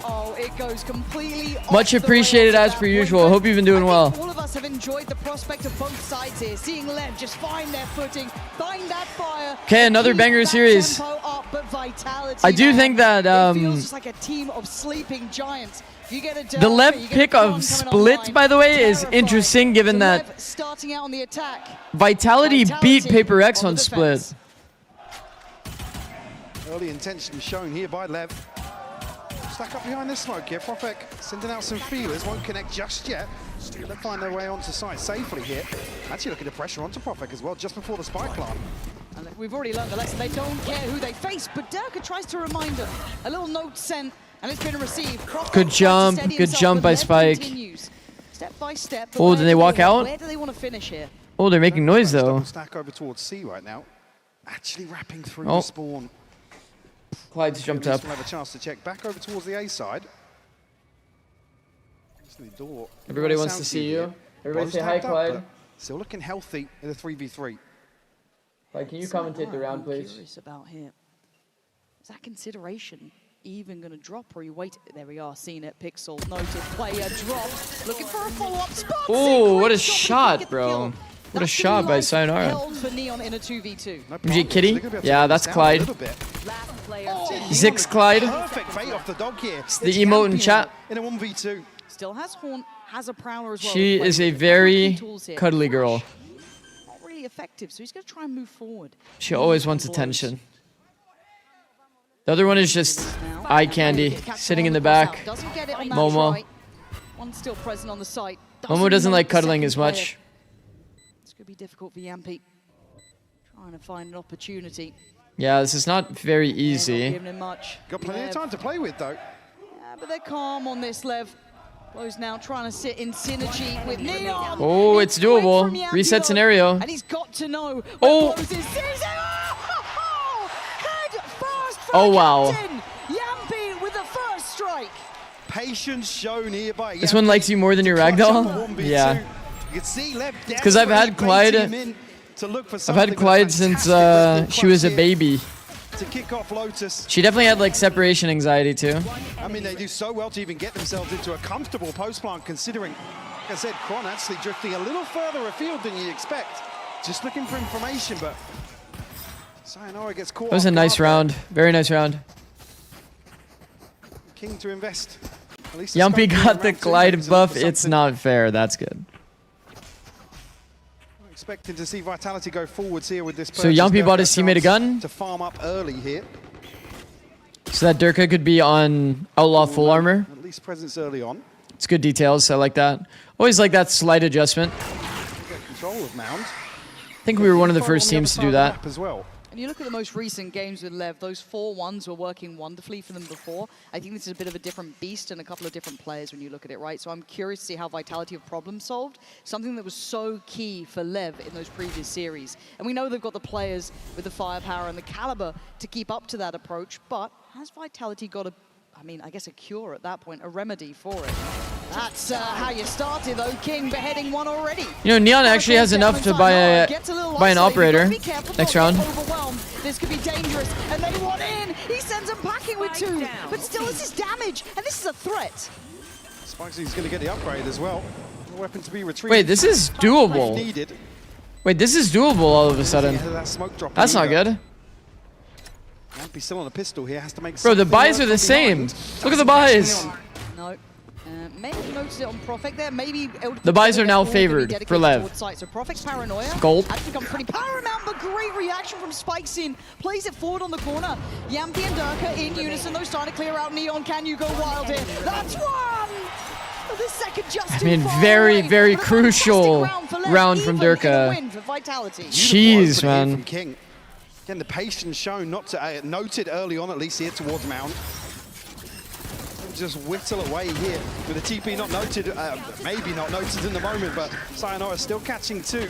Sayonara caught 2 to open. Spike gets one back. He's kind of faced with but the trades favor. Going behind him. Opts to go forward. Trades are always favored for attackers, especially on the eco round because you get all those guns and you can actually take the space as well. Going to do the top 20 in international kills. No way I'm doing it for every VCT player ever. Yeah, that's fucked. That would be fucked, super. I agree. Shambolic left in the bite. Durka, though, trying to be instrumental here. Lev, I feel like you still have to make them respect you first. They are going to be a confidence-based team. So they'll be up for a fight. My blind is dead. Vitality trying to show a little bit of force early on towards that C side of the map. I just want to leave Lev guessing in terms of the buy, I guess, here with all that damage done. It could be a big round if Durka finds 2. Man, like, look at the info game, though. Vitality just knows that it's not A because there's no, like... They're quite direct in approach. There's no smoke, there's no Viper pressure. So, like, even though you're on an eco round, or a bonus round, you still have the perfect stack towards C and B. Early on here, they deal with the wall. And if they pivot back, Omen's just going to see them early. Elsewhere. I mean, it's Profek on an island right now. Expecting Vitality to maybe clear this space outside. Viperless is not the way.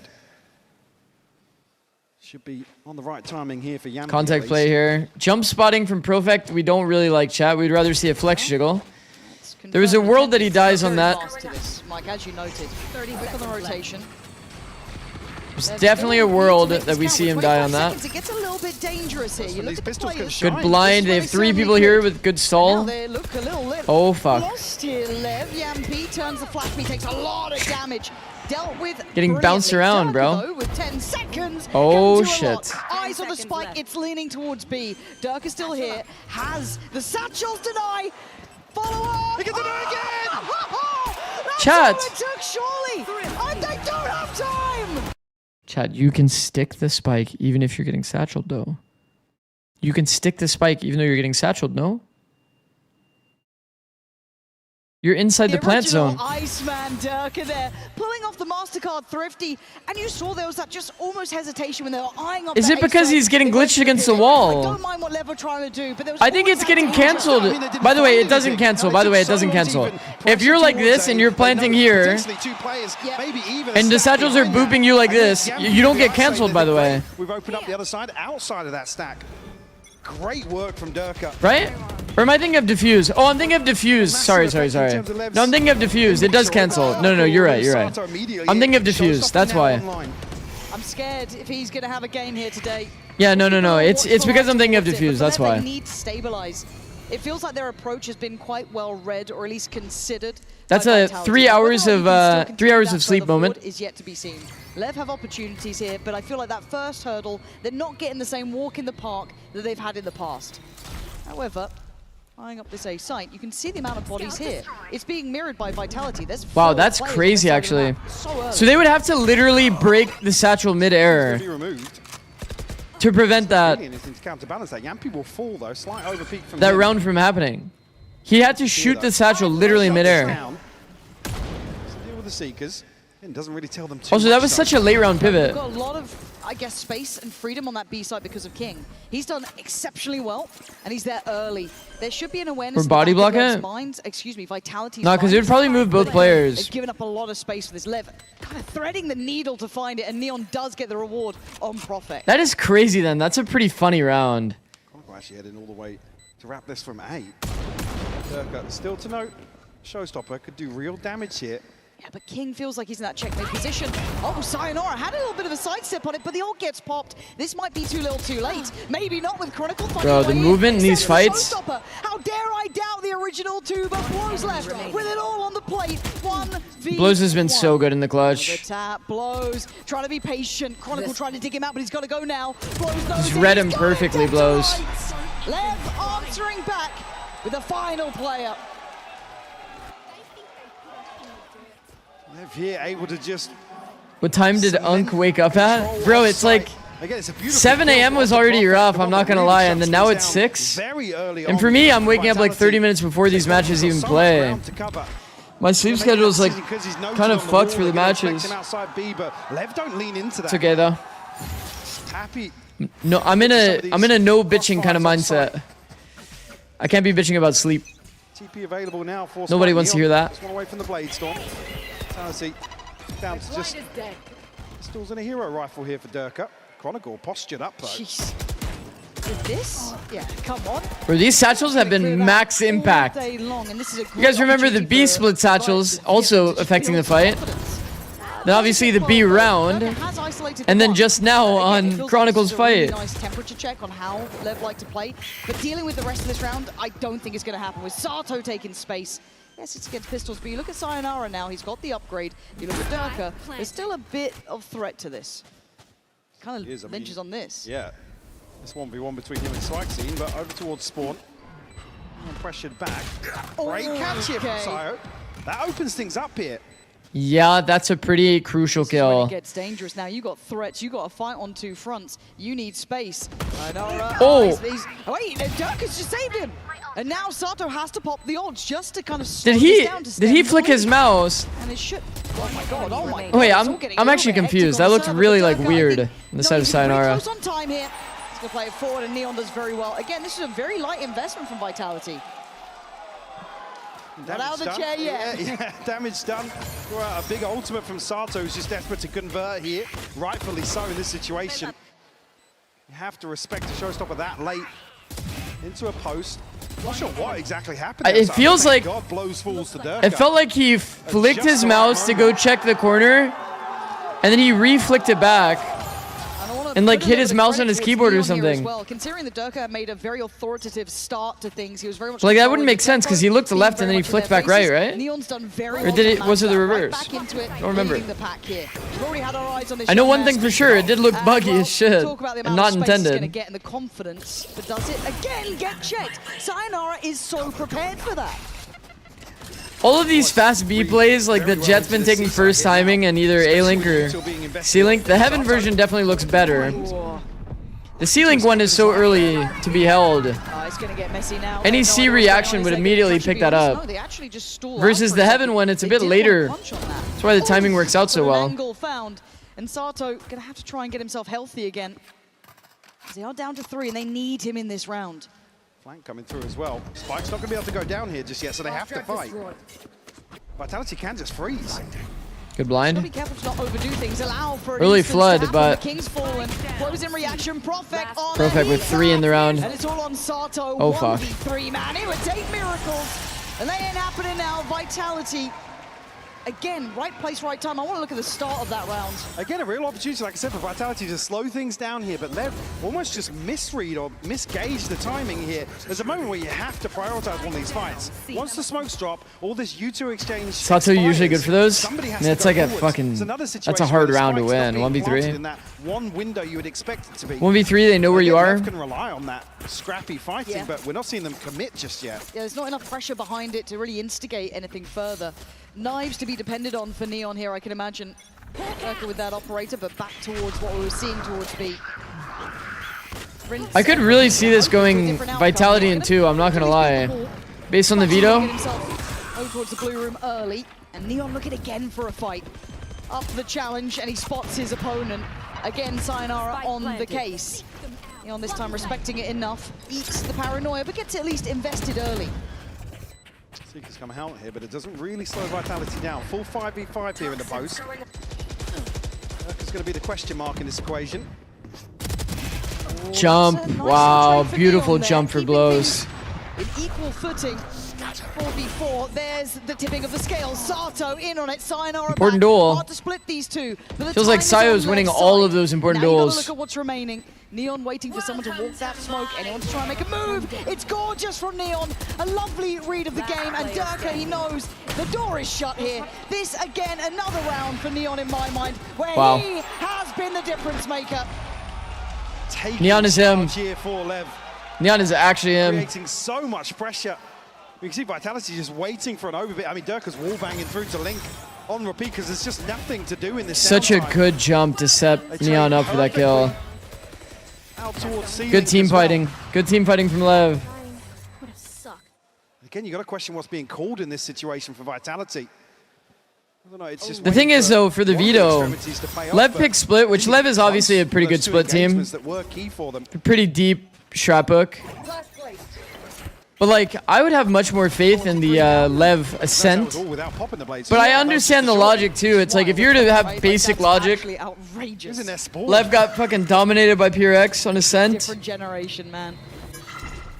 And Vitality had a 13-2 on Ascent. At least towards A for now. So they're worried about picking it. It makes sense, but Start clearing towards it, or at least Vitality showing. also beat PRX on split. Like, it's not like Vitality has a bad split. Stability in a tempoed game like this. Do not look at Discord. Oh, lovely. Well, Vitality happy to lean into conceding a lot towards B. You motherfuckers, man. I mean, correct read here. I'm fucking deleting it, bro. I'm deleting that message, bro. Do damage. You guys are actually weird for saving that. Language. Okay. It's only a classic. No, you guys are weird for that. Be imposing if they figure that out. Flash to find nothing as well. This is very patient from Lev, actually. Bro, that was like while I was single. Everybody's been there, bro. Everybody's been there. There's no shame. 30 seconds left. Wait, you think we're weird? Oh no, I'm so sorry. No, I don't think you're weird, Solar. Somebody else though that made that post, they're weird. Because as it stands, Lev got the right read and a great catch from King. Again, showing some real diligence and patience with that explosivity. It is a lovely sight to see. This round, they've really buttoned up here. Again, this is against Pistols and a slight What was it? upgrade for Nothing. Sayonara, but beyond that, the way they It was nothing. Nothing at all. To me, tick in the box. Way more clinical this time around. The thirst trials. Those are not thirst trials. Yo, man, I can't focus. No. I'm already on low sleep. I can't like. Do still have the blade stomped off. Sent that Sato building towards another showstopper as well. No, don't say 6-3. Other than to wait it out. Oh my god. Is it even that embarrassing? It's just because I'm reacting that way, huh? I'm just not gonna react anymore, bro. I'm not going to react anymore. Usually Chronicle the one to get a little more active on his defensive side. It's only funny because I'm reacting. Yep. And I really want to kind of give credit here to Lev because I know that 6, if you come back to coaching, all your fans are going to ask for your autograph on that picture. Hyper aggression, their kind of I guess please don't. To stick to their Please as don't. well. And they've rarely been challenged in it to this degree, but seeing them already adapt a nice amount of patience, these really heavy burst side takes, it's brilliant to see a bit of depth to them as well. And again, not a ball knower, what does it mean? Usually 2 or 3 people on bro, one it's side like anticipating that sort of approach. I even want to explain this story. I mean, bro, like, okay. I used to, like, a very small amount of time I used to like post on my Instagram. Very few. Like, I pretty much never posted or like cared about my Instagram, even though technically there was like a period where Instagram's like probably the most important social for like a small period of time. I never really cared about it, so I would post like some random shit, and then like I wanted my Instagram to be like my private or like personal account, and then I just never cared about that account at some point. Then it was just like personal photos and shit. And then now I randomly decided to post some like reels on there because like I figured that reels might do well. Given that I'm posting short form content already, I might as well post my stuff on the reels too. And then I was talking about how the reels been doing pretty well. Then people went to my Instagram and then they just started looking at all the photos that I used to take. Just fucking... And a necessary one. And then they started saying it's thirst trapping. It's not thirst trapping. Similar situations to what I was just talking about. It's not thirst trapping. And then now suddenly people are joining the Discord as well because they're kind of curious about my thirst trapping that's not thirst trapping. That is a decent amount to try and clear, but Yampi's got to be careful. Those photos aren't even that bad. I know. Seen on the haunt. How do they react? It looks They're not like even that bad. It's not thirst trapping. But they called it thirst trapping, so I got nervy, bro. Anyways. So cute when you're flustered, 6. I don't want to read that right now. Okay, walk around glitch from Lev. They walked straight into the C-bomb site. How is he still alive? Oh, that's actually nice by Lev. And a bit of a mistake it felt like there from completely unspotted on the cross. You guys need to stop. That's not noted though. Finally picked up by Sato. Durkin out to try and deny. That won't land. Then don't read it. Damage here. Bro, Demon One Glazer, I have to read it. What I saw from Vitality then on C, they looked a little lost in how they wanted to handle that slower side take coming in, kind of caught in between 2 ideas. That's exactly what I was talking about. They need to convert that pressure onto Neon into something. They don't even deal with the wall. Yeah, I did see that, Haku. I actually did see that photo of LCS posting an image of me from MSI. If that's the call on one side of the map, they've actually posted multiple recently because it's been 10 years. Maybe either back out or commit to it. Yeah, it was that trade out. They posted on their Twitter as well. But yeah, it was a community post on YouTube. It's not like it's black and white. There's an opportunity for him really to get involved. But 10 years aware. Same page if they're going to do it, and I think that. Yeah, we're old. Apparently, we're posting thirst traps as well. Those posts were from. At least onto Neon. I want to say. Don't necessarily learn too much. 6 years ago, though. Certainly, Vitality, a team that have done their homework. They have to have a decent understanding of the approach here. Yep. Now I'm second guessing everything, bro. More animated on stage, but this is all business for now, right? Hard to feel fully secure in it, even though it's a great string of rounds. Seeing where they hit, right? The opening, yes, good for Is Vitality, that too much, but once we got into the kind of meat of it, once we got into the buy rounds, it has been Lev at the helm. Now, do we see an adjustment here for Lev? You were noting. I'll say the context of those photos was I was recently single. Recently single, started like actually working out. And then I posted photos. Like, it's not that deep. But now I'm all fucking thinking about it too much. It's actually fucked. The tempo changes gorgeous, but Chronicle just swinging it. I feel like some of this is a mystery. These trades are fucking crazy, by the way. And Lev will absolutely thrive. It feels individual, but at the same time, it's like they're not really trying to be individual. He's throwing stall More util. than likely take the round down to Durka, Sayonara, and Profek. It just doesn't feel like they're on the same page here. No. Back in here at a disadvantage. I feel like most people, I feel like most people have probably posted some version of photos of themselves where they were like feeling confident and they wanted to take photos of themselves. At least, but still doesn't really net them anything. No, it's such an But yeah, haha, make fun of the streamer because you can see his hairline in the photo. Speed up now has to be sublime. Down to just My hairline's not even that bad. He's got the spike, at least in eyesight for now. And the time is ticking. Beautiful. Bro, blows in the clutch. Surely no Well done. time to play. Walk it out, Sayonara. Another one for Lev. Beautiful call here from Lev, anticipating Vitality. You're going to replicate the same thing, but actually, Anyway, Vitality okay, switching back things to the up. game. Chronicle, a little bit of an overcommitment to that opening engagement. You know, he Good just trades from wants to Lev, good tempo. maybe do some Caught them off damage here. guard. Tree setup not really good enough.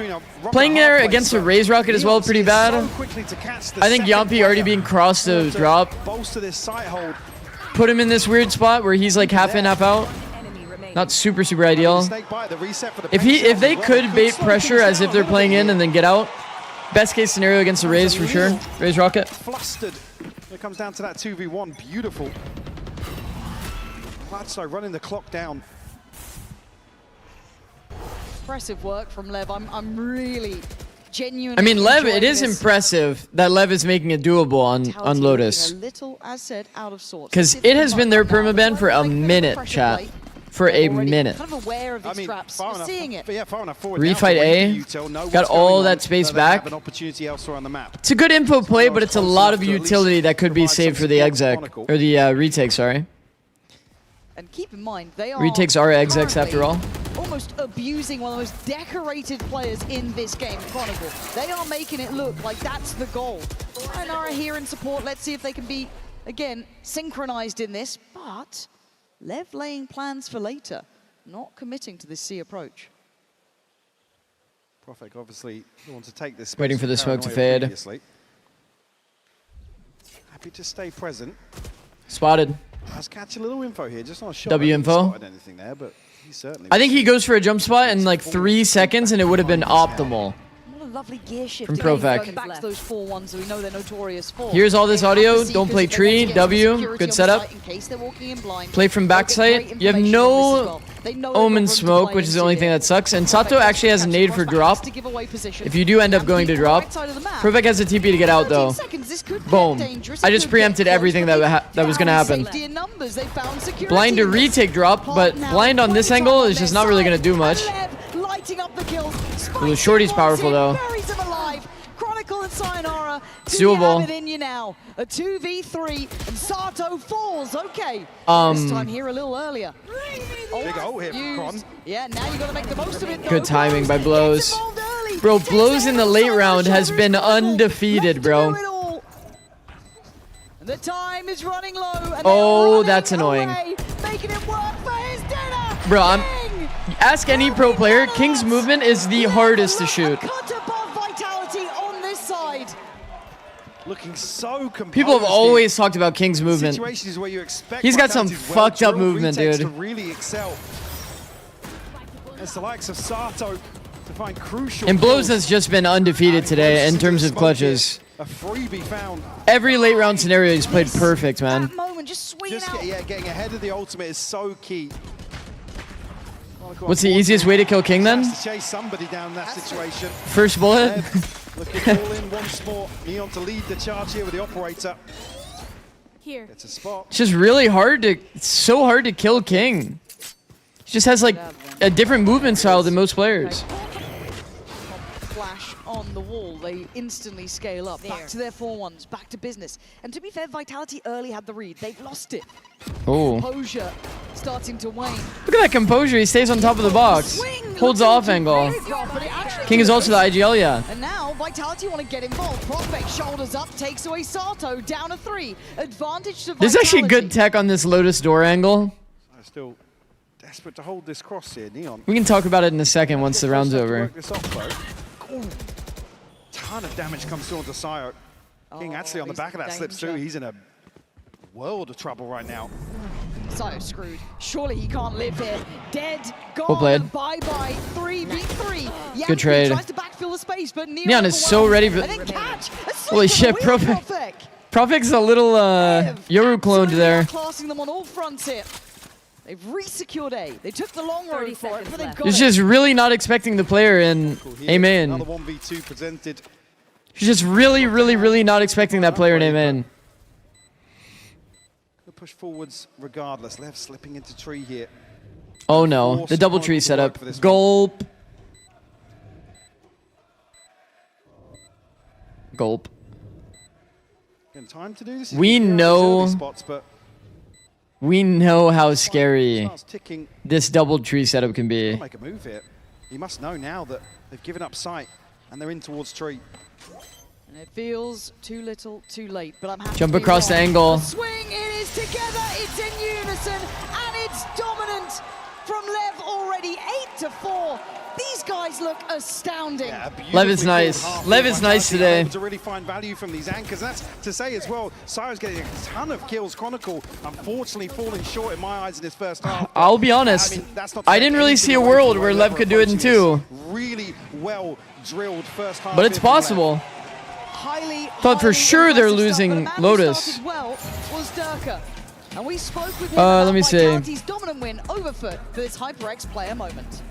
If you had a choice of coaching Lev cracked rookies or Vitality experienced goats, who would you pick? Game against Foot will be. I would rather be coaching Lev for sure. It's not close. Usually have. I feel like playing with a group of players that's like super like goofy, lighthearted. That kind of atmosphere is so it's so chill, and also like being able to like kind of shape the team the way that you want to shape it. They're very like raw. They don't have like used to be. So the way that the way it was always kind of experienced or explained to me is like a forest where like veterans kind of already have a path that they've carved. So they're always more likely to take the path that they've already carved. Like imagine like a person with a machete going through a forest. They've already carved out a path of what they visualize success to be, right? Rookies are so untapped. They haven't really like carved a path yet. So you can kind of like really shape it the way that you want to shape it versus like when you're working with so many veterans, they already have experienced success before in a certain way. Let's say, like, for example, Sentinels example is a great one. Sentinels as a team was obviously so retake pilled that it was like they came into this new meta double duelist, like you have to kind of fight for the site, and they were playing still super heavy retake in so many rounds. That's kind of part of the reason why in kickoff they were so passive, playing full retake all the time, every map. And it was just not good enough. But they experienced success that way, that if you were even coaching that team, I guarantee you they'd be saying something along the lines of, but this is how we experienced success before. So like, of course we would want to play retake. Are you kidding me? Why would I not play retake? You know, it's like those kinds of things of, yeah, just the path not being fully carved there. That's kind of like exciting. It's more raw, more fun to like work within that environment. Also, look at this result. Jesus. Pistol bonus and almost never winning again. That's mental, man. Insane to have from Lev. The questions around this composition here, they don't have to force the issue now. That's without a Viper on your A side. Certainly. A lot of work to be done here for Vitality to get back into this. Do you think Double Duelist is here to stay? I mean, for sure, yeah. We lean towards C here for Lev. For sure. We'll see how the changes go. I think Phoenix will kill, like Phoenix nerfs will kill a lot of Phoenix Double Duelist. Solo here towards A. It would still be an option, but like not every team will opt into it. As well, it feels like they're going to miss the boat a bit. Maybe banking that the smoke is being respected as kind of a feign. Seems a little quieter than before. At this point, if you're Spikesing, you've got to stay on guard, and the rest of LEV have got to feel. Having the veteran king there helps too, so you'll have that stable force when things get rough. I agree. Spikesing now knows it. Lev's been seriously impressive, man. He has help as well. Blows beheaded though. Sayonara saying goodnight to him. That's the first. Spikesing backside. Didn't commit to try and make it out. Oh, 4-man blind. Tries to invest, plays ahead of it. Oh my. Tries to maybe buy some time for some rotation. Still holds his nerve. Right click is so not balanced. Lev, I thought they were out of this round already, but no. Able to chip back into a 3v3. Spikesing actually peeked the crack, I'm pretty sure. Had to have been. And the re-swing here as well. Vitality don't even I think he peeked the crack, but I could be wrong. They get themselves boxed in on the site. This is where Double sheriff versus double sheriff. Wrong. Already Sato there. Oh wow. Catches Profek, punishing the hesitation from Oh Vitality. wow. That's a big round for Lev. This might actually be a 2-0 for Lev. Vitality. What a brute force. This is on Vitality's map pick, don't forget. To slow things down. It's one of those few situations where Man, if Vitality doesn't have pistol, this is like near 13-1. Garner the plant you want without dealing with that. Sato's up. It's heartbreaking as well because Vitality get the first kill you want to see on this approach to site. They just can't dig him out of that position. Ooh, we are seeing a bit of a buyback in here as well, actually. Investment. So this is where that tech comes in that we talked about before. If you want a gun, like let's say you're going into a 4C, you can actually play one player on this back wall, and if they die, their gun would drop off the map. You can do this kind of stuff on anti-eco. We've actually done a lot of this on our team in 2024 and 25. The player that's holding the B and A push would like play on this back wall. If they ever die, the gun goes outside the map. No catch on the flash. Let's see how deep Vitality is still playing. There's a few spots on different maps that you can do that. Not too far off here from connecting, but no damage done. This now will at least note some investment here. Side of Vitality. No secrets about this on the way in. Yeah, he's here pretty quick, and I wonder if he gets away with it. They've been managed to get some safety here, but knocking on the door is Lev. They are not far away, and they don't need much encouragement. Keep in mind how explosive this team can be. Finally coming in. Two players already passed the util though. Waiting already. Sayonara falls. Profek wants in. This is madness. What are you doing? Trying to get involved. I think they're cooked, bro. They forced into this round and they're losing. Feels a little desperate. They look dead to rights, man. This is Lev looking so locked in. Shots from Chronicle. I jinxed it. Take the original Maybe. No, I couldn't jinx to it. even keep hope alive to deny 10. They're both one shot. Oh, they're so composed in the late round, bro. Spikesing gets on here, needs to find this one. The satchel to slow things down. Switch down, classic, hunted, down, Messi, but it works. Blows will get it done. How? Pretty kill, but a critical kill, and 10 rounds. How composed is this rookie team in the late round? This is a rookie team. Make the right decision, right? They full froze, waited smoke. Towards drop. And only made really close by Chronicle. Yeah. Bro. Only a chance here in the clutch, but blows a little whiffy here. To cycle through and but like, just can't buy it's all good. A very awkward exchange. They played it perfect. They chilled.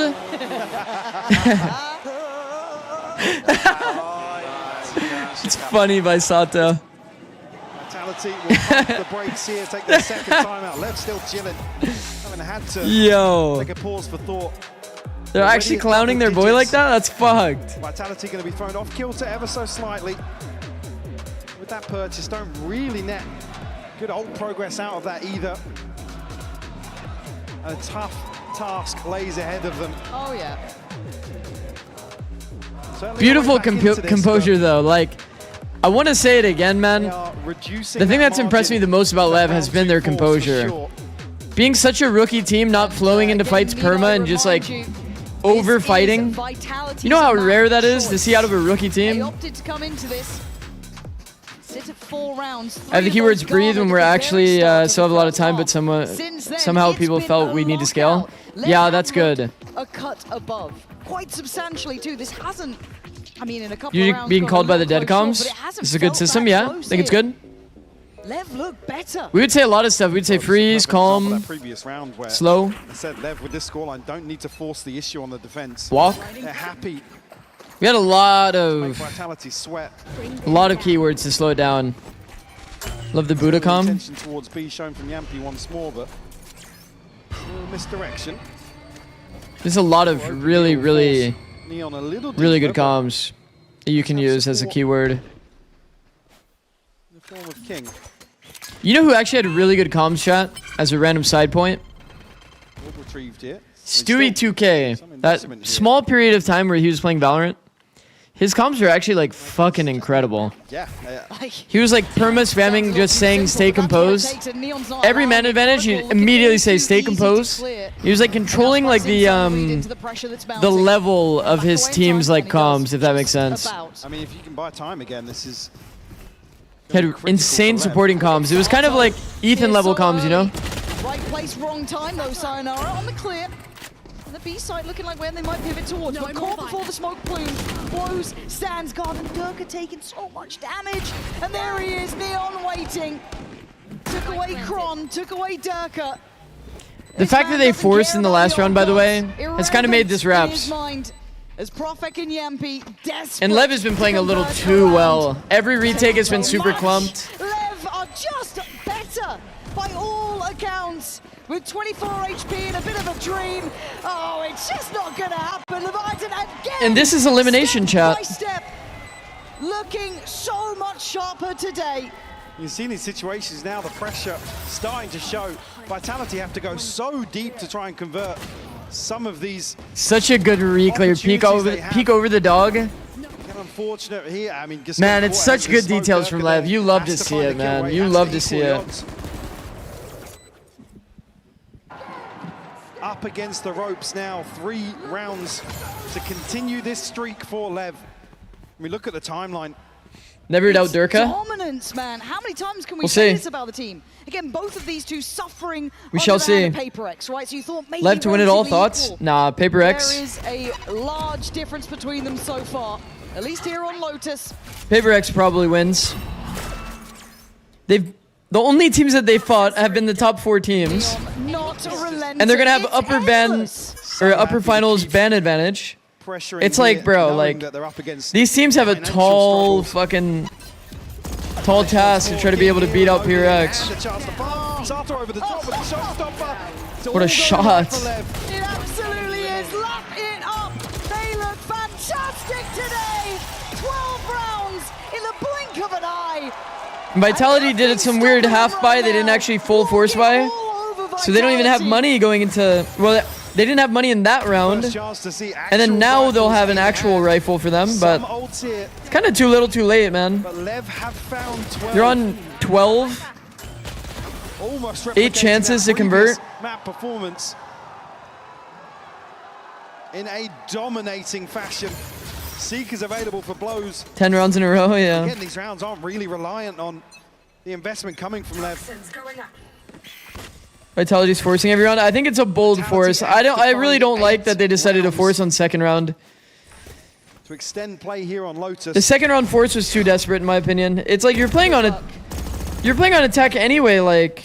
None of the map feels particularly safe. And look at your comp. You don't have like a super double dive crazy comp like the Lev comp. I think the Lev comp, if you force with the Lev comp, it's a bit more like logical. Because you can actually like surprise the enemy, close the gap, double dive. Actually now Spike Scene's doing a force with this comp, like a control kind of base comp, not a big fan. They need this kill. They can't shut him down. Oh, whoa. By the seas, though, he's got help. You never just find one. They try and stand shoulder to shoulder. But Chronicle and Sayonara finally get them advantage at a 4v3. 12-4 maybe, 12-5 impossible. That's good. Initially here, blows now Sayonara. Oh man, oh look at it! Line him up and knock him down, Neon and King, to try and do it's over. Kron's on 1 HP. Chronicle on 10 HP, but Lev are absolutely relentless in the pursuit of perfection. Map 1 dominance! And that was Vitality's choice. A single look in here for Vitality. 13-4. Do not go anywhere. Guys.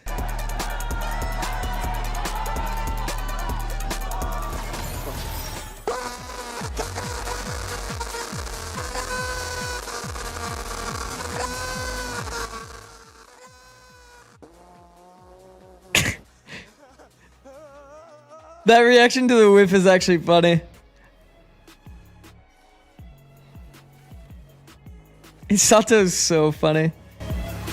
Honestly, I met Sato at a party. Bro, Sato is just too funny. Such a nice kid, bro.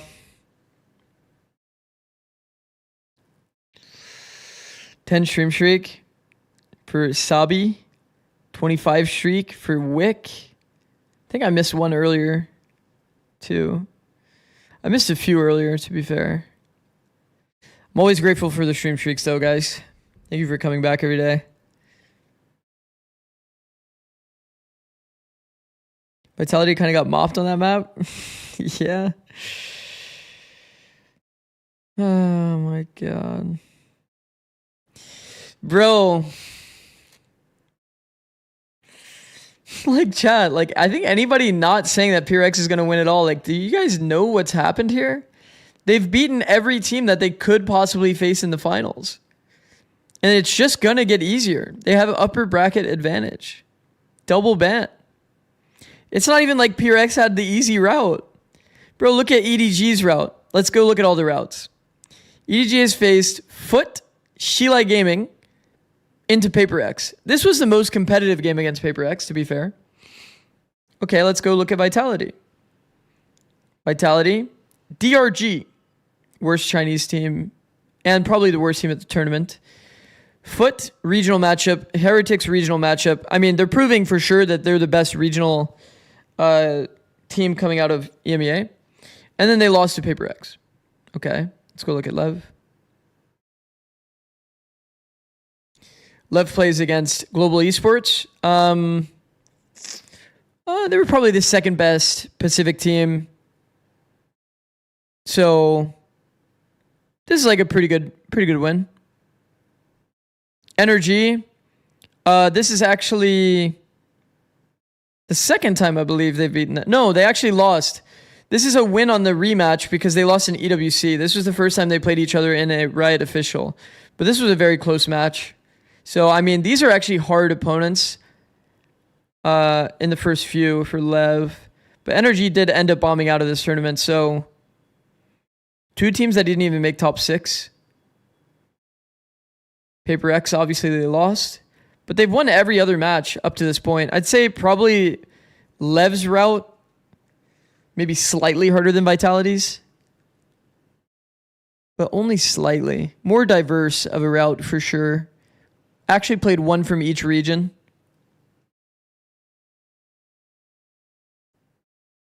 And then they just absolutely took out Shilai. I remember watching this. Man, this day was the most boring day. Do you guys remember this day?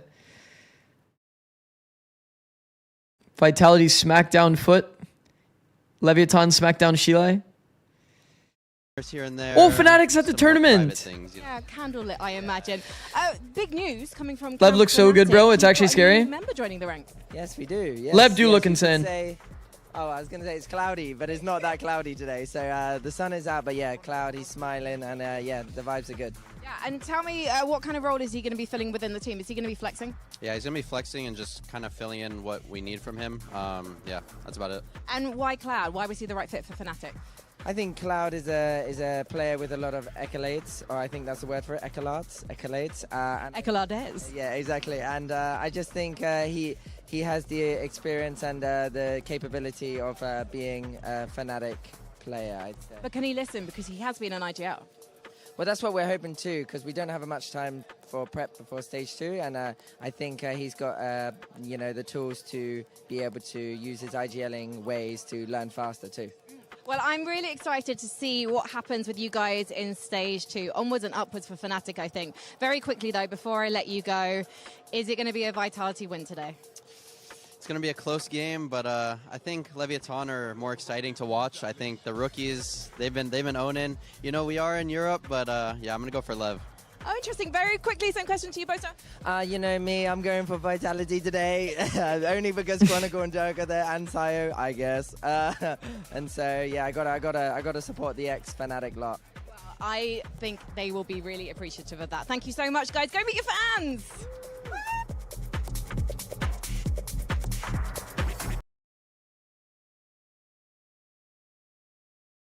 Screaming for them is legit rage bait. Bro, I would imagine playing against a team like LEV. Bro, they must be so aggro. They're like perma aggro. How are your pick'ems? I never actually submitted them because I was doing like some Rust tourney.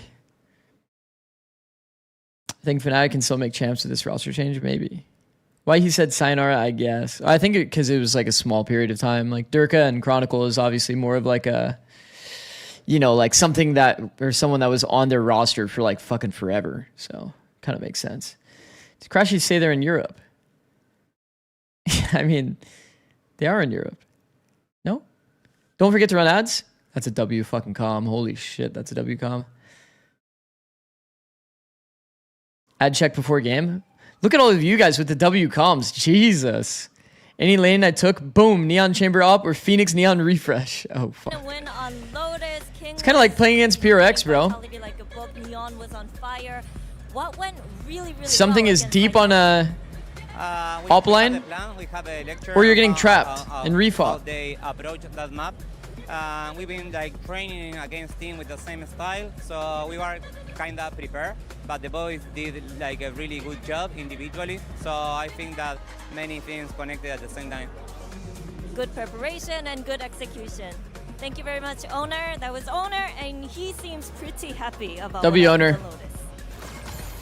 And he has every reason to be, because Leviathan are showing Mimi why they are forced to be reckoned with in this tournament with that win. Yeah, the read was really good going into this match against Vitality. They play very passive on They just the full walked into sight, bro. So sick. Slower rounds put a big emphasis on late contacting Love into that space and popping onto Chronicle's site. And throughout this game, pretty much every time Chronicle Look at how tried to fast hit they are, He Chad. was just getting absolutely The Raise destroyed Rock by around, Lev, he who were then satcheled coming from incredibly deep in root. these post plants and making So of course they're getting caught off guard. nightmare to try and get back Bro, to it's the such a lows. deep, like, early timing. It's like the players that get updraft dashed into heaven. But then also being able to be explosive with those ultimate rounds as well, which was Editing really this first impressive map, and for me. holy, I'm so Shows sad how I they're slept through it by adapting accident. throughout this event Bro, that as well, series how was they've kind of insane. grown throughout the global stage, I think is fair to say. Yeah, I think Vitality, this is a really tough way to start this series. The Lotus is a map that has been very good for them already, but they couldn't get the Durka op online. They couldn't find solutions to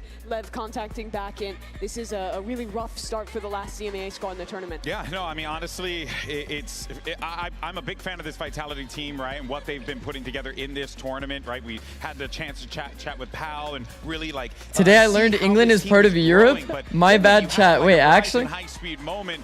Clips like this where Neon is just going nuts, Billy. You didn't know that. I talk Interesting. about the calm composure of this player on stage. Nothing illustrates more than this. Interesting. Yeah, I mean, Mimi mentioned Durka attempting to get the operator up, but anytime he did have the operator up, Neon was just in his face. Neon was constantly. For some reason, I thought it was separate because of Brexit. That's what I was That assuming. he has here as well. He's constantly not only able to create space, but be able to create deep. No, I think everybody just got confused when it was like talking about the EU. And on that attack there was so pushed up, so England is still Europe after Brexit? against Vitality. Bro. Vitality struggled against PRX the other day, I think.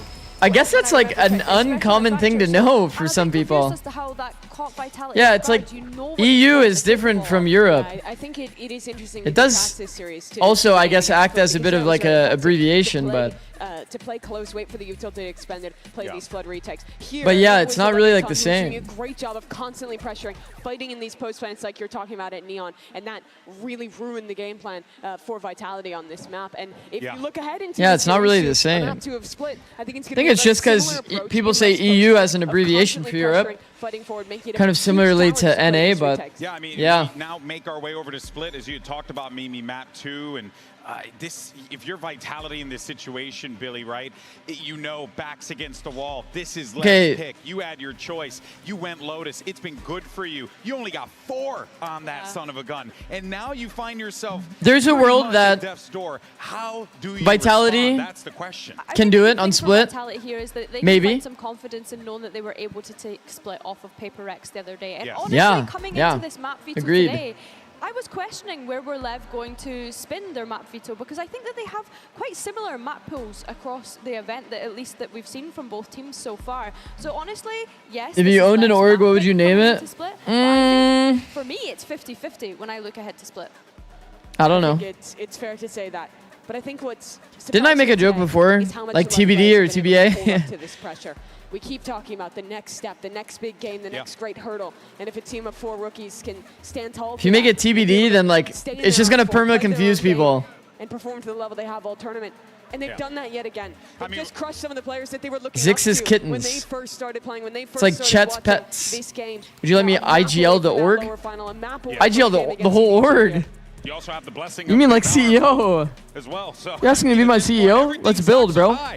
For Leviathan, but realistically though, Let's build for moves. Vitality, this is a team of veterans who have been just through the ringer time and time again. Question is, can they dig themselves out of it? They're going to be leaning. What if I was like a content creator next year, coaching a team on the side? It's going to be their coach, Pal. Jen had an opportunity to catch That would be fucking hard though, to be honest, because I always want to invest like my 100% time into what I'm doing. Coach Pal of Vitality. Pal, what was holding you back on Lotus? Do you feel like you guys need to maybe simplify things a little bit on Split? No, I don't think simplify necessarily. I think we made way too many mistakes, just partly on an individual level. I think they had a fantastic timeout on our first one that we just got it the wrong way around. So fair enough to them. And now it's just about making sure we're playing to not let each other down. Don't go out. I said to the boys, don't go out of a tournament on a day where you felt like you've let each other down. Go and actually play with a bit of, I want to help this guy out next to me. And very, very quickly, whether it's a joke, whether it's a trade, whatever, they'll pick themselves back up and get themselves back into the game. Okay, thank you. Do it for the team. Let's see if Vitality can even this out. Actually, great insight there from Pal, Billy. I mean, you know him quite well, and you know that energy, that attitude that he's. What if Org brought you on as a coaching consultant / co-streamer? That seems like a possibility. And they're going to need that lift of energy. Yeah, I know Pal fairly well. I think definitely one of the things he'll be saying to the boys at the moment is to enjoy the moment, have fun. I do feel like something like that would be pretty cool. Back in EMEA that they didn't even deserve to make it to playoffs because that fate was no longer in their own hands because of how rough their regular season was. Now you're at the global event. Now you're at a top 4 position. Such a great position for a bunch of these players when we consider Kron and Derka and the experience of them that we've spoken about. And I agree with them. We just need to see these players having fun on the stage. That is when this team Vitality plays the best Valorant, is when they're having fun. But one parallel that I want to draw between both of those interviews. Yeah, next year, I really don't know what's going to happen next year. It's going to be crazy. They were winning those battles. It's going to be very crazy. Really struggling, as evident from what we were seeing in that game. So you're looking for that to step up here, but it's hard to have fun when you have Leviathan that are just running roughshod all over the server on you. This team is incredibly hard to deal with. They're very aggressive. They are very confident in the way that they play. Those fights. No problem. I think Vitality need the guy that beat T1 at MSI group stage tap in. I think he had a solid Who, me? He has been the Talking about the guy that beat Faker. So Me. in playoffs. He's been the guy that this crowd has rallied behind. We'll build, this bro. team. The guy that we've been waiting for years. We all know you'll still be doing 6-7 on stream. 23. The last Bro, time he and I did Chronicle 6-7 were one together time in a top as a 4, sub goal. competing to make it this deep. And I haven't done it That's a young since. Team trying to shut them down yet again, shut them out from having another chance to go this far. In case you guys aren't aware already, doing a little bit of vamping. A lot more orgs will come in due to the format being more open. That's the hope. So we just want to make sure everything's all good. That's the hope. But the reality is also like, the opportunity isn't like crazy. I mean, opportunity could be crazy.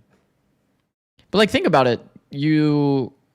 What is the potential for qualifying for every single event? It's like something like $1 million, right? If you qualify to literally every event, it's like $1 million. And you have to divvy that between players, orgs, coaches. earlier, you got a lot of Fnatic fans in the crowd who, you know, maybe just for qualing, yeah. Aligning with Vitality, maybe not. Or gets maybe none. They are, maybe they aren't. Seems like what do you mean, or gets none? Blood out there, Billy. You got a little bit more insight, right? Well, how do the orgs pay salaries? I'm not gonna lie. You know what I mean? Obviously, wanting to cheer on Derka and Kron. Yeah, how could you not? From their Fnatic days, it makes sense to follow them and then support this Vitality roster. Yeah, this team, of course, has a like lot it's just like to work with here, but on the 4 other side, orgs to want to enter the space. There's got to be incentive, chap. on fire with his attitude, with his presence, and we're they don't just randomly join because they know that it's not franchised anymore. Mill's not that much, I feel like. Yeah, I mean, that's kind of like what I'm alluding to. When you split it between an org, 5 players, staff. Got to play half a year of competition in Americas. They were long-awaited players themselves to be ready to step into this level. They were on teams that couldn't do it, teams that could not deliver and make global events. But now they're here. The next generation of Latin America trying to take down 2 of Valorant's greats here on Split. Already okay, no changes to comps. Billy, when I look at this here and I see the double duelist comps on both sides, I kind of just feel like everyone's getting what they want here. And we're going to see Derka on that Jet. We're going to see Sato on that Phoenix. This is going to be a bit of a brawl. Isn't the total slots also going from 12 per region to 8? When I think yeah. About Sayonara and Derka, they pick up and it's not exactly even like a -4 reduction. It's probably like a minus the discussion that we 6 reduction plus 2 kind of thing. You know what I mean? Like, there's probably going to be some new orgs entering the space as well. Some orgs keeping their spot. Probably the most neon-heavy team that's left in this tournament. And you barely even. Question on our mind is whether or not Vitality can bounce back. The thing is, you barely even get an advantage. Like, you get to instantly participate in kickoff, but you still have to like participate and do well, like perform well. See Furia tweet? No. Came out swinging on map 1 with a 13-4 result.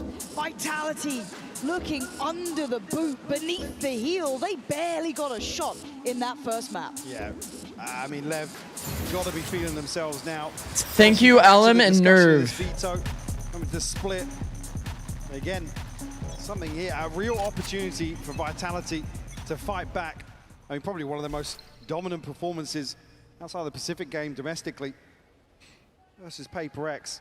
They have to replicate that here. We're starting here on the attacking side. Yeah. LEV, at least in a position to greet any sort of mid-presence. I don't know how to feel. I don't know how to feel about those changes, man. For info right now. Will be noted on the next okay, right side flex jiggle, opportunity missed. You see the ping come through there, just on the other side of the wall. Orb up. Looks like Lev's gonna go for a refight. Drop orb, flash, re-clear. Boom. 0 info on mid. But the re-clear on mid, if you don't get a fight, you don't know which way they went. You don't know if it's gonna be A or B. Stacking up on this, you can see the safety for blows as well, kind of sitting pretty. Really, a smoke. That Sheriff not gonna get the full connection that a smoke on ramp, really. Because they orb heaven, I see. Hard to try and stand up to the test of a team with confidence right now. And look at him, I mean, play it deeper towards CT. Deep screen space. Vitality. Trying to maybe stamp some authority on the match themselves, but you can see the reaction is quick. Wow, triple peek. Ramp already. There could be an issue on the site, and they've got to get moving fast, because here comes Spikes in. Well, they're so fast on this, and they don't have any heaven space. Oh. LEV are simply better. Read the situation perfectly here by LEV. Know they've got the pressure in the right place. They cleared through so proactively, and Vitality can't push any further into spawn. I mean, they can, but they don't. That's the one win con here. Okay, do you guys remember when I was saying that, like, it's impressive to me that LEV isn't over proactive? This is like an example of like Vitality being over proactive. They planted for heaven. They pushed screens, a place that the bomb's not even planted for them.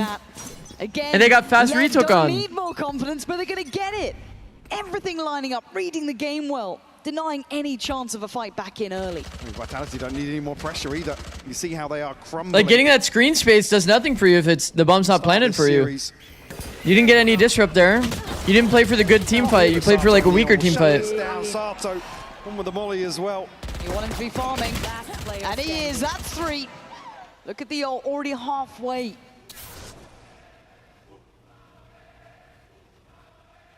left. Oh, the crowd, bro. Formality, man. Expected towards A, but I don't think he's really even going to get a chance to look in here. Yeah, Spike C just going to shut this down. Before there's any threat, a flawless round 2 to follow, Lauren. Lev certainly looking to pick up where they left off from Lotus. And again, Yeah, it feels what a like... shot there from Sato just over It's the top. unbelievable. Unbelievable. They're playing with an authority way ahead of their years throughout this game. Confidence when needed, calculated when needed. Looking like the full package here. Funny when needed. 2-0 though. Vitality have to answer back. It's not even a negotiable at this point. This is do or die, it feels like. This game just feels like it's been a drought. That's that point where, I mean, domestically, we just saw things not clicking for Vitality here, just looking like some individuals struggling, certainly in map 1. LEV won 3 pistol? That's not even true. Vitality won the first pistol, no? Dominant for the likes of Durka, Sayonara, Chronicle in the lurk as well. Didn't Vitality win the first pistol and they still got 4 rounds? Am I crazy? Approach adopted here early on. But again, it's those win conditions. We didn't really see much pressure onto Lev. You want to see the macro adjustment for Vitality. Vitality won pistol in a map that they got 4 rounds. Is that good? They won pistol and bonus, by the way, in the map that they got 4 rounds. That's fucked up. Towards B main. I mean, when you realize that's your reality, it's a little fucked up. Out on towards the site, Neon looking calm under pressure. Cool, collected, getting the kills, swings out, drops another. Vitality being massacred by Lev. Chronicle and Yampi. We see how far away Kron is, and Yampi on a wild swing that's going to go nowhere. It's desperation plays. This is not what you wanted to see if you're an EMEA fan. This is a problem. Chat, I don't feel so good. Lev looking untouchable today. Chronicle would like to just live, and he does. Well, he's going to have to fight for that. 10 seconds left. Head for the hills now, but another example where this smoke is so annoying. It is a very good turtle smoke. They ran out of util, bro. They had no more flashes to break through that smoke. They're chasing him with everything. Lev had a good approach. Stay alive. He's having a little look across the stage, but have Lev winning this Masters? When they're 3-0 up already. Add that to the streak that continues from map 1. I mean, Neon is just so composed here because he knows. Great smoke, great double swing, high-low as well from the Heaven Flood. Vitality barely walk, reposition a backside. Like all the micro details for Lev are just so perfect. They're just so good. Lev, continue, man. I'm gonna focus on the Vitality side of things so I can actually see what they're like doing wrong. But I'm telling you, I've been watching from Lev POV and wow. 3 rounds, I haven't seen that adjustment. From a micro perspective, these guys are legit perfect. That's the rifle removed. Yeah, pass to the other. Dirk are going to pick it up. I mean, Hero Gun taking that duel, that's like a fine duel. You win that, you can get the site for free. Flash to come in as well. I think that's like an understandable risk on the side of Chronicle on the hero buy round. I guess the saved gun round. Has to go nuclear here with this rifle. Info here from Sire. He's up to maybe set things in motion, but Sato not noted on that deeper angle. Will shut this down. A little bit of a forced duel for sure. Unretrievable now. Just pistols for Yampi and Sire. Oh, they're buckling, man. There's not even a problem in sight. Lev's dominance continue. Map 1 to map 2. 5 standing. It is stunning to witness. What up, New? What up, New? How's it going? Needs it. Expected, but again, you come back to what Pal's saying. What discussion are you going to have here? It's okay, it's okay. This was like a map 1. Low buy round. All good, all good. He's willing them on to at least go down. Refocus. But they are being trampled, dictated to by Lev. Not many early wins at all here in terms of this old cycle. I mean, progress across the board. Would you say in the Vitality attack pause? Yep. Oh, I'd probably certainly want to see again low-hanging fruit, but you want to see Vitality take the fight to them. I don't want to see them probably call for contact play toward mid. Yeah. They haven't been able to contact mid, contact ramp. Those rounds on Lotus, to my Expect a trap. Memory at least. And expect a refight, have good tank util. I mean, it's just game plan differences. I think it's seeing a flat vitality into the start here. And obviously it compounds the When you play against this comp, you need to read out the setup. Like simple as, and the way that LEV plays the game, they play for traps or a deep push pretty often.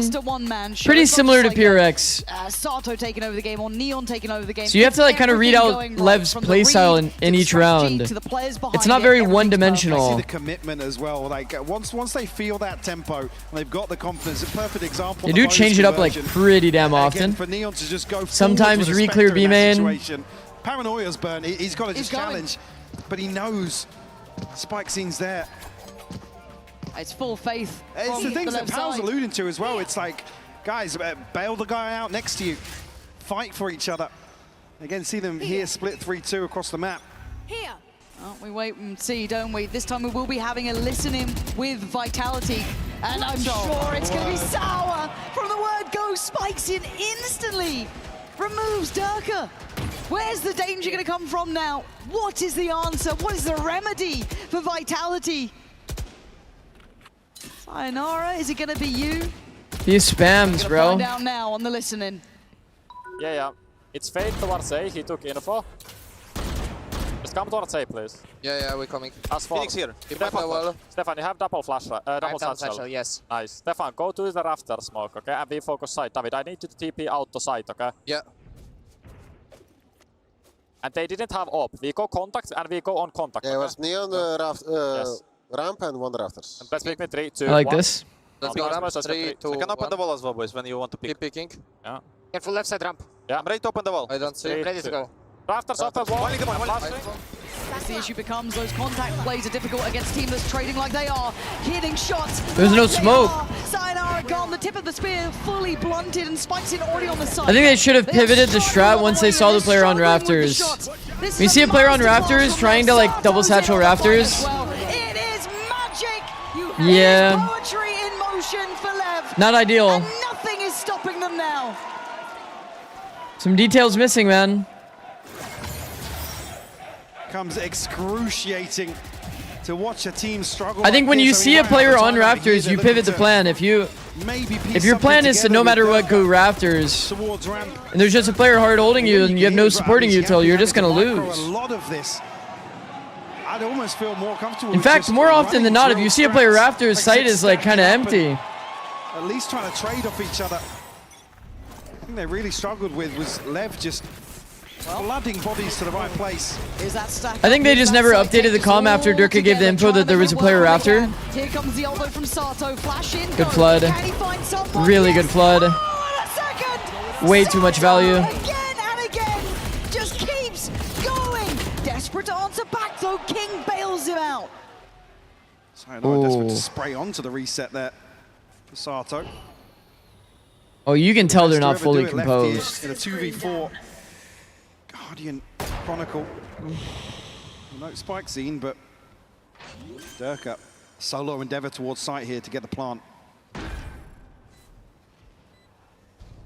I thought this was going to be a close matchup, man. You both are. Durka's not off the starting blocks yet. Man, Chronicle is so far from the fight. Durka looks to go forward already. Going to be sent away. There's the fight. Chronicle still can't get in to save his teammate. Falls. It's all on Durka. 1v4. Surrounded. Tries. Good attempt. Good attempt. He needs some help. Better today. And LEV maintain a clean slate. It's just another example. Simple round into A. You're going to get flooded on by a Phoenix. Two of the GOATs made to look sheepish here in this post plant. And don't commit towards it. I mean, there's no bailout. I thought this was always going to be a close match. Commits to that fight on ramp. Damn. Spike Scene just playing with expectations almost. It's another. Can you unfocus for Vitality with Nika? To Vitality. I'll show you, scary omen. At least they're low-key kind of forcing into this. Triple Guardian Force. Try and isolate a player, Durka. Oh, throwback here with feeling a bit desperate for sure. Storm, but doesn't find it. Blows will find Yampy. He's been such a nuisance. These spams from the 5 Phantom Leviathan have been They look to try and get in on So ramp here, but unreal again, we saw high the issues value. before for Kron. Look at him again. The massacre! It's a 3-person refight through as well. Spike doing a little too much, but Look at it again. Similar scenes. Ooh. This time Durka fights out forward. you can tell but Durka's still in form though. Can't get past anyone. This is absolutely a lockout here. Sato again on his feet. The conductor of this crowd. 7-0. A systematic shutdown here. Vitality guaranteed to win next round, true. The 7-1 is inevitable, chat. Oh, pause to make sure we get 7-1. Unprecedented. It's actually smart. It's World Cup times too. Like this. I mean, they put them in their pocket, man. Vitality just can't win out any of these advantageous positions. I mean, again, Yampi falling through sweat. You can't fold things like that, but at least for me, throwing something out to see if someone will stick. Unfortunately, I think the momentum that... What are the origins of this 7-1 jinx? 2014. I think it was 2014 World Cup. Might be too little too late. Germany went up 7-1 against Brazil. I mean, we've seen 7 rounds, but I feel like it's done. Halfway honestly. in the grave, man. Halfway in the grave here. And this is when you look to your Yampis. You look to Pal. You look to your Durkas. You look to the rest of the boys standing beside you. Was it 2014 or was it 2020 or 2010? Or if you're going to go down fighting. Who rallies the troops here, though? Who's delivering? Might have been 2010. No, it's 2014. Someone has to stand up and try. They are being ripped apart. It's so hard for somebody. Brazil were the World Cup hosts. Oh yeah, that's the important detail for sure. Operator out for Durka here. Ults available. Chronicle Sayo, Yampi. Who carries the boats? I mean, like I said, it hasn't come down to that though. Durka probably. Belief Profek, and faith are a or hell of Profek a has thing here been today. kind of on top of it Lev have it in the droves. past. Look at the weaponry here. Made on Durka, though. They're in a chain force kind of situation on the side of Vitality. Guardians every round, bro. Like, absolute brick wall. at what point do you save 1 round, take the L, and then just have like Phantoms for 2 rounds? You know? We're gonna look for something here. Full classic round, 1 round. Now to just leave blows. Nah, but I feel like full classic rounds are actually troll. Like in the middle of the half. At least have like sheriffs and shit. Sato and Spike scene. Increase your win rate so much. Or like 1 hero rifle, and then for your gun round, people don't have a gun. Still dares to go forwards. No early win here for the operator. Happy now will send out the feelers towards ramp. Man, it's so late. It's 45 seconds left in the round, and they have 0 map control. No catch just yet. As I say that, Chronicle takes A timing. This early default, but Blow's making plenty of audio. Ever so slightly. But to what end? But they're not going seconds, A. Still need to succeed on the site. It's not like they've been getting these sites easily either. So He got A main space, and they didn't call back A, They really. need that to land. It doesn't. Okay, now they're faking the B split and going back A. KW. They're going to pull a Jesus.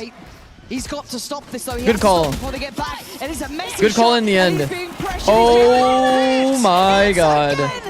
His spit didn't get used though. Spikes in is fully off the chain here. Clearing sight. Yampi on the back lines tries to dive back in. But Spikes in clears Sayonara. Sato No way. It's No way. Durka. They're smoked It's off main. They're locked out. They can't even get back to the spike. Not again. Not like this. Profek does something, but he's got to do it all now. 1v2. He's dead. He's gone. Lev untouchable still. 8 rounds now. Even in their like perfectly called round, the players that are on site die too quickly. Totally So the players that are coming late maybe thinks he's got a 1v1. can't even play bomb. It's put in a position where he ends up Also, they slamming both onto went the through wall. There's a main little chip damage, but instead of there's taking a real mid timing. opportunity to completely shut this down with So a even pick. though the bomb was planted for heaven, it didn't get any value. Buy them some time to get an extra body up there. But again, it's that flip of the switch and Lev sweep the front line. I think this might be one of the most dominant games we have seen in a while, especially at this caliber, at this level in the tournament. For LEV, it is round by round in their minds because they got so No many to play 7-1? with no pressure. All right, now we have to play for 13-0. This must feel like a mountain to climb.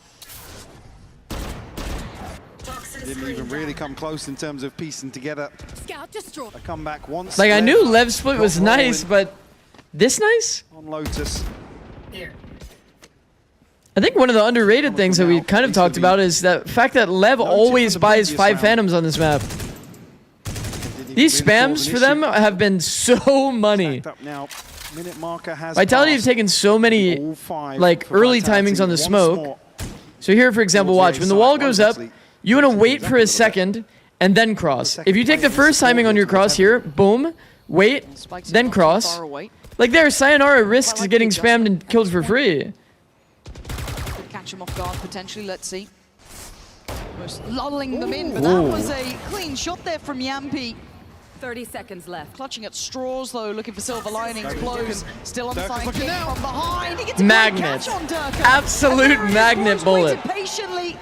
The adjustment in position, fantastic, and still doing damage even on the way down. And even 3v3, Yampi standing guard. Okay. They got one round back at least. But confidence will be there. Why would Surely not. Surely not. do it all himself? Come on, all right. Vitality finally make a mark.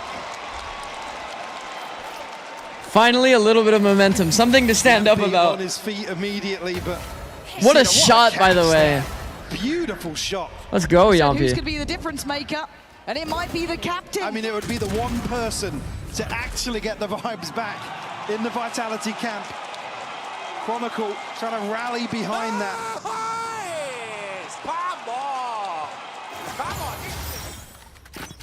You need the rest of them, though. I mean, the weight of the world. They need 8-4. on Yampi's shoulders Simple right as now. they need 8-4. Opportunity presented here. Okay, the problem with playing Omen op, though, is that you're kind of limited in the spots you can play. At least contest this early. You can play some, like, Yoru kind of spots where it's like, you know, a tucked position that you can peek from and then TP out. There's an operator towards B side. Like, let's say, like, close Shroud. A little more tangible. But the biggest issue is you're not going to rotate your op ever to A, so they're going to know to just hard exec you. And you can't hold the site. That's a good call by Vitality. Good position to counter the flood. Sayonara is killing everyone. Well done, well done. Good reaction. CT op on Omen, a player that's not going to rotate across the map. Makes it a little too easy for an exec to come. Nah, I don't like that round for sure. Doable now. 8-2.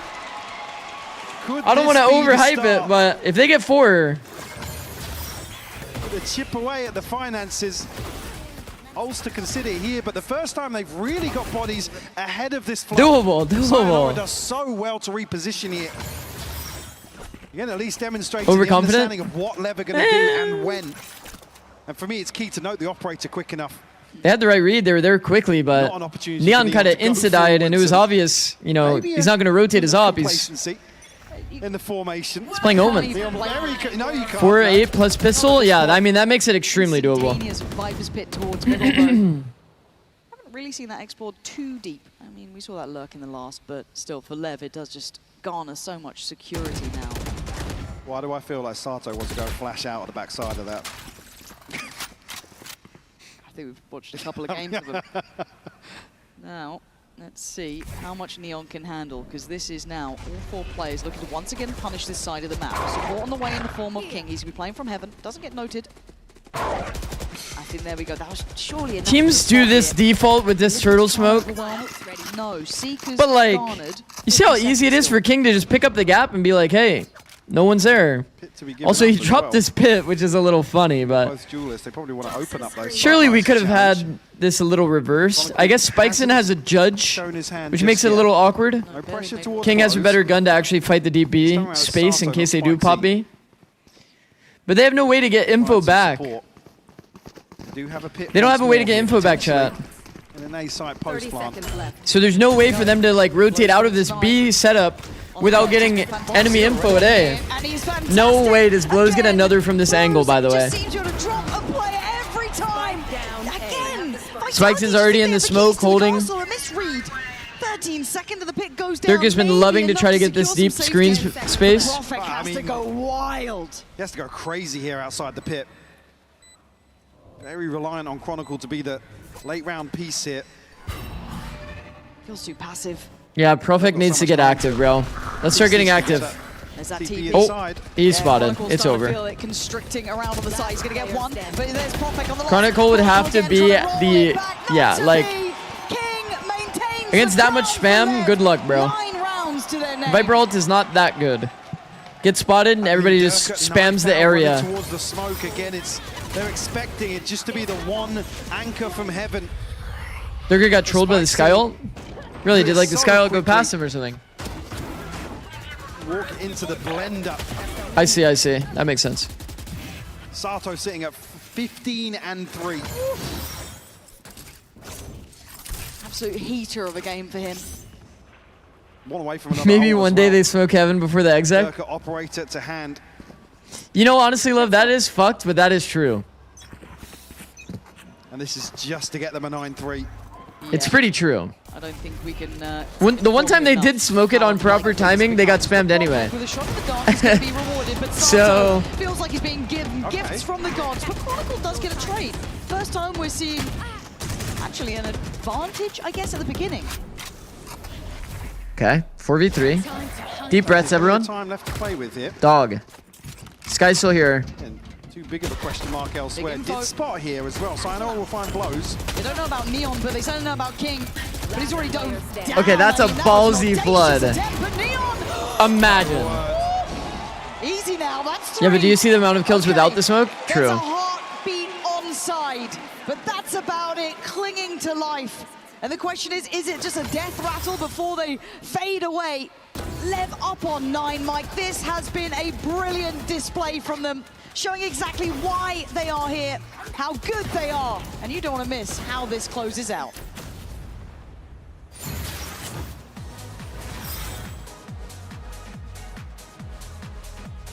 Pop quiz.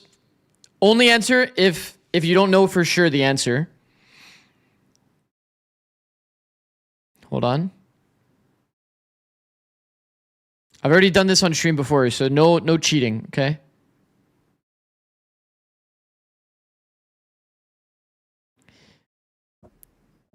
Who, if the Sky ults from here, who gets hit by the Sky ult?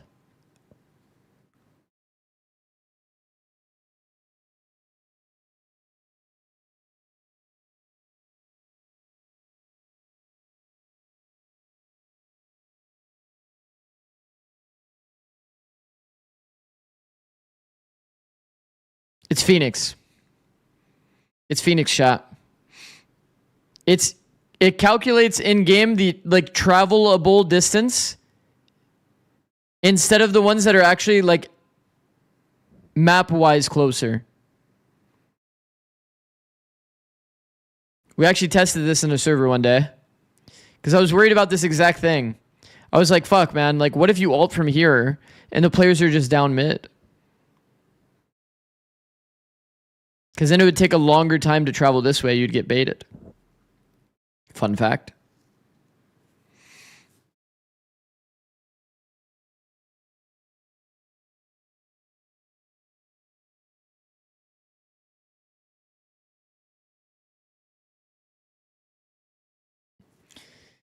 Win pistol and buy a couple Phantoms round 2, please. It is a 9-3, yeah. They're low-key and greedy second round buy territory. I think usually the 10-2 is where I say you must do the second round greedy buy. But I'm kind of down to see it, honestly, off a 9-3 if they win pistol. The crowd behind us. He has been a superstar in the making. Nearly 2 aces in one. Potatoes, that's some actual nerd shit. No offense. No offense to the nerds. Similar sort of situation. What is geodesic? What does that mean? Again, you look at the playstyle, they don't have to force the issue here. It's Vitality. Have to be the ones to take the initiative. No damage done here, but it's just chip. For Durka. They would probably do the greedy buy? I hope so. King will be given a shot here, but... Hope Vitality wins this one. Hits the greedy buy. They want to go forwards. 2 players on like Ghost. 3 players on rifle. Yeah, where's the trade? Where's the pop off the back? Fortunately for Yampy, he does get a trade. Okay, well, What cost? The rest of Lev. that's like bad angle understanding though from Sayo plus Yampy's like micro. It's like we've talked about those exact situations before. Yampy angles it out and then Sayonara peeks off of Yampy's contact. Timing now. It's that keyword that we talked about. Chronicle. Another heady. Headshot as well to Neon. That is true, but when Blows is still alive here, I mean, roll it back to the first half. I guess Yampy is an unknown quantity, but keep your eye on the spike. Profex just figured this out at the right time. Don't think he'll catch through heaven, but a chance here, certainly on the spawn cross. She smoked off here for the plant. Does he spam in? Yes, he does. Okay, great catch for Profek. Doable. Upon I have the spike. in a 1v2. Do you dare do the dance Relax. now? Easy. Let's chill. You got to stay buttoned up here. These guys command the authority. He has to back away. Gonna spot them. Blows now. Still making mountains out of molehills. How have you done that? How the hell have you done Blows that? in late round scenarios. Fucking LeBron James. Even here, Bro. that first instance. You So question the timid space though, here. bro. Profec's gonna commit, but Chat, okay, if I'm being really critical though, like, really, we're not jumping the angle though. Like, really though, like, Profex should jump the angle and then it's like an easy trade. You already know if that was Lev against anyone on Vitality, that first player's jumping across the angle. I think there's many ways out of this one. As Spike's in, just looking like he's in full control now. Confidence exuding. As they look to end towards B. Yes, there is a little bit of a threat in the back lines, but then it's classics. So it somewhat is crushed, as you already see them looking. Already see them aware. King, gonna know one, they try and shut down on him, but there's support, the cavalry's coming. This is just an individual battle now. They're playing deathmatch in spawn. And Chronicle does best King. Question is going back all the way for the upgrade.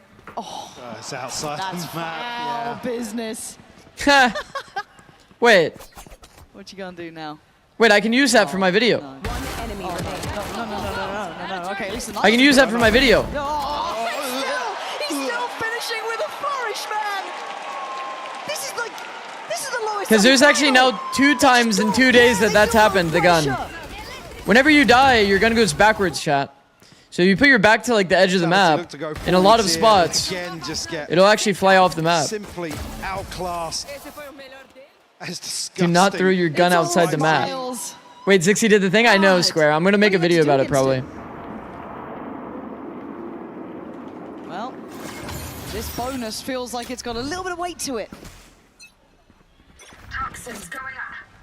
Obviously, the rifles to come out here for Vitality.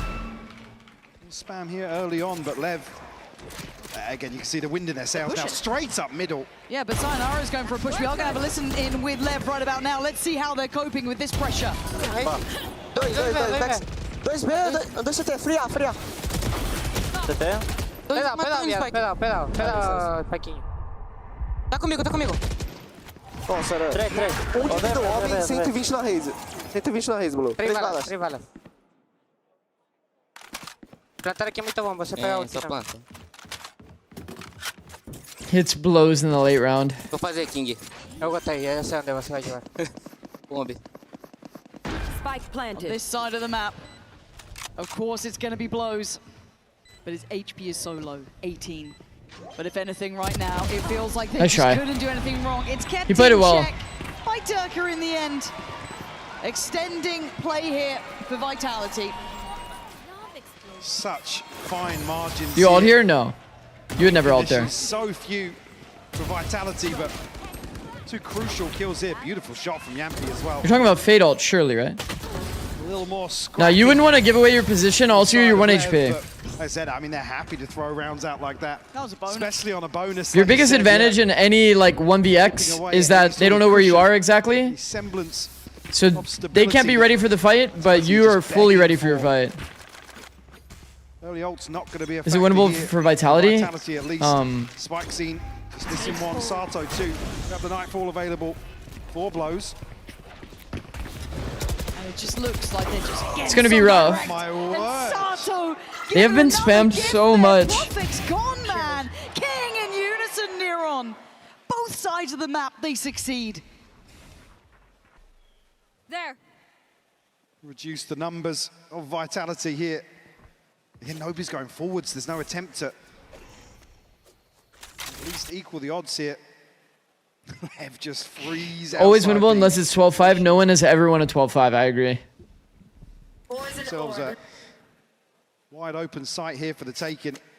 So Vitality's going to have to get at least 6, and then LEV will get 12. They go forwards here and clear. Then it's winnable. But they're so scared. Yeah, to get somebody ahead That of... tells me hell no. Yeah, pretty much. I mean, also could just be an early indication of a save. They have Phoenix ult and Fade ult, and then they're going to be able to stack rounds on stack ults on another round. Like I'm telling you, when you're at 12, it's pretty unplayable. When it's 11-4, you get two like major ult cycle kind of rounds. That should be easy to convert. And King waiting on the other side. It's just always in this sort of position, King. Will Chronicle win this out alongside Sayo. Poison's on. He's here. Man. He strikes first. Oh, and a headshot to follow. He knows he dinked down. down. Get 3, no. It's low. Rebel stays alive. Dirk is still in this, but a 2v4. Now, there's Save? a save call. Yeah, you cancel on that because they're just not making these mistakes. They have to give up 12 on that scoreboard.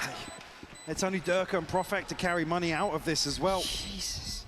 I said the early progress not there for some of the key ultimates, and really, you look towards the pit. The Blade Storm, the showstopper to offset the buy, but that's number 12 found. LEV looking to repeat that map 1 scoreline here. On their own map pick this time around. Profek is caught on a peak ahead of a smoke as well. I think it's Raps, bro. Again, can't fault it, but Super Raps. catch him in the first 3 Omega bullets. Raps. These guys are operating. They just have to get one more Phoenix ult and it's kind of over. Vitality might brawl here for Yep. Last chance. It's going to be Fade ult, Neon ult, Phoenix ult, Viper ult, if they want it all in one round. They easily could wait until they get it all. Does he check the player? No, Durka 6-7. You guys saw the HP? Off the chain, but dead. Blows. Somehow gets 2. Leaving Yampi, Kron, and Profek to try and put this back together. Oh, super low here. He won't get the pit off the plant. W comms, thank you, bro. Through here, ult to slow things down from blows. I mean, it's. Oh my god, I hate to be the one to say it, but This first peak. Great layering. Perfect. It's Raps. Look at the position, it's Raps. Double through A main, they have a late main player. Player in hell has a 50-50 chance. Pops the Seekers, he needs someone else there to help him out now. Even just a Fade getting spotted by the Sky ult. Comes online. He's still waiting on this. You about to slide peek that? Patient in the back line. Goodbye, bro. How many tournaments lives have we seen ended by a Neon ult?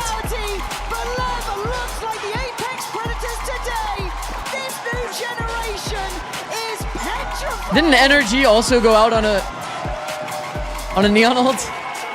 Back to back, 13-4s here. Vitality top 4 though. Okay. If we're being real though, Vitality top 4. Well done. Well done. Honestly, if you guys really consider Vitality and how they got into playoffs, they were lucky to make it into playoffs. Top 4 is a great result. They obviously got blasted today. Not how they wanted to leave the tournament. But like, bro, this Vitality team was like... They were the laughing stock, bro. I'm glad they've done a lot of like improvement overall. To actually like... make them look pretty fucking solid. Not obviously, like today was kind of an off day. They were taking a lot of timings getting spammed perma. And yeah, they didn't look good today. But LEV looked fucking incredible. Everybody stepping up to the plate here in London. And what an exciting team to watch. Making a name for themselves. All the Vitality players are so much taller than LEV. Bro, is this the type of analysis you guys want? The height analysis? I can do it, bro. I can do it, honestly. How do you think Busio stacks up against the whole LEV roster? Do you think he's taller than? You think he's taller than all of them? Like he low-key might be. Lev isn't a very Lev isn't a very tall roster. Shorter players have lower latency. I've been saying. You and me both, man. You and me both. You got to work for your revenge if you want to make it to Paper X. We'll be waiting all that way in the finals. Rather masterful team before you get there. So as said, job not done for Lev, but a moment to breathe. Go up, short King Zix. I'm not short, by the way. Yo, do my height command. Have been, autographed. I think she'll be standing by with spikes in for that Verizon post-match interview. I can't wait to hear from them because this has to be a fantastic moment as we wait for the go-ahead. See? 5'9". Looking just about ready. So let's hand it over there, down to the stage. Spikes in, congratulations. Top 3 is now guaranteed. How were you able to topple and dominate Vitality on both maps? Então, primeiramente, parabéns. Agora vocês garantiram o top 3. Como vocês conseguiram dominar os jogos contra a Vitality? Eu acho que ao decorrer da Lauer, a gente foi criando muita confiança pra gente conseguir se impor nos jogos. Então, tipo, a gente só tá demonstrando o fruto dos nossos treinos, do nosso dia a dia. Like as the Laura went through, like we developed this confidence that we could go further and further, and it's just basically like us harvesting all the hard work that we put into practice in our just daily routines. I'm really enjoying watching all of your teammates celebrate. Can you tell me about this moment where we saw you get out of your chair and go? Então, a gente gosta muito que o time de vocês celebra bastante, mas teve aquele momento que parece que você deu uma corridinha. Você pode falar um pouco sobre isso pra gente? Nesse round, o Derek da Vitality comeu a base CT correndo de faca, então eu fiz o movimento que ele fez e aí eu mostrei pro time pra fazer uma coisa engraçada assim. Well, there was a moment where Dirk running with a knife, he got like the base, and then in order to like illustrate that, I did the same like movement. So it was a Dirker impression. I love it. Finally, you've just mentioned the confidence is growing. Do you now believe that you can make it to the grand final against PRX and win this entire event? Agora que vocês chegaram até aqui, tem a chance de vocês conseguirem ir até a grande final contra a PRX e ganhar tudo. Você acha que vocês têm o que precisa para isso? Eu acho que depois da derrota contra eles, a gente melhorou muito o nosso estilo de jogo, a gente tá jogando muito bem, então sim, eu tenho essa confiança em mim mesmo, no time, que a gente vai conseguir contra eles na grande final. After our like defeat against them, I believe that we improved so much, not only in our gameplay, but also in our confidence. So, like individually, I am confident that I can do it, but even more with my team, I'm confident we can do it. Well, good luck in your game against EDG tomorrow. Obrigado. Thank you so much, Spike. Go meet your fans. London, please show your appreciation for Leviathan. We'll see you guys on this stage tomorrow. Chat, they got absolutely smacked the fuck down. Absolutely. 13-4, 13-4. So if you're not a crack kid, you should quit Pro Valorant? No. Baby Bay is still... maybe they didn't do much internationally, but like Baby Bay is pretty old. He's doing well. Congratulations. It was always going to be Sato on the desk. We all knew it. Business handshake. Hey, man, congrats, dude. This has to feel unbelievable. Yeah, I mean,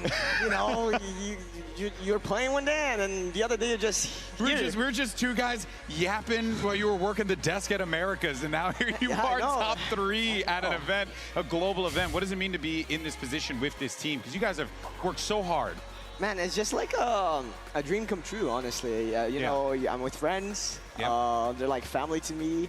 And I'm just, really happy to be here. Yeah. I see the energy with you and the team on stage, and it's so infectious for the crowd here and for, I'm sure, everyone watching at home as well. I think for a lot of people, they thought there was going to be a limit to that. You guys are 4 young players coming into your first global event, going this far for the first time. Why do you think the pressure hasn't got to you? Why do you think you've been able to keep that energy throughout? I think it's because we don't think about it. Like, honestly, it's just like we just go as it goes. Like day by day, you guys are just a day by day kind of crew. Like everything that we do, we always talk about the most important thing is forgetting about the past and being present. Imagine Sato as a couch. Bro, if you're too hung up on like the crowd, the pressure, I can't unread couch. Be able to play your 100%, and I feel like the nervousness, the emotions that the stage gives us, like makes us even better. Yeah. No. Yeah. Well, real quick though, when did that nervousness go away? It didn't. It didn't? Okay. So you're still going up? Because when you're nervous, you want it. That just means you want it more than anyone else, right? Yeah. Through the entire series today, I felt like I was going to throw up. Genuinely. Really? It happens a lot to me, like on freestyle, when things get a little bit more stable. It just comes to me and like, oh, I want to throw up. And okay. The round starts and I forget about it. Keep some Tums on the standby. You know? Yeah, once you're in the match, though, it feels different. I want to ask about playing with the kind of leadership core that you guys have, because, like you mentioned, young team, all you guys stepping into this event for the first time, but you have King, you have Owner. There was a lot of talk coming into this event that your style would be easy to prep against, that you guys would run out of ideas going deep into a tournament. That certainly hasn't been the case. What's the impact of those two been like on the team here?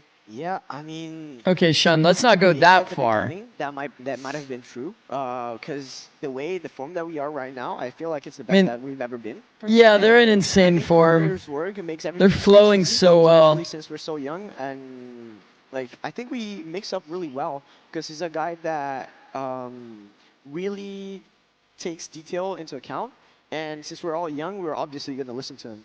And I think, bro, King today, man, that guy was on fire. He really was. He knew everything they were doing. It was actually crazy. I noticed especially, it looked like you guys were just in their comms, honestly, some of the rounds on attack. Yeah, it was weird, man. It's like he opened his third eye.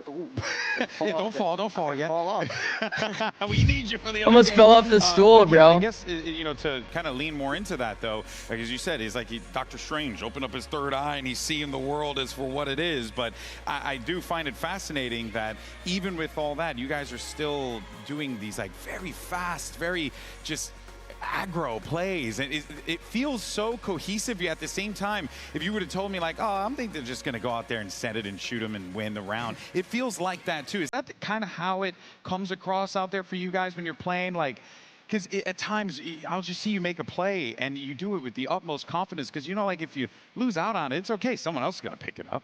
Yeah. I think, yeah. Obviously, that helps. You know, have 4 other players like on your my confidence side. is insane. I don't care if I die. Someone's gonna kill that guy. Yeah. But also, we talk a lot about like not having regrets or not. Time for Zig's ranked. Yeah. So, Owner says a lot like you need to play the probabilities. If you peak a fight and it's like a higher than 50% probability that you're gonna win, then it's the good choice. Like, it doesn't matter if you peak and the guy just insta deletes you. If you think back, I like that logic. This is the correct play, then it doesn't matter. So I feel like we think about it. We think about this a lot. Yeah. So whenever we peak or whenever we try to go for a fight, it's like it's all the time. It's an all in. Odds always are in your favor. You always want to press that advantage. I actually like that a lot. Whimsical question. At the beginning of the event, I think it was with TMV. You guys were talking about some of the interesting things you've done with your free time at this event so far. One of the activities that I remember you were counting was that the team was just going to the player hotel and just riding the elevator, not pressing any buttons, just going in there, seeing where it takes you. Yeah. Are you still riding the elevator to this day? Not actually. We haven't been going to the elevator anymore because there's so many less teams at the hotel. Less faces to see. Now we don't see anyone. It's a tragedy of winning. No one in the elevator. And I think it'd be weird right now. We just go into the elevator and we just see like regular people from the hotel just like, what are these kids doing in here? You know? So we abstained from doing that, but it was really fun. I think we'll probably do it again at the next internet. Next event, you're going to run it back. You guys have certainly left your mark here. That much is certain. You have so much more left to do as well. Let's actually take a look at the bracket and see where we are right now, because as you all are aware, clearly only 3 teams left in this competition, and it's going to be Leviathan taking on Edward Gaming tomorrow in a best of 5. Wow. How's it feel, man, to go up against Kong and the gang? Because these are this will be an exciting players. match. They put up one hell of a fight. Best of 5 is cool as well. They were looking strong today. Yeah. It's going to be an awesome All game, 3 teams guys. are pretty like individually in form. We got a little crowd. Are you guys excited for tomorrow? Oh yeah, we got a contingent of humans that's still stuck around, and that one guy too. We have that one. Well, we got to get the camera over there. But in any case, though, guys, thank you so much for tuning in today. Now, a quick reminder: we want to make sure that you are punctual and you show up early for the grand finals on Sunday, because we've got a show match on the way. With that show match comes a map reveal you don't want to miss, folks. Map reveal. It's gonna be super cool, and of course, you're gonna. Oh my God, map reveal. It's gonna be Team Calm versus Team Chaos. And then, of course, as I mentioned before, we're going to see something really cool, something really special. Sato, thank you so much, man. You already know. I'm proud of you. Congratulations, dude. And EDG Perm Events Ascent, that's a good shout. Sato, the business. That should give them some kind of edge, but then Lev is probably just going to beat them on Haven, right? Taking the stage with Leviathan versus EDG. We'll see you tomorrow. EDG also has been pretty bad on Haven.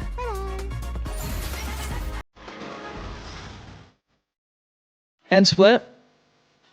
I mean, I kind of predicted this top 8, kinda. Well, not G2 getting smacked, or Heretics. No, I did predict Heretics getting smacked. Purex all the way through made sense. Oh my God, my alarm.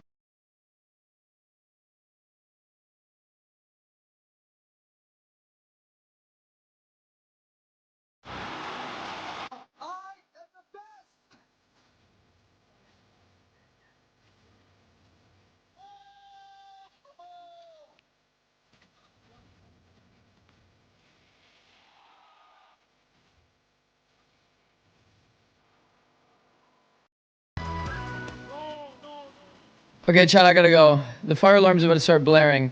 It's like fire alarm testing and shit.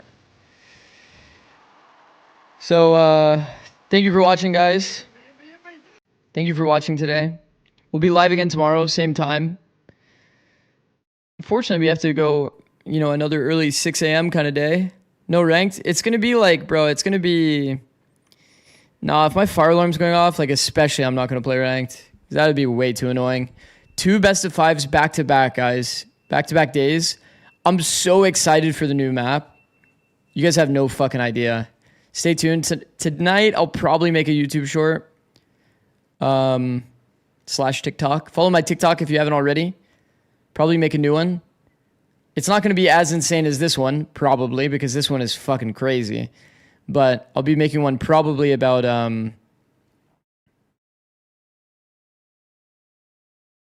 Probably about the anti-eco thing. Anti-eco idea. I don't TikTok for my mental health. Unlucky. All right, GG's, guys. Thank you for watching. Who can we raids? Who can we raids?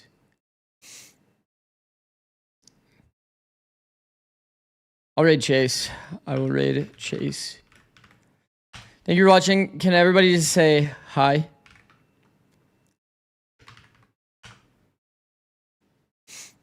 You can say hi or 6'7" or whatever, bro. Honestly, it's all good. This is one of my friends from Rust. You guys probably don't watch Rust, but if you do, he's probably like one of the best Rust players of all time. Thank you for watching. GG. Goodbye.